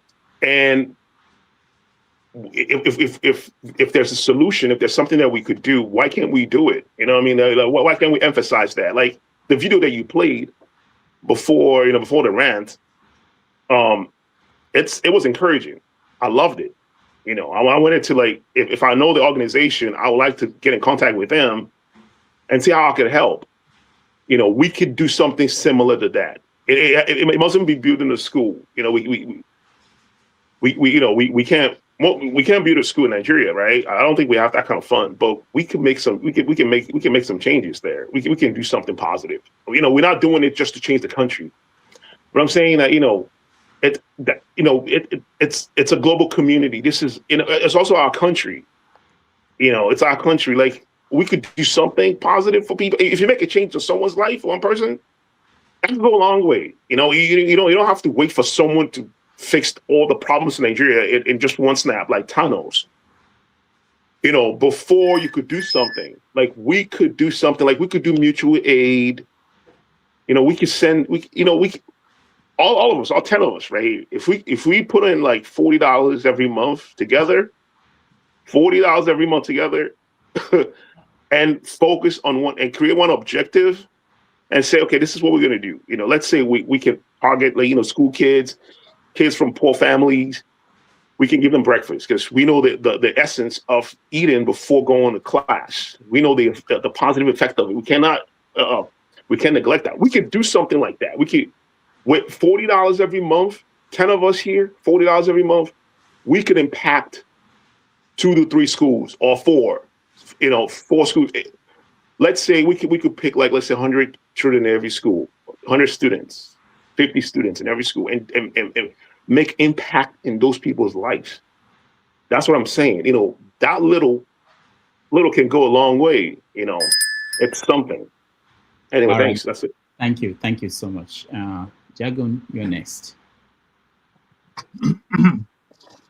Hello again. I've had major problems. We can hear you. Good. I've had major problems with my phone, the battery running out. And then unfortunately, when I turned my camera off, because I was doing things that the show would not allow, trying to have some manners, and I was withdrawn as normal. I wasn't brought back on time before the whole system bafuka, as it were. So that's my first rant. I don't know if you can organize that, because I really, sometimes behaving oneself on this program is very difficult for ordinary people who don't give themselves the kinds of strange rules that we have on this channel. You know, we're living in our own house. We believe that we should be able to speak and be as we are. But obviously, this is public, so there has to be some law, I suppose. But we see forefathers next to us. He's a very lawless individual. I'm not sure if you know. He will just do as he pleases with any one of us. Anyhow, very lawless Nigerian person. Anyway, let me get on to the real rant. I applaud Asenchukas for his passion to be able to feel that he can make a change. You know, this is how we have all felt. I'm an old boy. I don't know if I'm 10 or 20 years older than you, Asenchukas. I don't know. But I'm an old boy in this game, man. And I've tried hard with my own money, with my own contacts. And I've seen my parents do the same. I've seen 2 generations of frustration, watched it as a child with my parents and my parents' generation, those who were good Nigerians, honest to the bone, more honest than I can ever be. They just discarded that generation. My generation came along. We were a bit better than the generation just before us, not my parents, the generation just before us, just in terms of us really wanting to do that. There was a spoilt generation, I do believe that. And then there was a generation that thought, no, this is terrible. We can't behave like this. We can't behave like dogs. So we tried. And again, frustration, oppression, common sense being thrown in the dustbin, whilst idiocy was raised to the helm of what a Nigerian is. I'm saying this because the things that you saw, again, that was a beautiful example of Nigerians coming together to do something in the school. And there are many examples like this. If you look on the net, many. There are Nigerians that still want to do for that country. But, you know, I don't know if it's pure frustration that I'm wielding, but I know when I began this, when I got on this show, 2023, I began watching and taking part in the show. And the only hope I had was Peter Obi, maybe he would do something different. But then 2 years down the line, when we realized that not only was there a stolen election, but even if there wasn't, and Peter Obi came in, what do we think he would have been able to do? No governors in the country would have supported him. They would have frustrated him to hell. They would have frustrated that the Senate would have been against him. The whole country basically would have been against him. And I don't know how he would have fashioned that. And I say this because of the last 2 years that I've seen him in operation, whilst being the only hope for an opposition. I haven't seen activity from him necessarily that I can say this is a good opposition or this is an opposition at all. I haven't seen it. So I will tell you, my faith in him is nearly completely destroyed. So 2027, the thing is sewn up, man. And he hasn't done enough work, as far as I'm concerned, to bring a government to the table that can do something. I'm saying all this to say that there is nearly no hope. We're hoping against hopelessness. The depression that Bumi made you feel is the reality of the situation. It's the reality of the situation. As I said, I'm kind of at the point where I'm thinking maybe the country should break up. And I've always said if the country breaks up, that's the end of West Africa, the end of Africa. I'm worried all the time that we don't know what time it is. The West is failing and they're looking for where to go and occupy in order for their resurgence against the East. That's what the West is doing. They don't care about much more. They know that their coffers are empty. They know it. They're trying to change currency around the world. The dollar would soon dissipate into zero. God knows how long it will take, but it's going to happen. You know, if you're not fixated on Nigerian news alone and you look at world news, you'll see what's happening in the world. Over the last 10 years, which is the whole of Buhari's time, and the last 2 years, that's the time that Nigeria had to reorganize itself. Now there's this little time. Nigeria is a poor state, a rich land that is a poor state. What an oxymoron. Rich country full of poor people. What an oxymoron. The state that we are in should inform us that we are in a mode where we should be panicking as a country of people who have any nous at all. But again, on shows like this, on all shows, all we're talking about is politics. Like it's the be all and end all. We're not talking about our gravity. We're not talking about what our responsibility to our children, our nation. We're not talking about any of these things.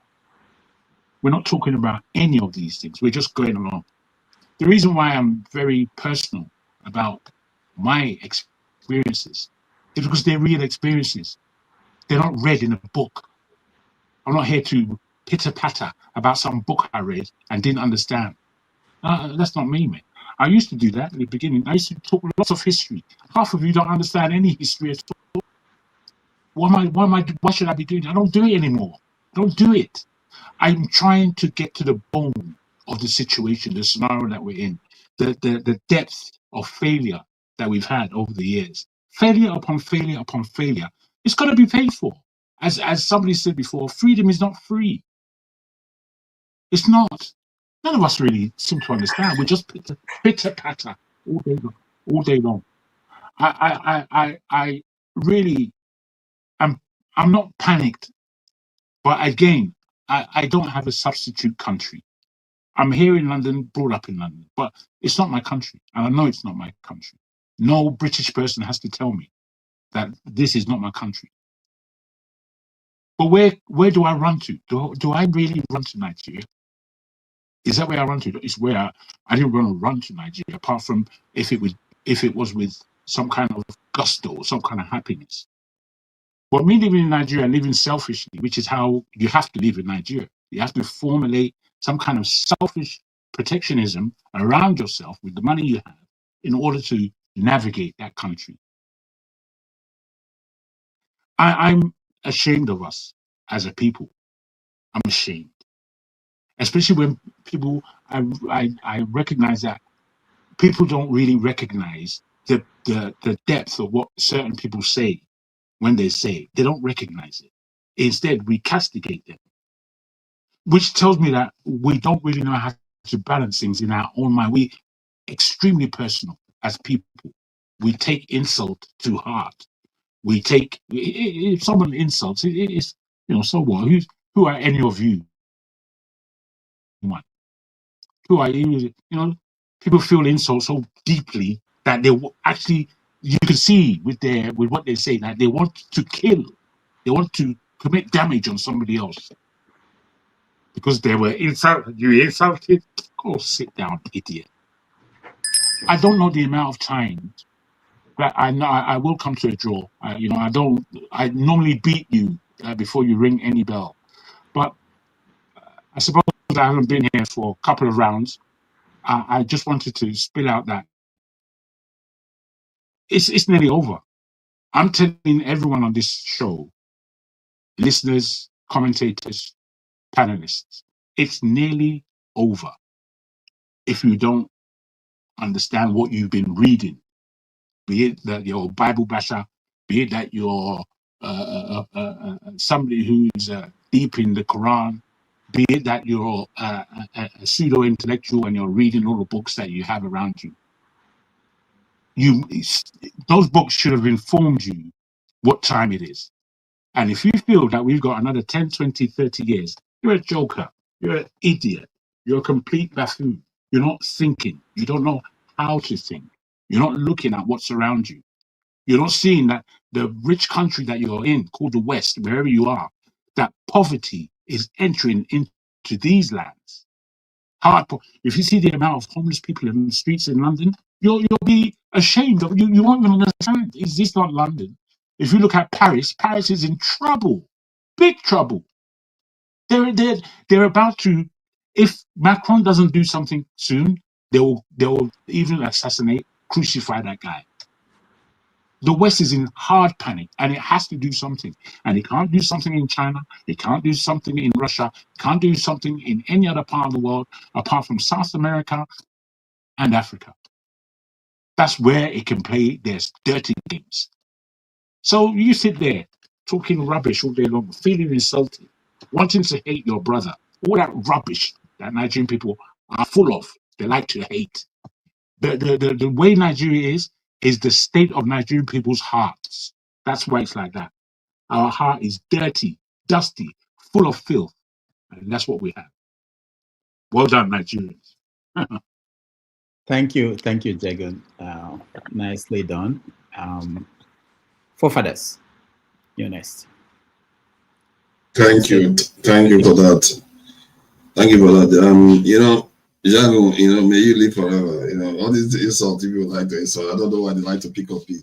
I'm a lawless man. Tomorrow they will call me a Abacha. It's all right. All right. Regarding the last point he made that the Europeans only have Africa and South America to play in, that's quite poignant. It's funny because he just glazed over that. That's an important point to highlight. You know, you can speak for 5 minutes and just 5 seconds of words could be the most critical stuff that saves millions of lives. That is the funny thing about life, isn't it? And you shouldn't always underestimate what words mean. I think that last point is very important. That said,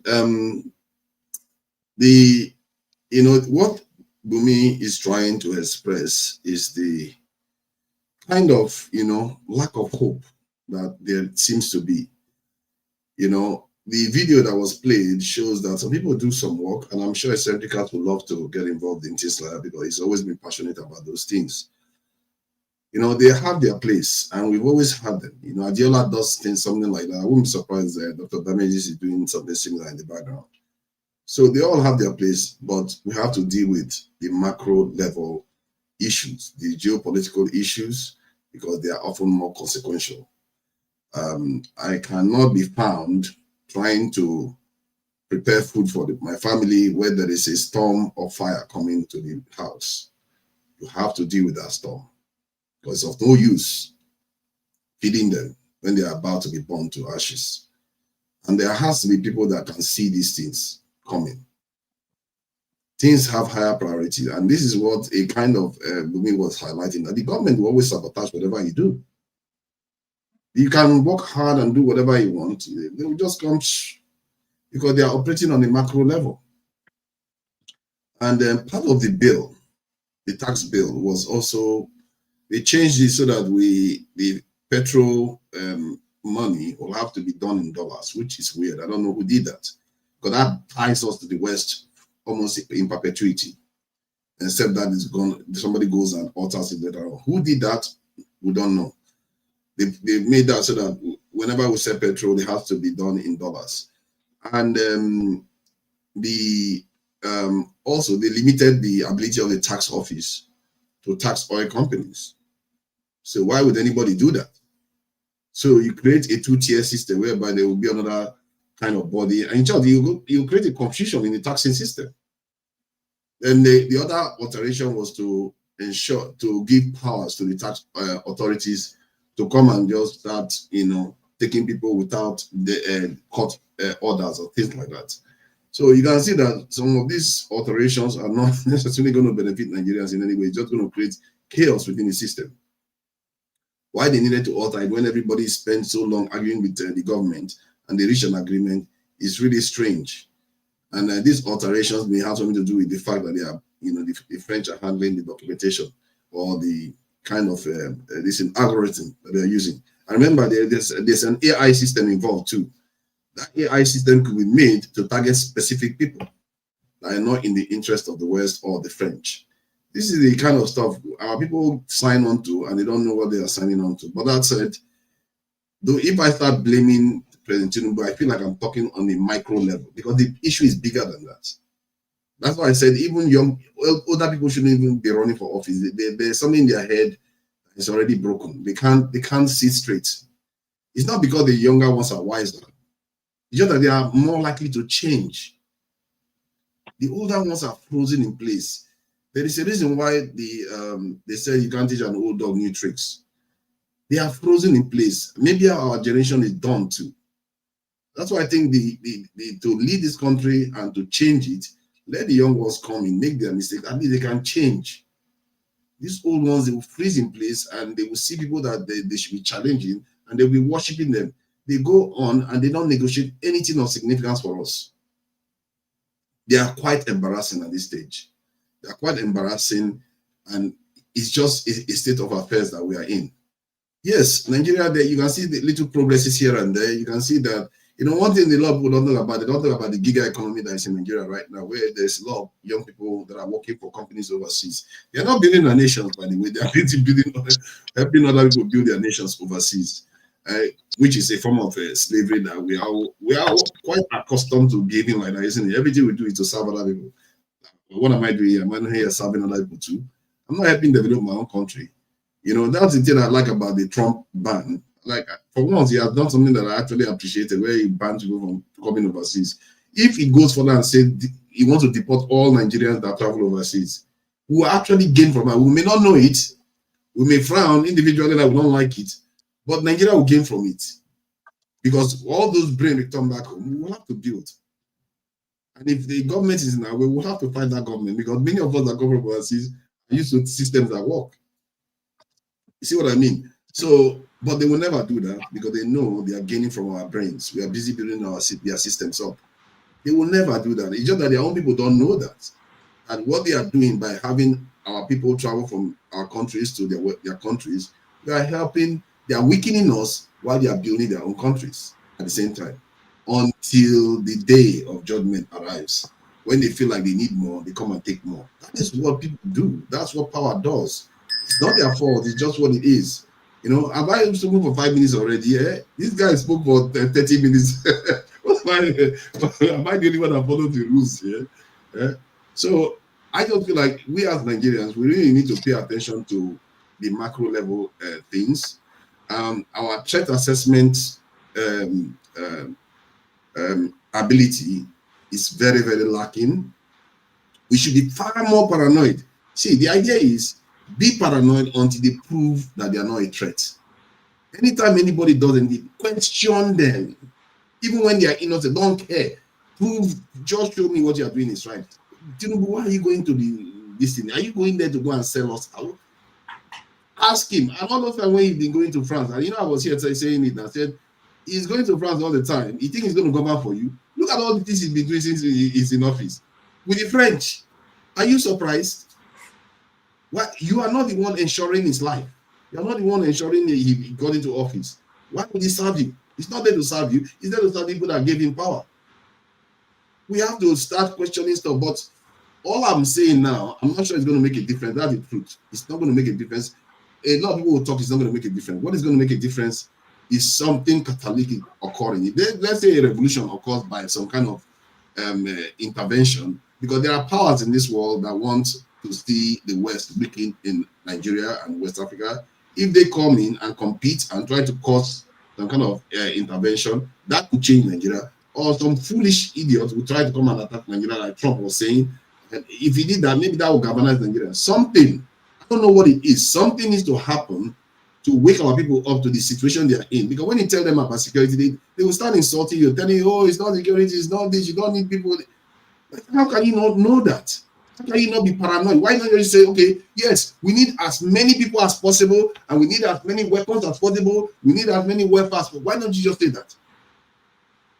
Be more paranoid, be more ambitious. Otherwise, what you are complaining here about is just for nothing, really, and it's not going to get us anywhere. Thank you. All right. Thank you so much, forefathers, for that. Yeah, before I come to you, let me play this small video, some seconds. I want to do that because of something that forefathers said. This was a 2023 video where Trump was talking about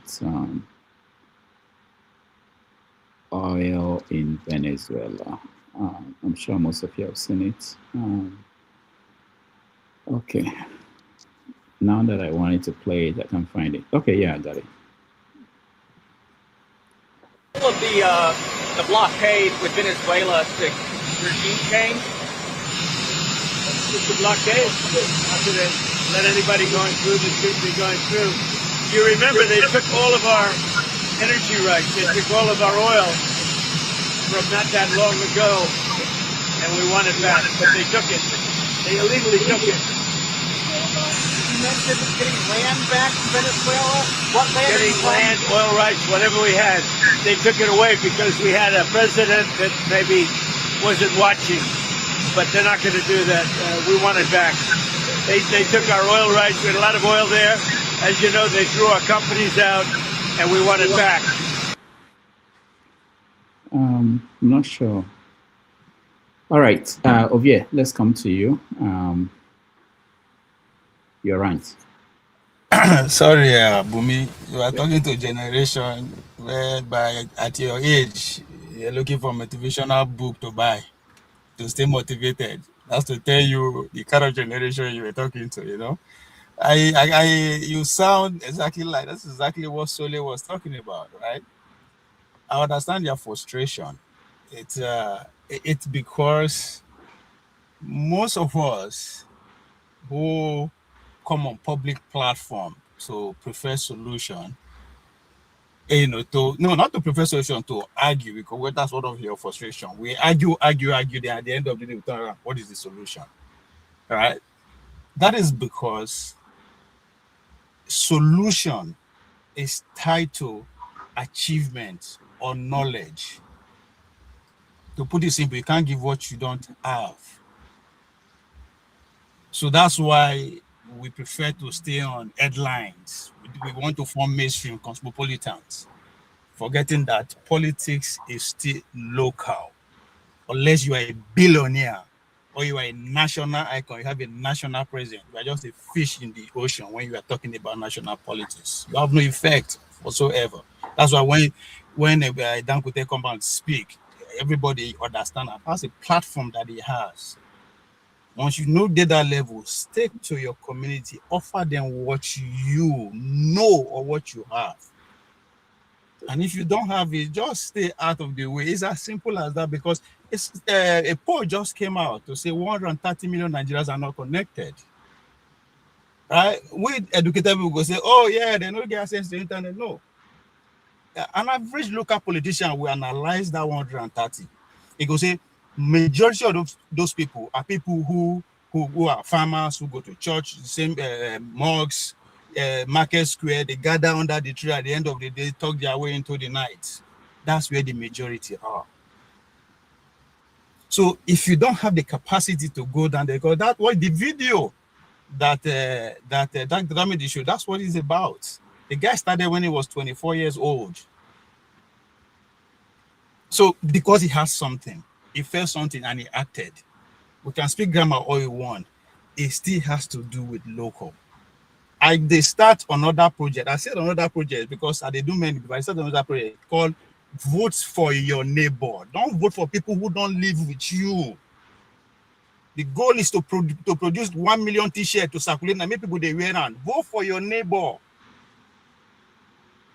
There's no revolution that take place in this world that didn't start from the villagers. How to mobilize them. You cannot go and sit down and just shut up and listen. You are not ready. As I said, unless you have a national president or you have money, it is local. That is the only way you can have impact. And for what I understand, it takes evolution to arrive at revolution. When you start small from everybody villages, that is evolution. Now just something goes spark them. And again, organize. When you use the word organize, Bumi, you made a mistake, because you should understand that on this platform, I will say on this platform, that's a nuclear weapon. It's abomination. Don't use it. They don't understand it. It's threatening. It's threatening. That's why when they come jam issue, they come insult ourselves. Just focus on your lane. Organize according to what you are complaining about. We educated ones in our leadership is our problem. The leadership is their problem, and the solution is right there. Change the person.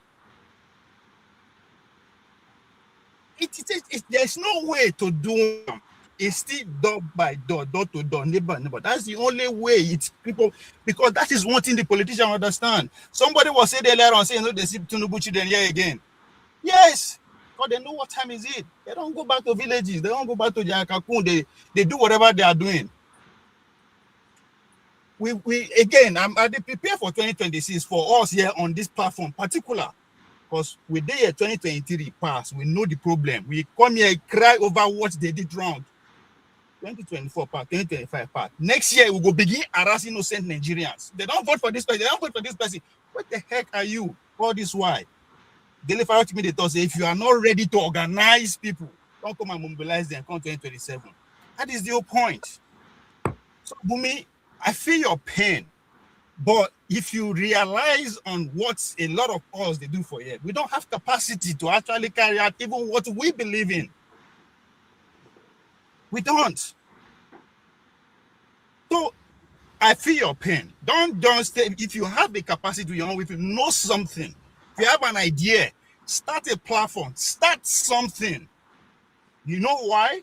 Because like mine, we connect, especially from a locality. When I floated my foundation to actually bring about 3 communities together in their secondary school, I have no idea that there are a lot of people who are just waiting, who has either the resources, the knowledge, but they don't have the platform, which is what I provided.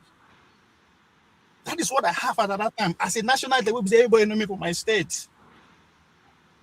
Again, if you don't have the capacity or you don't know something, there's no way you can provide solution, because we have gone beyond talk. As I said, there's no revolution that don't take place between human to human. Forget all this advanced telecommunication. It's hybrid. That's why I said again, if you don't have a national presence and you don't have money, leave Abuja politics alone. There's nothing you can do about it. Nothing. You have no effect. But your effect will show in your village, from my village, from your other village. When we link one day, nothing can stop us. But it has to start from where those majorities are. This is not my poll that say 130 million people are out there. I think two Nigerians is becoming to realize that. 4 years ago, it was like, you really won't beat me. I say, now village people, they say, no. It's beginning to realize that. And we know that. Well, some of us will grow from village. We understand that the village sends the war. If you don't have what it is, I mean, just like eccentric, everybody loves eccentric, right? That's influence, right? Imagine 10 people from when they do that in join hands together, because that's what we lack. Capitalism has taken over us. We think, yeah, now my solution. No, you have to connect, no matter what it is. That's where we are lacking. And I make that mistake too when I started my foundation. Maybe because I know too much that time. A lot of other big foundations won't collaborate. I was scared that they're going to overshadow what I believe, what I know. But again, age matters a lot and experience matter. So instead of laughing at what eccentric said, or they analyzing that, because I said, join force with them to see whether 70 bus no go turn to 140. So again, Bumi, just like what Sole said, we haven't achieved anything. Why do we deserve respect? Why they give us respect? And that's also your frustration. If we cannot organize, which is what you say, there's no way we cannot, because we are hybrid political analysts here. We are hybrid political analysts. The video the guy showed, the way that Dr. Rami showed, now Creek, the guy enter. He hit him, he went to us. Today, I went to this guy's website. There's no big corporation in this world that is not on that guy's sponsor. From Facebook to YouTube to everybody. So action, that's what it is, Bumi. If you have any idea, if you have anything that you think at your own small capacity you can offer, look out for people with like mind in your locality. But that is where the world is going, right? You have to actually now clinch to your own civilization and run with it if you're not going to survive at all. But survival based on civilization now. Thank you. Thank you, Ovie. Next year, when we start the ranks, we won't bring in more people, because we have to be strict about timing. We have to be living on time. I'm making the announcement. They said I said it the year before, but this time it will be enforced so that we'll be able to end on time. I understand that people are busy and they come in when they can, but somehow we also don't want to stay here. And the amount of time we are spending, it's almost 5 hours. We should really end in 3 hours. All right, Tony, you're next. 3 minutes. Greetings, Dr. Damages. I'm sorry I came in late, but I've been listening in the background, and greetings everyone on the platform. Yeah, Doctor, the video that you played last, for me, it struck quite a lot of note with me, but I'll come back to that quickly. Now, I just want to touch briefly on what part of what Father said in relation to the travel ban, which is also affecting Nigeria. Now, I took some time to just do a study and look at the entire travel ban, those on partial and those on full. If you look at it, you find out that there's not one single European country that was put on that ban, not one. Now, what does that suggest? And because I know that there are people from Europe who also come here, some of them are, illegal, but none of them, not one country, was put on partial or full ban. That's one. Two, if you look at West Africa, almost every country in West Africa is put on the ban, either partial or full. The exceptions are Ghana, Liberia, and Guinea-Bissau. And for each of those countries, if you take Ghana, for instance, it's very, very clear. I mean, you can prognosticate why. When Nigeria couldn't do their bidding by invading Niger and saving America the investment of $100 million that they put forth to set up a drone facility in Agadez, which was, like a hub to, help counter insurgency in the Sahel. And then he couldn't help France to preserve his interests in Niger. Then Nigeria offended those boys. And thank God for Nigerians, because they were the ones that our president wanted to go ahead, but thank God for public opinion. Nigeria wanted to help them carry water, but majority Nigerians said no. So the government, the federal government couldn't proceed with that. Now, you also remember that when America made attempts to have illegals that were being expelled, being deported from America to various other countries, when they spoke to Nigeria, Nigeria declined. And then if you look at the issue of insurgency and so on and so forth. So it's not surprising that Nigeria, that was formerly not part of this partial ban, was put in because it was not willing, it failed, not by public pressure to fail to carry water. That's why they couldn't fail to do the bidding to attack Benin. Because Benin is critical to French interests and American interests, because Ghana and Benin are the ones that are being considered, as substitutes, as likely places where America can set up those drone facilities that they dismantled and 1,000 soldiers that they took away from Niger. So for France and America, Ghana and Benin are critical. And they had to use Nigeria, to do their dirty work. Maybe hopefully, if Nigeria continues to be a good boy, they will take Nigeria out of the partial ban. But it's like, we're warning you. If you don't do what we want you to do, then we'll put you on full ban. But what's the implication of that? I think West Africa must now begin to look at itself and see that our destiny does not lie in the hands of these people. As long as, that's why the video that you played is very, very, very, very, for me, very, very instructive. Because if Venezuela is not ready to give America its oil, then it's going to be an enemy. If Nigeria is not ready to play ball, with either France or America, then they're going to turn Nigeria into, a hell, a den of whatever, So I think that Africa as a whole, if you look at the map, if the coup has succeeded, the coup in Nigeria, the coup in Benin has succeeded, you see a military belt, that would have encompassed quite a lot of areas to the coastline. And the guy who planned the coup, the leader of the coup in Benin, ran to Togo. And when Benin made a request for him to be extradited, the guy ran to Burkina Faso. Burkina Faso gave him asylum, which suggests that they may have been very, very interested in the coup in Benin.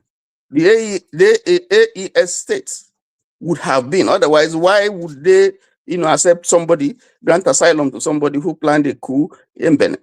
But I'm saying that to say that you could see strategically there's an interest that we can see here in all the things that are going on.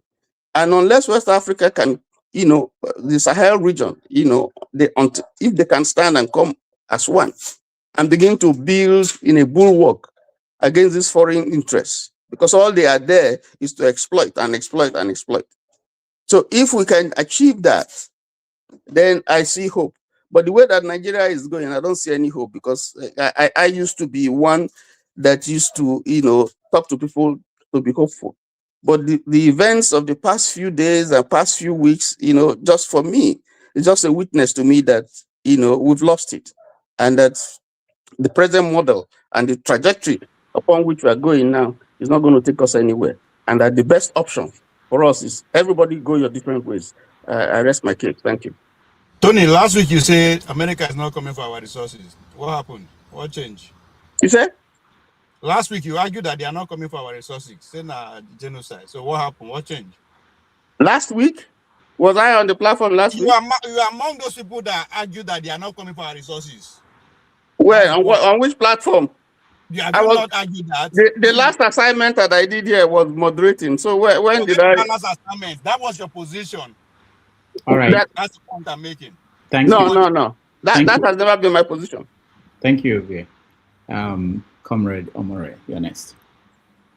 Yeah, good evening, everybody on the panel. Dr. Damages, I greet you especially. Thank you. I like when people read books. I like philosophers. I like thinkers. I like the critical thinkers. But when I'm reading revolutionary books, I want to be revolutionary in my character, in my nature. If I'm reading Romeo and Juliet, I want to be romantic. If I read the commands, I know what I have in mind. I have problem with people that read books. They behave differently. They tell us to organize, that this way we are going is not the right way. What we have behind them is this nauseating face of Bebolo, who has put my own state, Edo State, in darkness, in perpetual darkness, destroying everything, every foundation led by his predecessor. I don't know the kind of organizing person like my brother of it. This is not personal. But I feel my heart bleeds when Ovie comes on the platform every time. Last week he was telling people that we don't have problem in Edo State. As I speak to you right now, Edo is in total darkness. People cannot leave their bedroom, even to their toilet, their backyard, because they're not safe. They are not sure of their coming back. Ovie cannot travel from Benin City to his village in Ososo and be sure of coming back. You try to tell us to organize. You are busy supporting APC and Okpebolo, this illiterate and imbecilic governor that has made my state not governable. I don't understand what the kind of people, the kind of books people read that doesn't impact their lives. If a person like Ovie, my brother, is telling me to organize, let him be specific. Is it for APC 2027 or for Okpebolo next election? I don't understand. Politics is local. The guy is not. Okay. You mentioned another thing today that even just, I couldn't just resist this. The best governor we had in the Bender State wasn't a local man. He was not even known in Edo State. Professor Ambrose Ali of blessed memory. You don't need to be local. The one you have right now that has been hijacked by your traditional and political vampires, using them as a willing and ready tool in their hands against Edo people. And he was not even in Edo State. He was imported from Jos. He can barely even speak Isha. We come from the same senatorial district.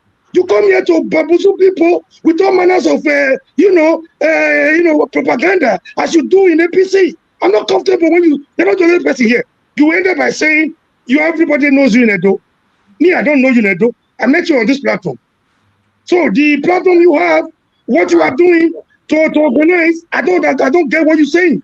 And for people that are waiting for Trump, the card that Trump is playing, I think it's becoming very clear now.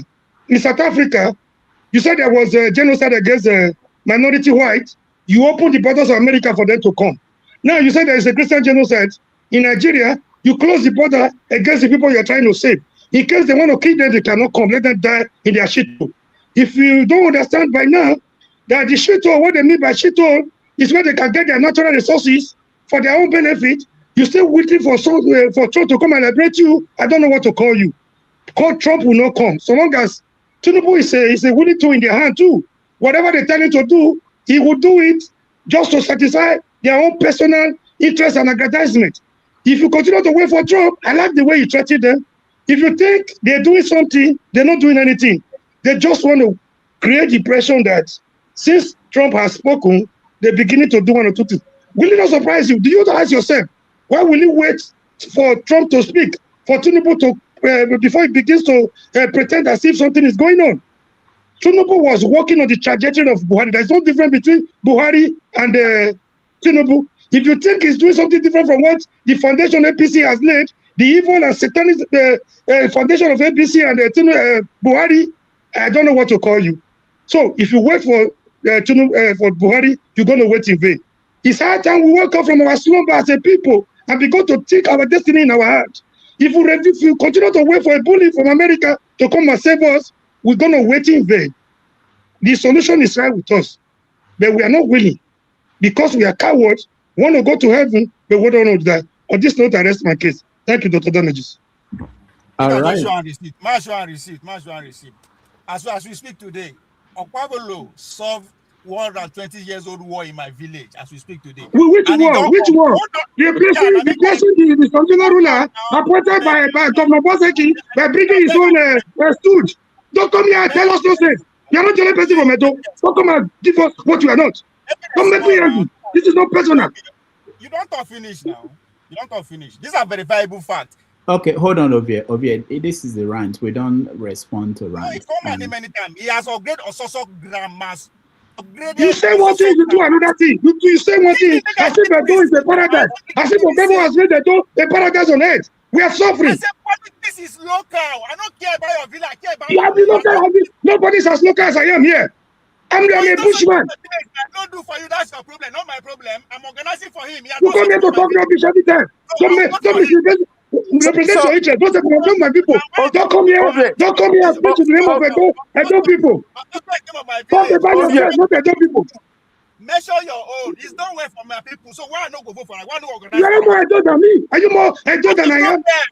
Now, your village is your problem now. I'm after my own problem. How should I be worried about your problem? Don't rubbish every time. Hey, Dr. Damages, one more thing. When will you start charging APC for this? Next time I come here with APC, PDP, and AAC logo. We cannot come here to campaign for this for this road. They are criminals. Take that shit. It's very nauseating. I don't want to see this face. It's giving me convulsion. All right.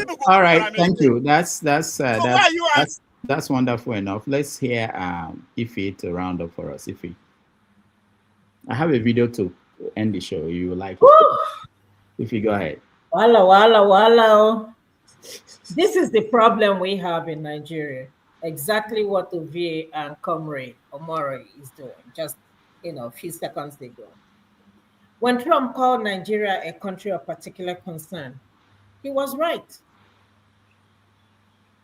I haven't seen I can't think of any other country, maybe I don't know much, that operates the way Nigeria operates.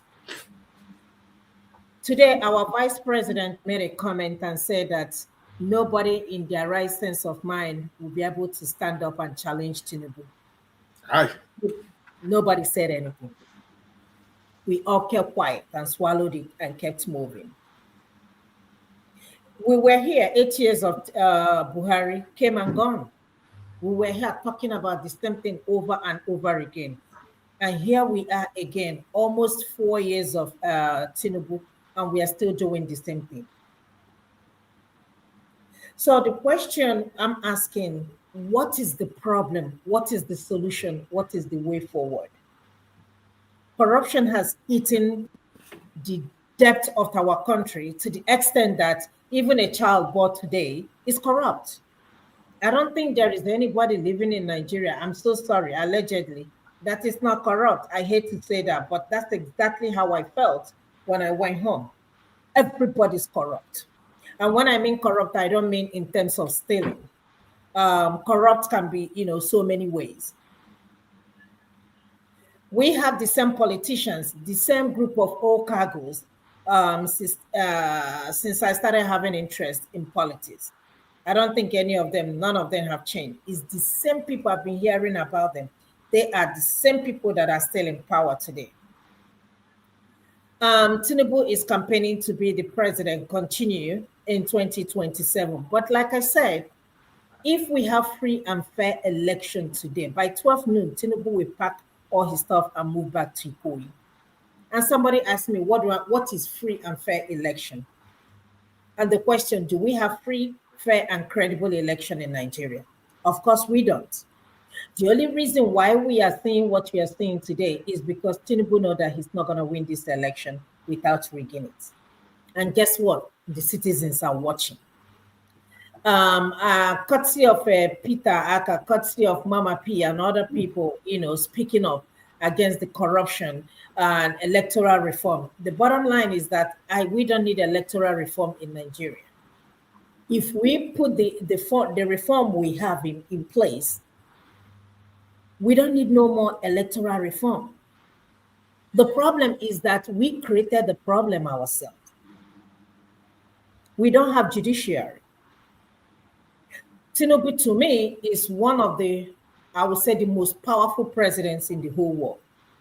Nobody challenges him. Nobody. I saw on social media, I might be wrong, allegedly, that the National Assembly senators got $50,000 and House of Reps, they got $30,000. For doing what? That's just a bribe that was given to them, allegedly. And guess what? Nigerians, we sat back behind and kept quiet. A country where we cannot even say that this is one thing we are benefiting from the government. I can't think of anything. If anybody, I might be wrong, but if anybody can tell me what we are benefiting from our country, from our government, please let me know. Our passports, we can't even use our passport anywhere. Sooner or later, we'll be asking, getting a visa to go to Ghana and other African countries. That's how low we have fallen. We are not being recognized anywhere. We are being treated like animals. Everybody wants to jabba, but we are here every day, come here every day and still say that we love our country, Nigeria. How are we going to fix that country? We come here every day and bash each other, yell and scream, and still go back to our places in diaspora. How are we going to fix Nigeria? Like I said earlier, we're still talking about electricity. We are still campaigning. What is his name? The power minister is now campaigning to be, I think, or your state governor, but he still cannot fix electricity. How is he going to fix this if he wins the election, which of course he's going to win by rigging? How is he going to fix his state? Common electricity he cannot fix. In my Igbo language, we say, Ahioma ne. When you have good market, you don't need anybody to, advertise the market for. If Tinubu is doing well, he doesn't need all these people to jump to APC. We will be here singing hallelujah, hallelujah, or on his mandate we shall stand. But that's not the case. What he's doing is because he knows that he's not going to win this election, if not by rigging. And I still ask the same question, where do we go from here? Nobody's being held accountable. There is nothing like accountability in Nigeria. Our healthcare is in shambles. Everybody's leaving. I heard when Paul was saying something about either his cousin or niece or somebody. So the plan, I think what they're doing is that if you study anything in the healthcare, you're not going to get your transcript, I think, until after 2 years. You have to start the country until after 2 years before you can get your transcript. Apply for your transcript to travel or do whatever you want to do with it. But you're not going to get your transcript. Who does that? A country that did not offer you nothing. Education is a waste of time. My cousin, my friend was telling me about his son that went to, I think, Anambra State University. He took an exam and they couldn't find his papers. Something happened. Now they're telling him to pay 240,000. So my question was, so if he pays the money, is the paper, the paper will automatically appear or what? What is the sense of paying the money? If the rat where carry the paper go bring the paper back, and the rat carry the paper, I didn't the rat understand. go vomit them back. I asked so many questions. At some point, they were like, if you please stop asking us, so this is Nigeria. Who did we offend? It was on this channel that I told you people how a professor, so-called Professor Okoro, treated me when I was in UNEC. He's from R&D as well. He was on this channel just for no reason. I took exam just like other people took exam, but my paper got missing out of nowhere just because I refused to sleep with him. A country of particular concern, and nobody's saying anything. We are moving around. The only thing we are good at is we come here every day and fight each other. What is the solution? What is the way forward? Is it because we are comfortable and we are not paying for data as much as people in Nigeria? Electricity, we are paying for it, but it's constant. What are we going to do to save our country? Because the way we are going now, the way that country is moving, trust me, maybe 20, 50 years or 100 years from now, we might not have a country. Somebody said here, how come we need to come together, sit down and have a negotiation, whether we still want to be together, whether we still want to have this country called Nigeria. We are talking about taxation. I don't have no problem paying taxes. But the question I'm asking you, are you going to tell an old woman selling vegetable in the market to pay tax? On what ground? Are you going to tell a girl braiding her hair or braiding in the market to pay tax? On what ground? People are providing jobs for themselves, creating jobs, because the government is not there. It's only who you know. Even the government jobs, how much are they paying? You know, Paul was talking about the money, the prices of stuff, inflation. Somebody is making 200,000. What is earning 200,000 going to do for you? Is that my friend is a teacher at GMJS? She's not even making up to 70,000 naira. And that's less than $100 a month. And she's been teaching for over 10 years. So tell me what that would do for her. 70,000 naira. And she goes to work every day. Then she has a side business. My brother said that in order for you to survive in this country, you have to have at least 3 businesses you are running. How can you do that when you don't have the resources? So tell me what the government is doing for us. That is where I have a problem. Instead of us finding a solution, because we will be here, 4 years of Tinubu will come and go, and he will start his second term, which will be 8 years, and it will come and go, and nothing will be done. Buhari did not offer us anything. Tinubu is not going to offer us anything either. We are here fighting each other, but the elites are uniting together. No matter how much they fight, even Dangote and his brother, trust me, they will make up. That's why I don't even want to comment on that. They will make up. They are northerners. They will figure it out. And guess who will be suffering? Me and you. Just very few of us are lucky to be here. Even we that are lucky to be here, we are paying the price. Like my brother said, you have to pick extra shift. Extra shift. I can't remember the last time I was off 3 days in a row. My body was just shaking because Christmas is coming up. I have a lot of people I have to help. We are working so hard just to support people back home because a lot of them rely on us. And guess what? We are here. We are not even taking good care of ourselves. We are working 7 days a week. We are not taking a break just to sustain people back home. Where do we go from here? What is the way forward?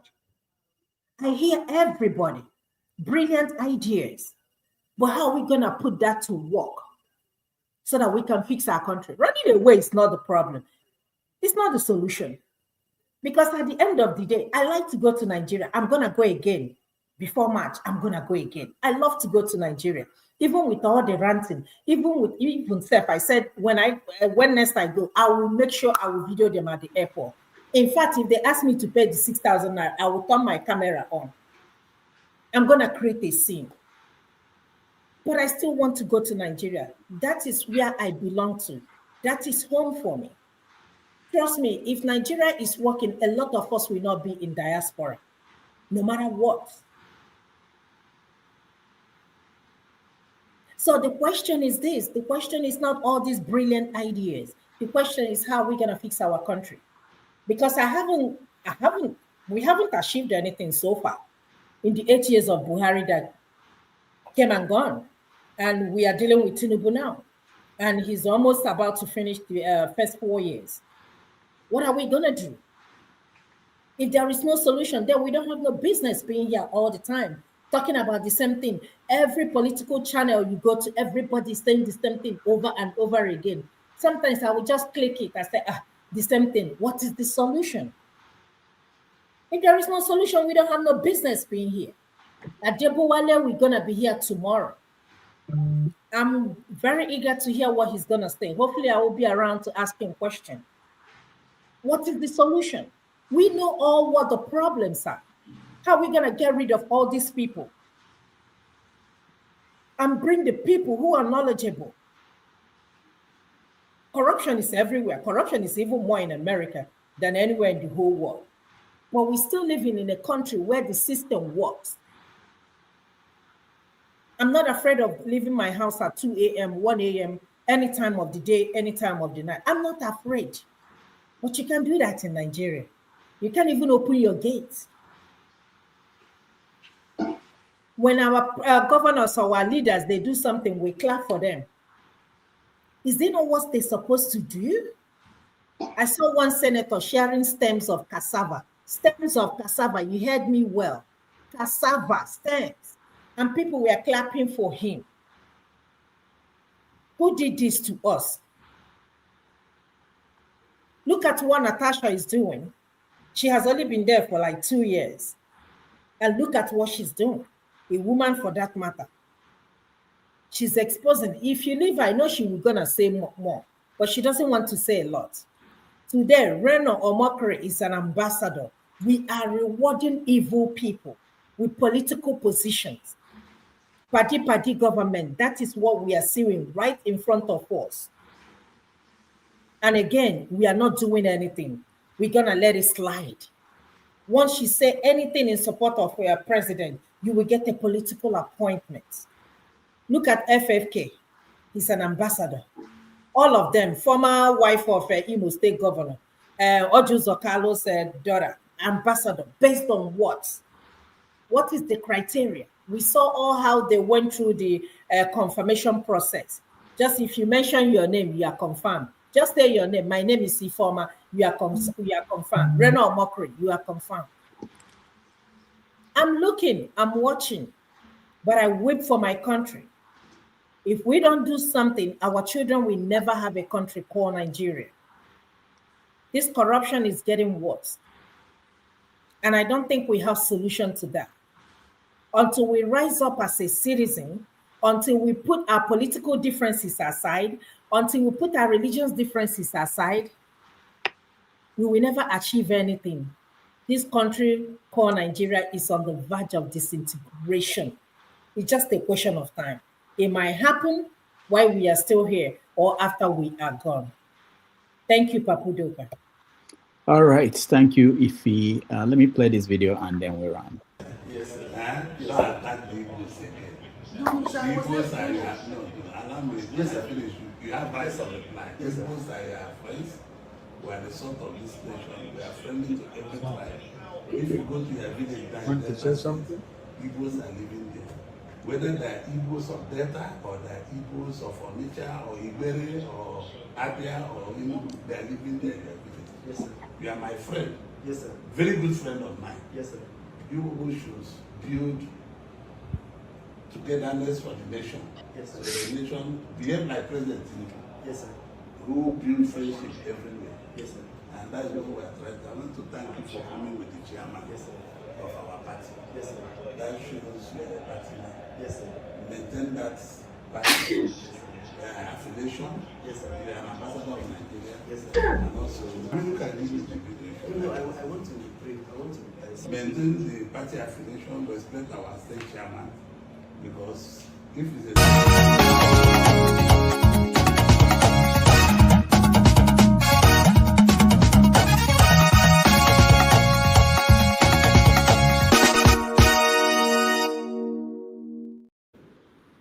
All right. Before we go, I just want to mention that last Saturday.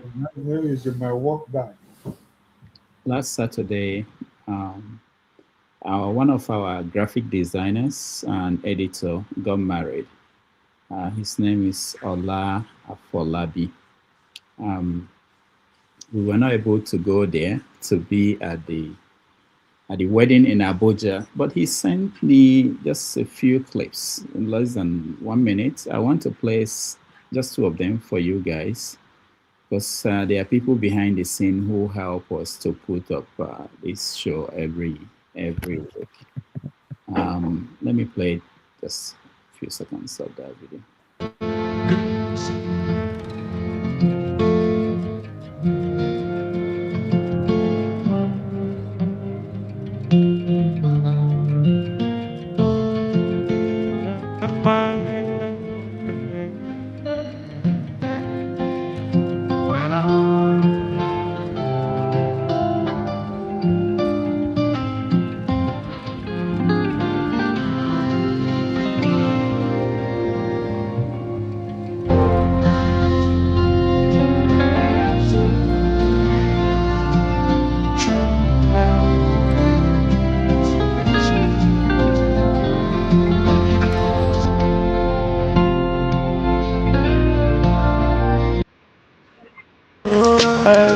I know you mean.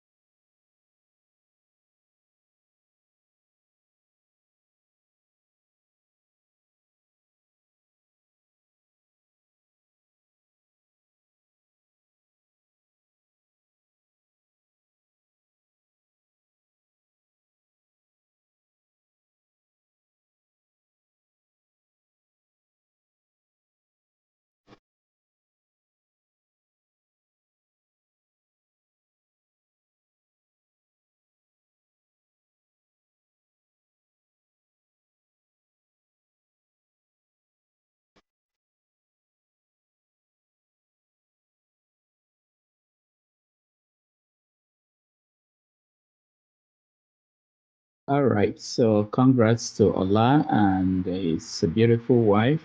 And on that note, I just want to thank those that supported us. Oscar Blackburn, thank you so much. Oriako Tope, thank you. Mr. Show, thank you for your support. It's Christmas, and we have to thank the people behind the scene who are helping us to put this show up every week. I appreciate all the help from people who $2, $1, it doesn't matter. It helps us. We put it all together at the end of the end of the month and give them something.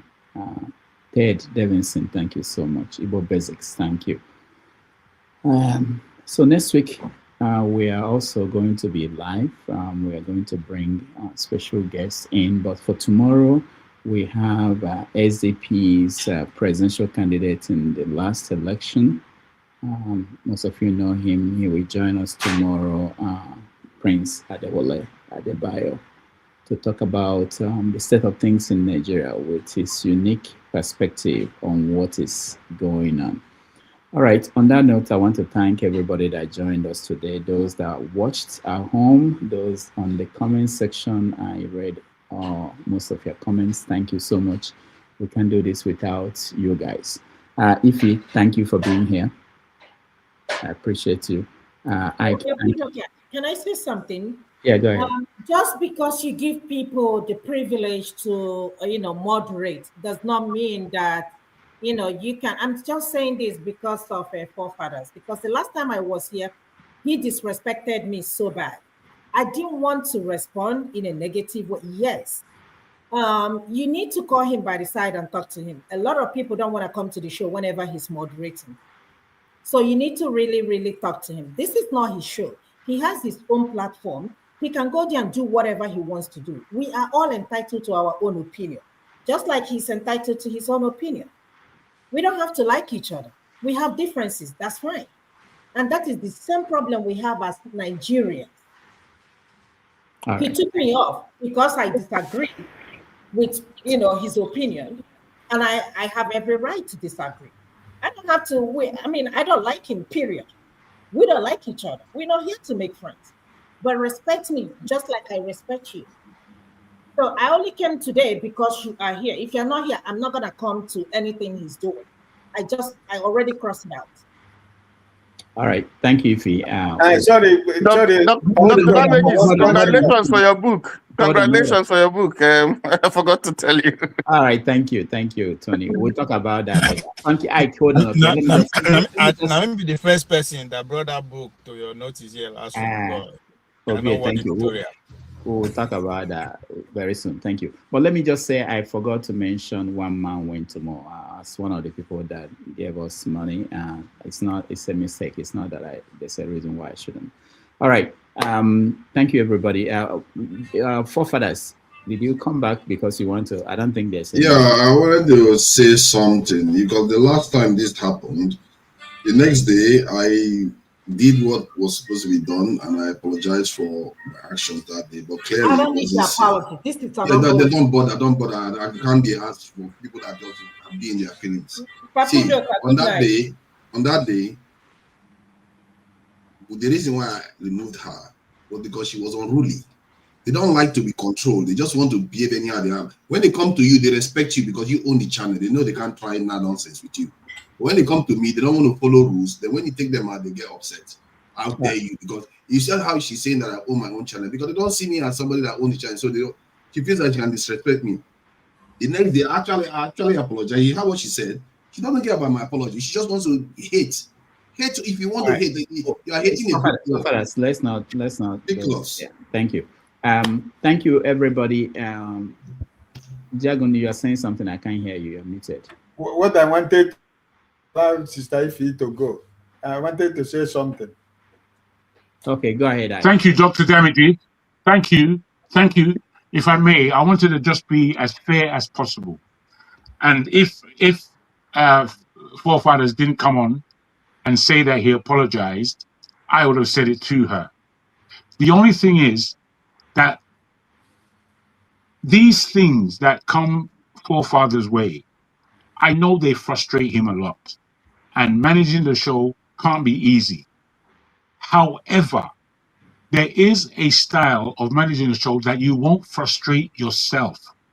And I believe, unfortunately, Forefather, that many things come to your station and you deserve them. The things that you may see as negative. Because you can't just take people off the show because you are talking or calling people unruly. These are words that you use for me a lot of times. I'm not an unruly person. And I don't need controlling. I don't need any controlling. I'm in my house.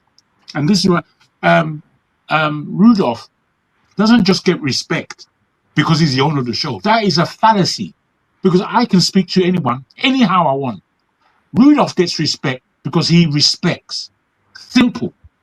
When you disrespect people, you get it straight back. And that's how we are. So there's nobody feeling sorry for you in that way. So you feeling sorry for yourself, please, look in the mirror is all I can put to you. Please. All right, thank you. I think we should have one of those meetings where we get feedbacks from people who watch and people who participate in the panel because it's important every now and then to hear from them. Ike, you wanted to just like to tear people down. If they cannot attend, they will just try to tear you down. This is just a petty this thing. He has a grievance against me. She has a grievance against me. And if you see OV having that kind of grievance, you see AY having that kind of grievance. Even Tony it's not an argument. It's not an argument. You don't let as I said, me, I would be fair. You just carry bad belly for such a long time. I don't it's know why you do it. You see, you're unfortunately. Dr. Damages, I think we all have our wait, please, wait. Please, everybody, wait. You see, Unfortunately for Osala, you are being a hypocrite.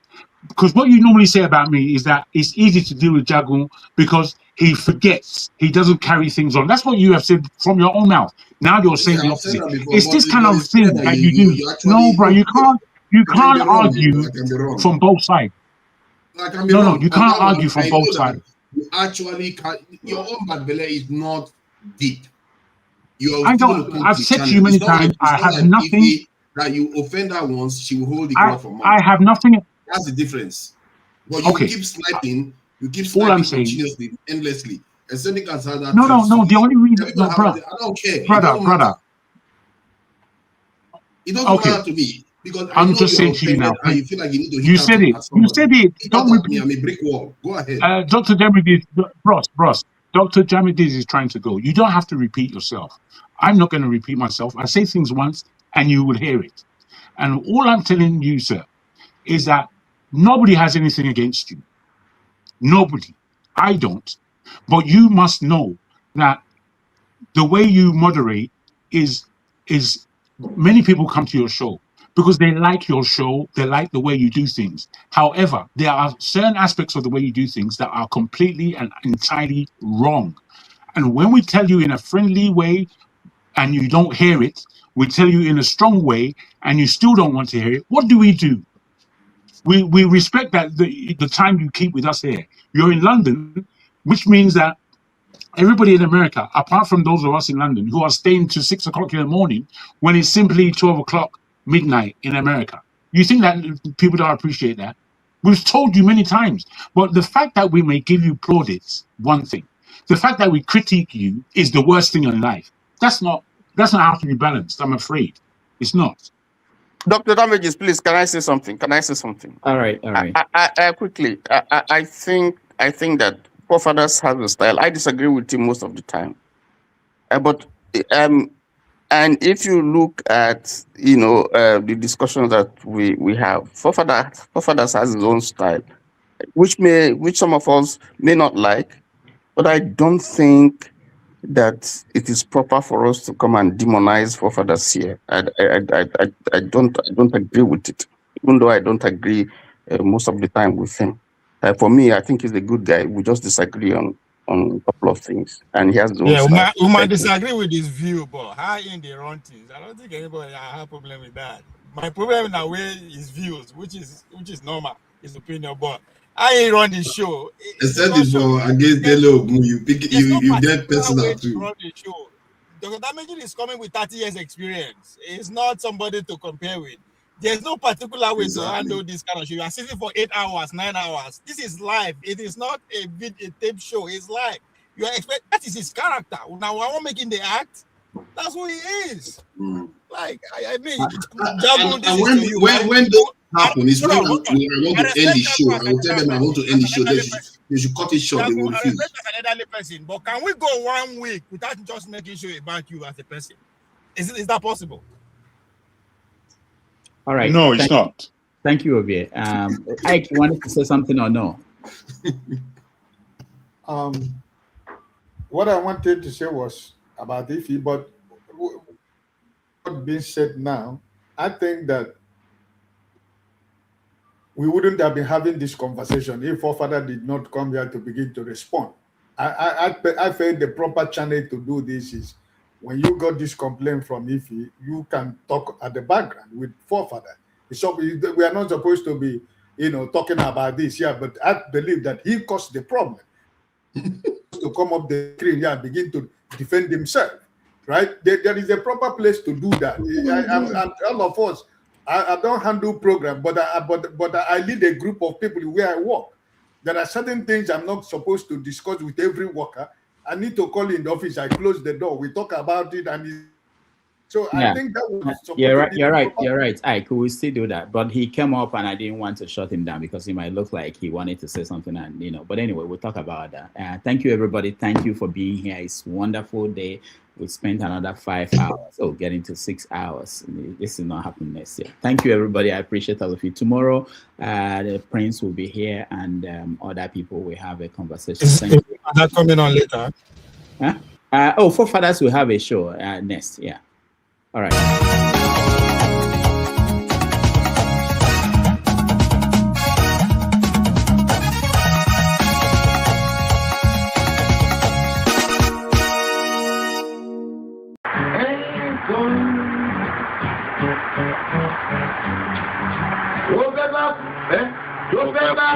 tó fẹ́ kú torí ẹ̀.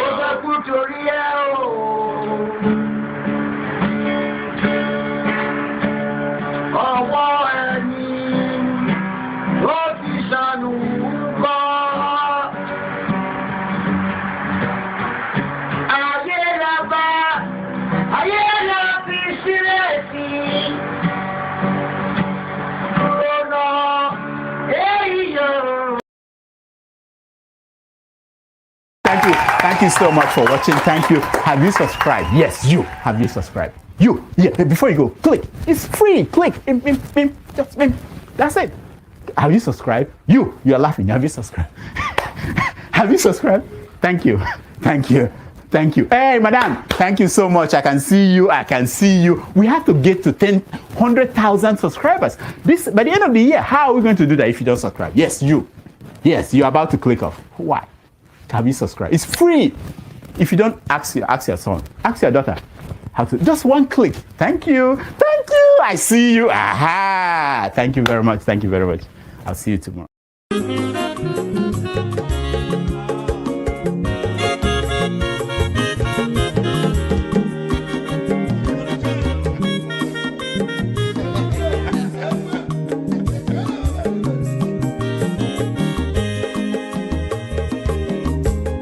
Onye ọma zoro bio akwa nwa zoro bio Max ịbịa bunyere kwanu m n'ofube n'azụ ụlaga n'ịbịa zugo mmanwụ ụlaga do n'ịbịa zugo akwa nwa ilochi yo biko rapụ zoro ka ọ nabazi ya onye ọma zoro biko abọmma nwatara ndasari ịbịa onye nịgwana m ụlagado n'ịbịa zigo mma ụlagado n'ịbịa zigo abọmma nwa ilochila biko rapụ zoro ọ na-abazi ya Mazi wekoma odogu no kwere nka onyo mani gadele mo Mazi ni bazi ibu go with baladi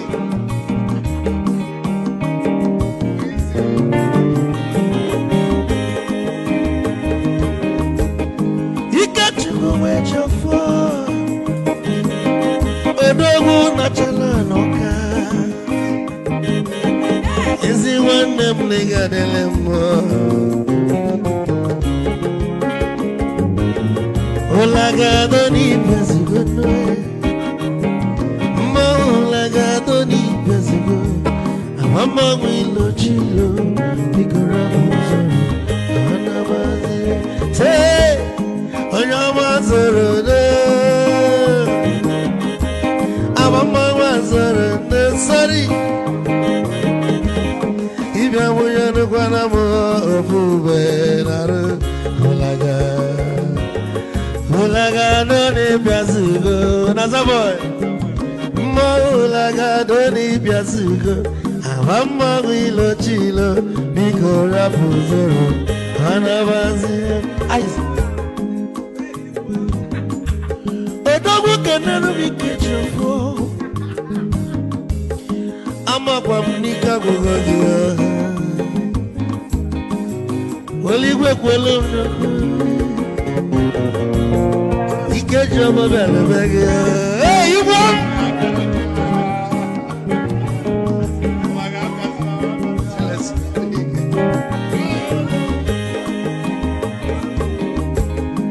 Eku kampu nekene Omogo ndi nso Chukwe mekalumo ike chukwu negaji Esi nwanne mekene Ịlapụ ife nini na-eme wee bịa Ka gosili na anyị na gị bụ nwanne wisdom megadi ogo banya begwu esele maxi obule tire egwu a malụkwa malụ n'imego m ife ọjọọ wee sị gị nwanne m ife ọbụla ị chọrọ na ngeme wisdom onume ekene gị gbamanwe iyo iyo biko lapụ nabasị ya zoro zoro zoro zoro